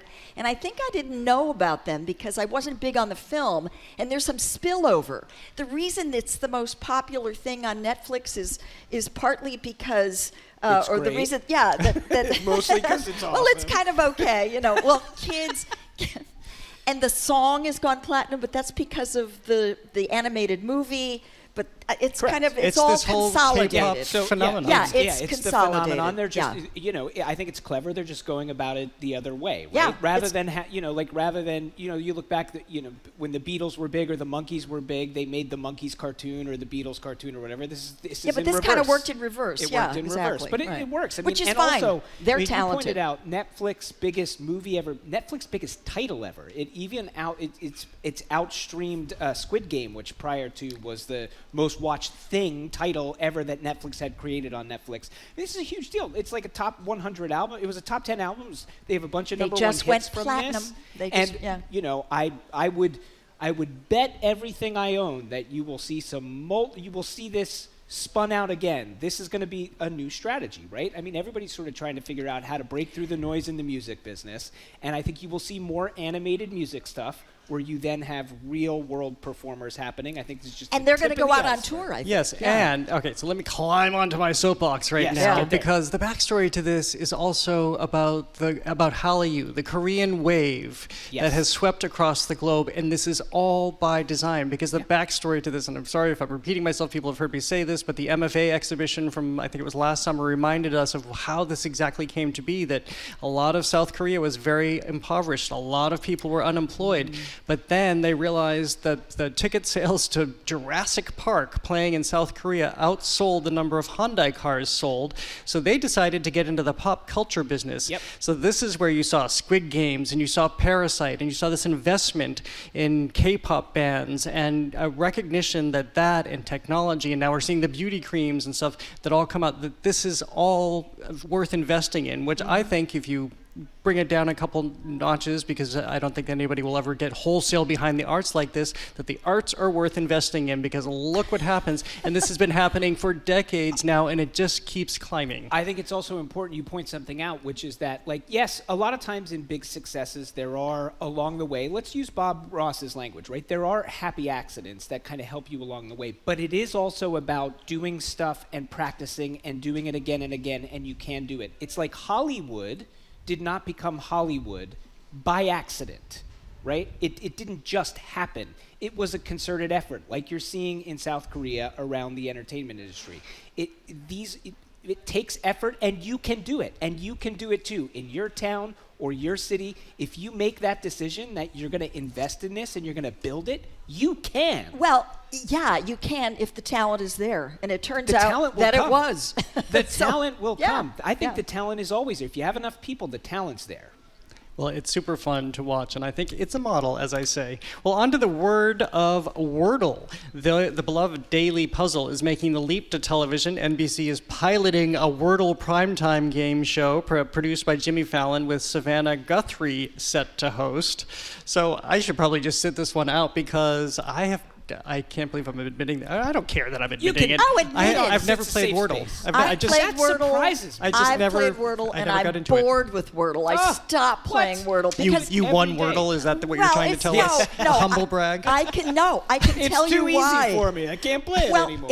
I don't think it's is that hard. I like spelling bee. I like Scrabble. I love old-fashioned Scrabble. I like Boggle. Yeah, me too. But I don't like Wordle, and it has to do, and it's because I'm so persnickety. It's because there can be several answers. It's not precise. Like you can have shaky, or you can have snaky, or you can have That's flaky. the whole point. You gotta but it's arbitrary. It's very arbitrary. It is, but there's a certain... And there's lots of answers that you could just... It isn't precise enough. To my way of thinking. I see what you're saying. Same thing with Connections, that other game. Connections I like the least. Some woman sits there and I still don't know what you're talking about. These are all the New York Times word games. So you have to find the connections between certain images. I love and Wordle. It just depends on, what this person sitting at their desk connects. And I'm like, well, I don't care what you think. I want to know what the exact... I want it to be like an algebraic equation. It's got to have one answer. No, but it is. There is if one you're working answer, in base 10. Work it out. Well, I mean... We should be listening to Edgar, because Edgar is an authority on game shows. So, Edgar, we worked so hard to try to get you. Joyce, did you know this? Goodness. No, what? Oh, Look at the monitor. If you're streaming on our GBH News, what is that from? That is from Jeopardy. You're kidding. Edgar How was a did you contestant on Jeopardy. How did you do, Edgar? Joyce, you're... I was winning at the first commercial break. Yeah. I got a daily double. I risked a bunch of money. Hubris took over. I got it wrong, and I sort of panicked, and I never recovered. What was the question? What was the question? The question was it was in religion. Wait, do it so we can answer. It was a Bible question. I can't remember exactly how it was worded, and the wording is important. But the answer was the God. Book of Ruth. No. Yeah, the answer was the Book of Ruth, and I didn't get it. Oh. And it was. What did you say? The Book of Prudence? No, I mean I don't remember what I said. I was like, I think I was like, who is Esther or something like that. I was on Hollywood Squares once. You were? Oh yeah, but amazing. I was terrible. I was so nervous. It was crazy. How did you get on Hollywood Squares? It was when I was on Channel 4, and there was you had a you were on Channel 4. How did you get on Channel 4? I don't know. I really don't know to this day. Were you with John Davidson when he was hosting? No, I think it was Tom Bergeron, actually. Oh, yeah. Okay, so let me just say this about Wordle and game. So I do love game shows. I love television game shows. I don't really like how they've been done lately for the most part, because I think they have lost sight of a couple of things. One, the star of any game show is the contestants. And what we see, I think, increasingly... Unless you're Steve Harvey. Well, I love Steve Harvey, right? Yeah. But it is becoming more about these hosts, and I think that's missing a trick. I think the other thing is the reason why people tune in is, A, to root on the contestants, but also play along. And so the gameplay is really important. And I think that has been lost a little bit in how these are presented now, and I don't think Wordle will work as a game show, and I'll tell you why. I think Wordle's great strength, why it has lasted for as long as it has, a couple of years now or whatever, is very simply that there is one puzzle a day and one puzzle only. And so if there were 20 puzzles that I could just sit there and do 20 Wordles when I wanted to, I would have stopped doing Wordle a long time ago. But the fact that I can only do one puzzle a day, and then it's kind of over. The next day I'm still like, yeah, I'll do another puzzle. Next day, yeah, I'll do another puzzle. You have a half hour of Wordles, I think that's going to get boring. Well, also, RuPaul had a show called Lingo that lasted 2 seasons a couple of years ago, and it sounds like a very similar concept. Yeah, that was a reboot of Chuck Woolery, was the original exactly. Lingo host. And that didn't last very long. I think that went back to the 50s, actually. So I think that was a third I am reboot. so sick of not late night, of primetime TV just being a wasteland of game shows. Well, but this isn't, I looked at this. The reason that this is happening is because all the streamers are investing in the scripted shows, and they want to have this prime content for their streaming platforms. The networks are paying less because they have less money, so this is why you're getting this much cheaper content like the game shows. Well, my annoyance is that there are about 3 people. There used to be 4 people until Ellen DeGeneres moved to England. Now there are only 3 people who host all the shows. Yeah, it's just so dull, and it's such an obvious, money grab. So I'm just sort of bored with it. I do my puzzles on Sunday morning, and that's fine. I like that. Are you a crossword person? Do you like crossword No, puzzles? my husband does the New York Times crossword puzzle. You should leave network TV, go to the streamers where the commercials are nice and loud. We do commercial-free streaming. I love how Joyce just phrased that. I do my puzzles on Sunday mornings. What she means, let me translate for you all. I do the New York Times crossword puzzle in pen in 4.2 minutes. No, I don't. That's my husband, not I. All right, well, coming up, there's a new food trend that's hard to swallow, or at least hard to scoop. People are eating pudding with a fork. We'll look at this and other rando culinary trends. That's next on The Culture Show. Stay with us.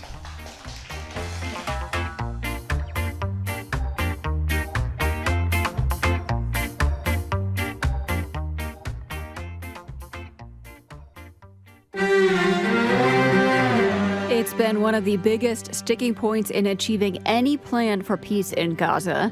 Israel's demand that Hamas lay down arms. For Hamas, total disarmament is a red line. What it would take for Hamas to disarm, and what happens if they don't. That story and more global news next time on The World.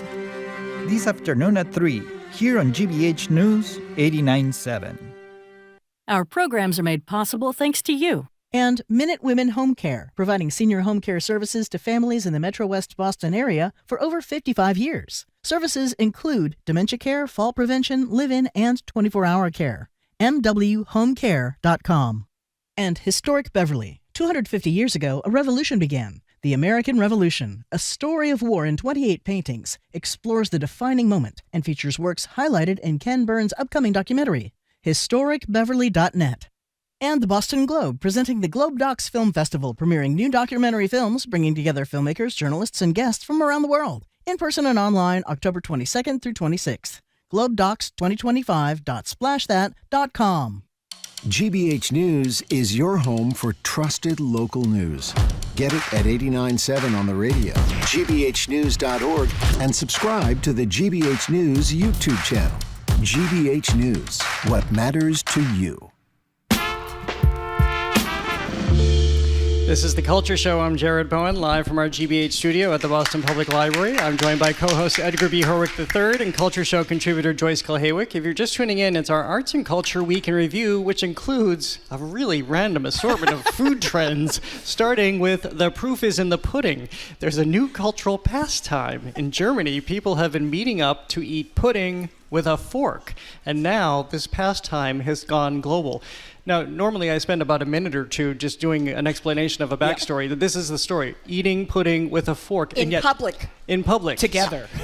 That's the end of the explanation. Thousands of people have been doing this all across Germany. Then it spread beyond Germany. Then it came here. Northeastern just did this. If you want to participate, Yale University is hosting an eating pudding with a fork thing. I don't even know if you can call it a party. It's just a bunch of buckets of pudding. And New York is going to do it on October 19th. It doesn't quite the caught entire on here. city. Yeah. Everybody in New York. Okay, this is a way to eat slow, build community, make friends, and I consider it a subtle act of resistance in a toxic world. I mean, it's just, I really do. Because, you got wars, you've got famine, you've got catastrophes, global warming, the rise of fascism. Why not eat pudding in public with a fork? So, makes sense, actually. Similar to you, but yours is like one spoke in my thing. I think this is the most German thing ever, the land of existentialism.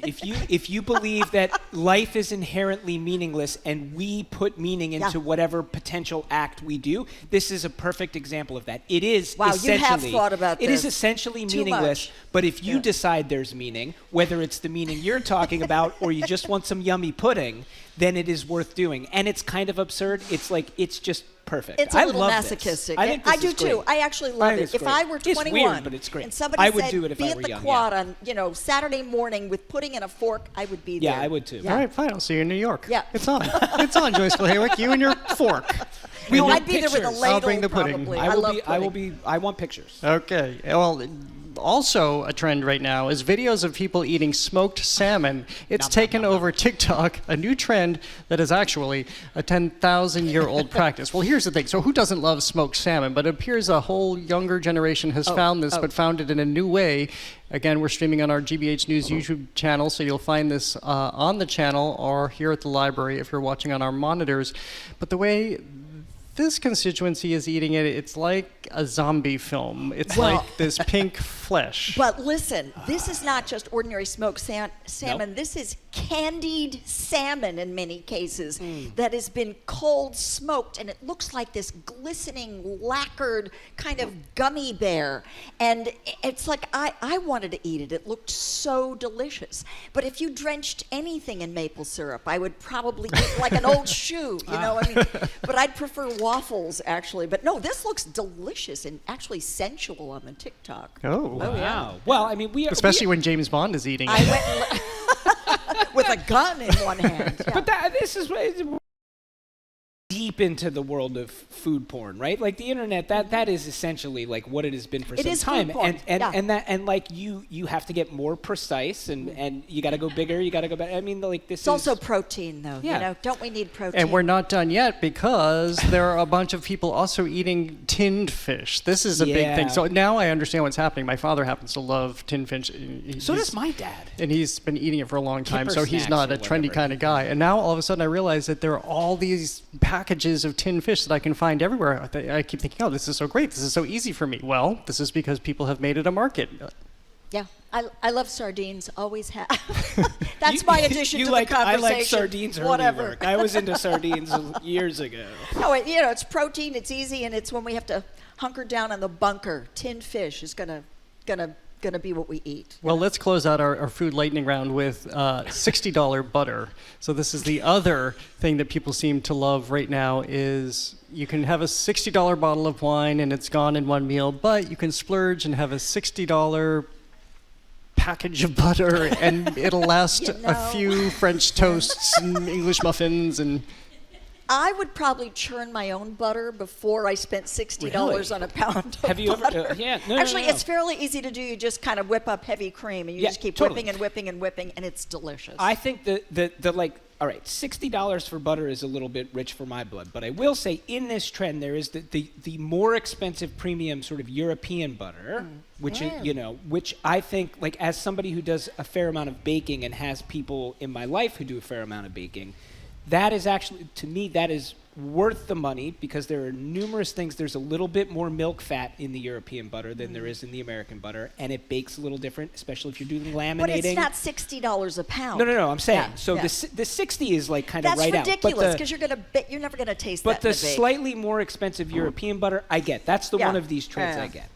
Well, what I love about the $60 butter is that it comes from Animal Farm Creamery at Rolling Bale Farm in Vermont. Well, if they treat the animals really well, which does matter. Okay, that matters to me, and that's where I get my meat. Walden Farms, there's an ad for you. Yeah. I mean, I love to eat meat, but I don't need to eat tortured animals. And these animals are raised in the most humane way outside, and then poof, they just volunteer. Well, this is the There great it thing is. about social media now, too, is it does allow us, of course, it's edited and curated, but it does allow us to understand much more about where our food is coming from and feel better That's about always eating important. it. It's That's tastier always that way. important. Well, our food lightning round just took the place of our real lightning round. No! Yes, unfortunately. So that is all for this edition of The Culture Show. We thank Joyce Haywick for co-hosting today. Joyce is a Culture Show contributor, Emmy Award-winning arts and entertainment reporter, and president of the Boston Theater Critics Association. You can find her reviews on joyceschoices.com. Thank you for listening to another edition of The Culture Show. You can tune in Monday for rocker Peter Wolf on his new memoir, Waiting on the Moon, Artists, Poets, Drifters, Grifters, and Goddesses. Plus, we talk to the state's first poet laureate, Reggie Gibson. Edgar, what's coming up on the Curiosity Desk? We got all kinds of stuff always on our YouTube channel, so check it out. Go to WGBH News YouTube channel and click on the Curiosity Desk, peruse all of our content. And if there's something that you are curious about that you think would make a good episode, send us an email at curiositydesk@wgbh.org. And remember, we have our Wednesday watch party right here at the library. Our next one is We're Wednesday. going back. What? To the future. Oh, nice. And very significantly, we're doing it on Wednesday, November 5th, because as an eagle-eyed listener pointed out, that is the day that Doc invented the flux capacitor. Yeah. So we're going to be having a conversation about Back to the Future on Wednesday, November 5th. Watch it. Tell us if it held up, what are your favorite parts are, if you've met any of the cast. Will be open, Joyce, so you can call in and give us your thoughts. Or come visit us right here at the library. Thanks today to engineer Bill Piacitelli, the BPL technical and logistics crew, Maddie Geyer, Bill Francis, Sandra Lopez-Burke, Juan Jose Cadena, Chris Hanks, Pat Lally, and Olivia Corcio. Our intern is Avery Morin. Also thanks to the Lennox Hotel, to the Newsfeed Cafe. Thank you to everyone who came down here to see us today. We love seeing you. I'm Jared Bowen. Grab your fork and a bucket of pudding and have an art-filled weekend. The Culture Show is made possible in part by a generous contribution from the Fiducia Fund, proud to support this station's arts and culture programming. Where's Mary? Where is she? Where is she? She's just about to close up the library!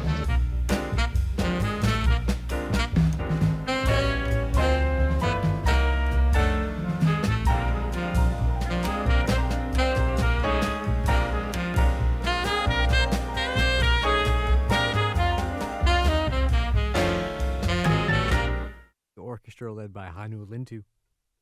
Support for WCRB comes from you and Celebrity Series of Boston, presenting What Makes It Great with Rob Capello, exploring Haydn's Opus 76 with the Ballordet Quartet, October 18th at NEC's Jordan Hall. More at celebrityseries.org. Classical Radio Boston is WCRB-FM 99.5 HD1 Lowell, Boston, WGBH-FM HD2 Boston, WCAI-FM HD2 Woods Hole, WJMF-FM HD1 Smithfield, Providence, and at classical.org. Just shy of 3 o'clock, and here's the Philadelphia Brass.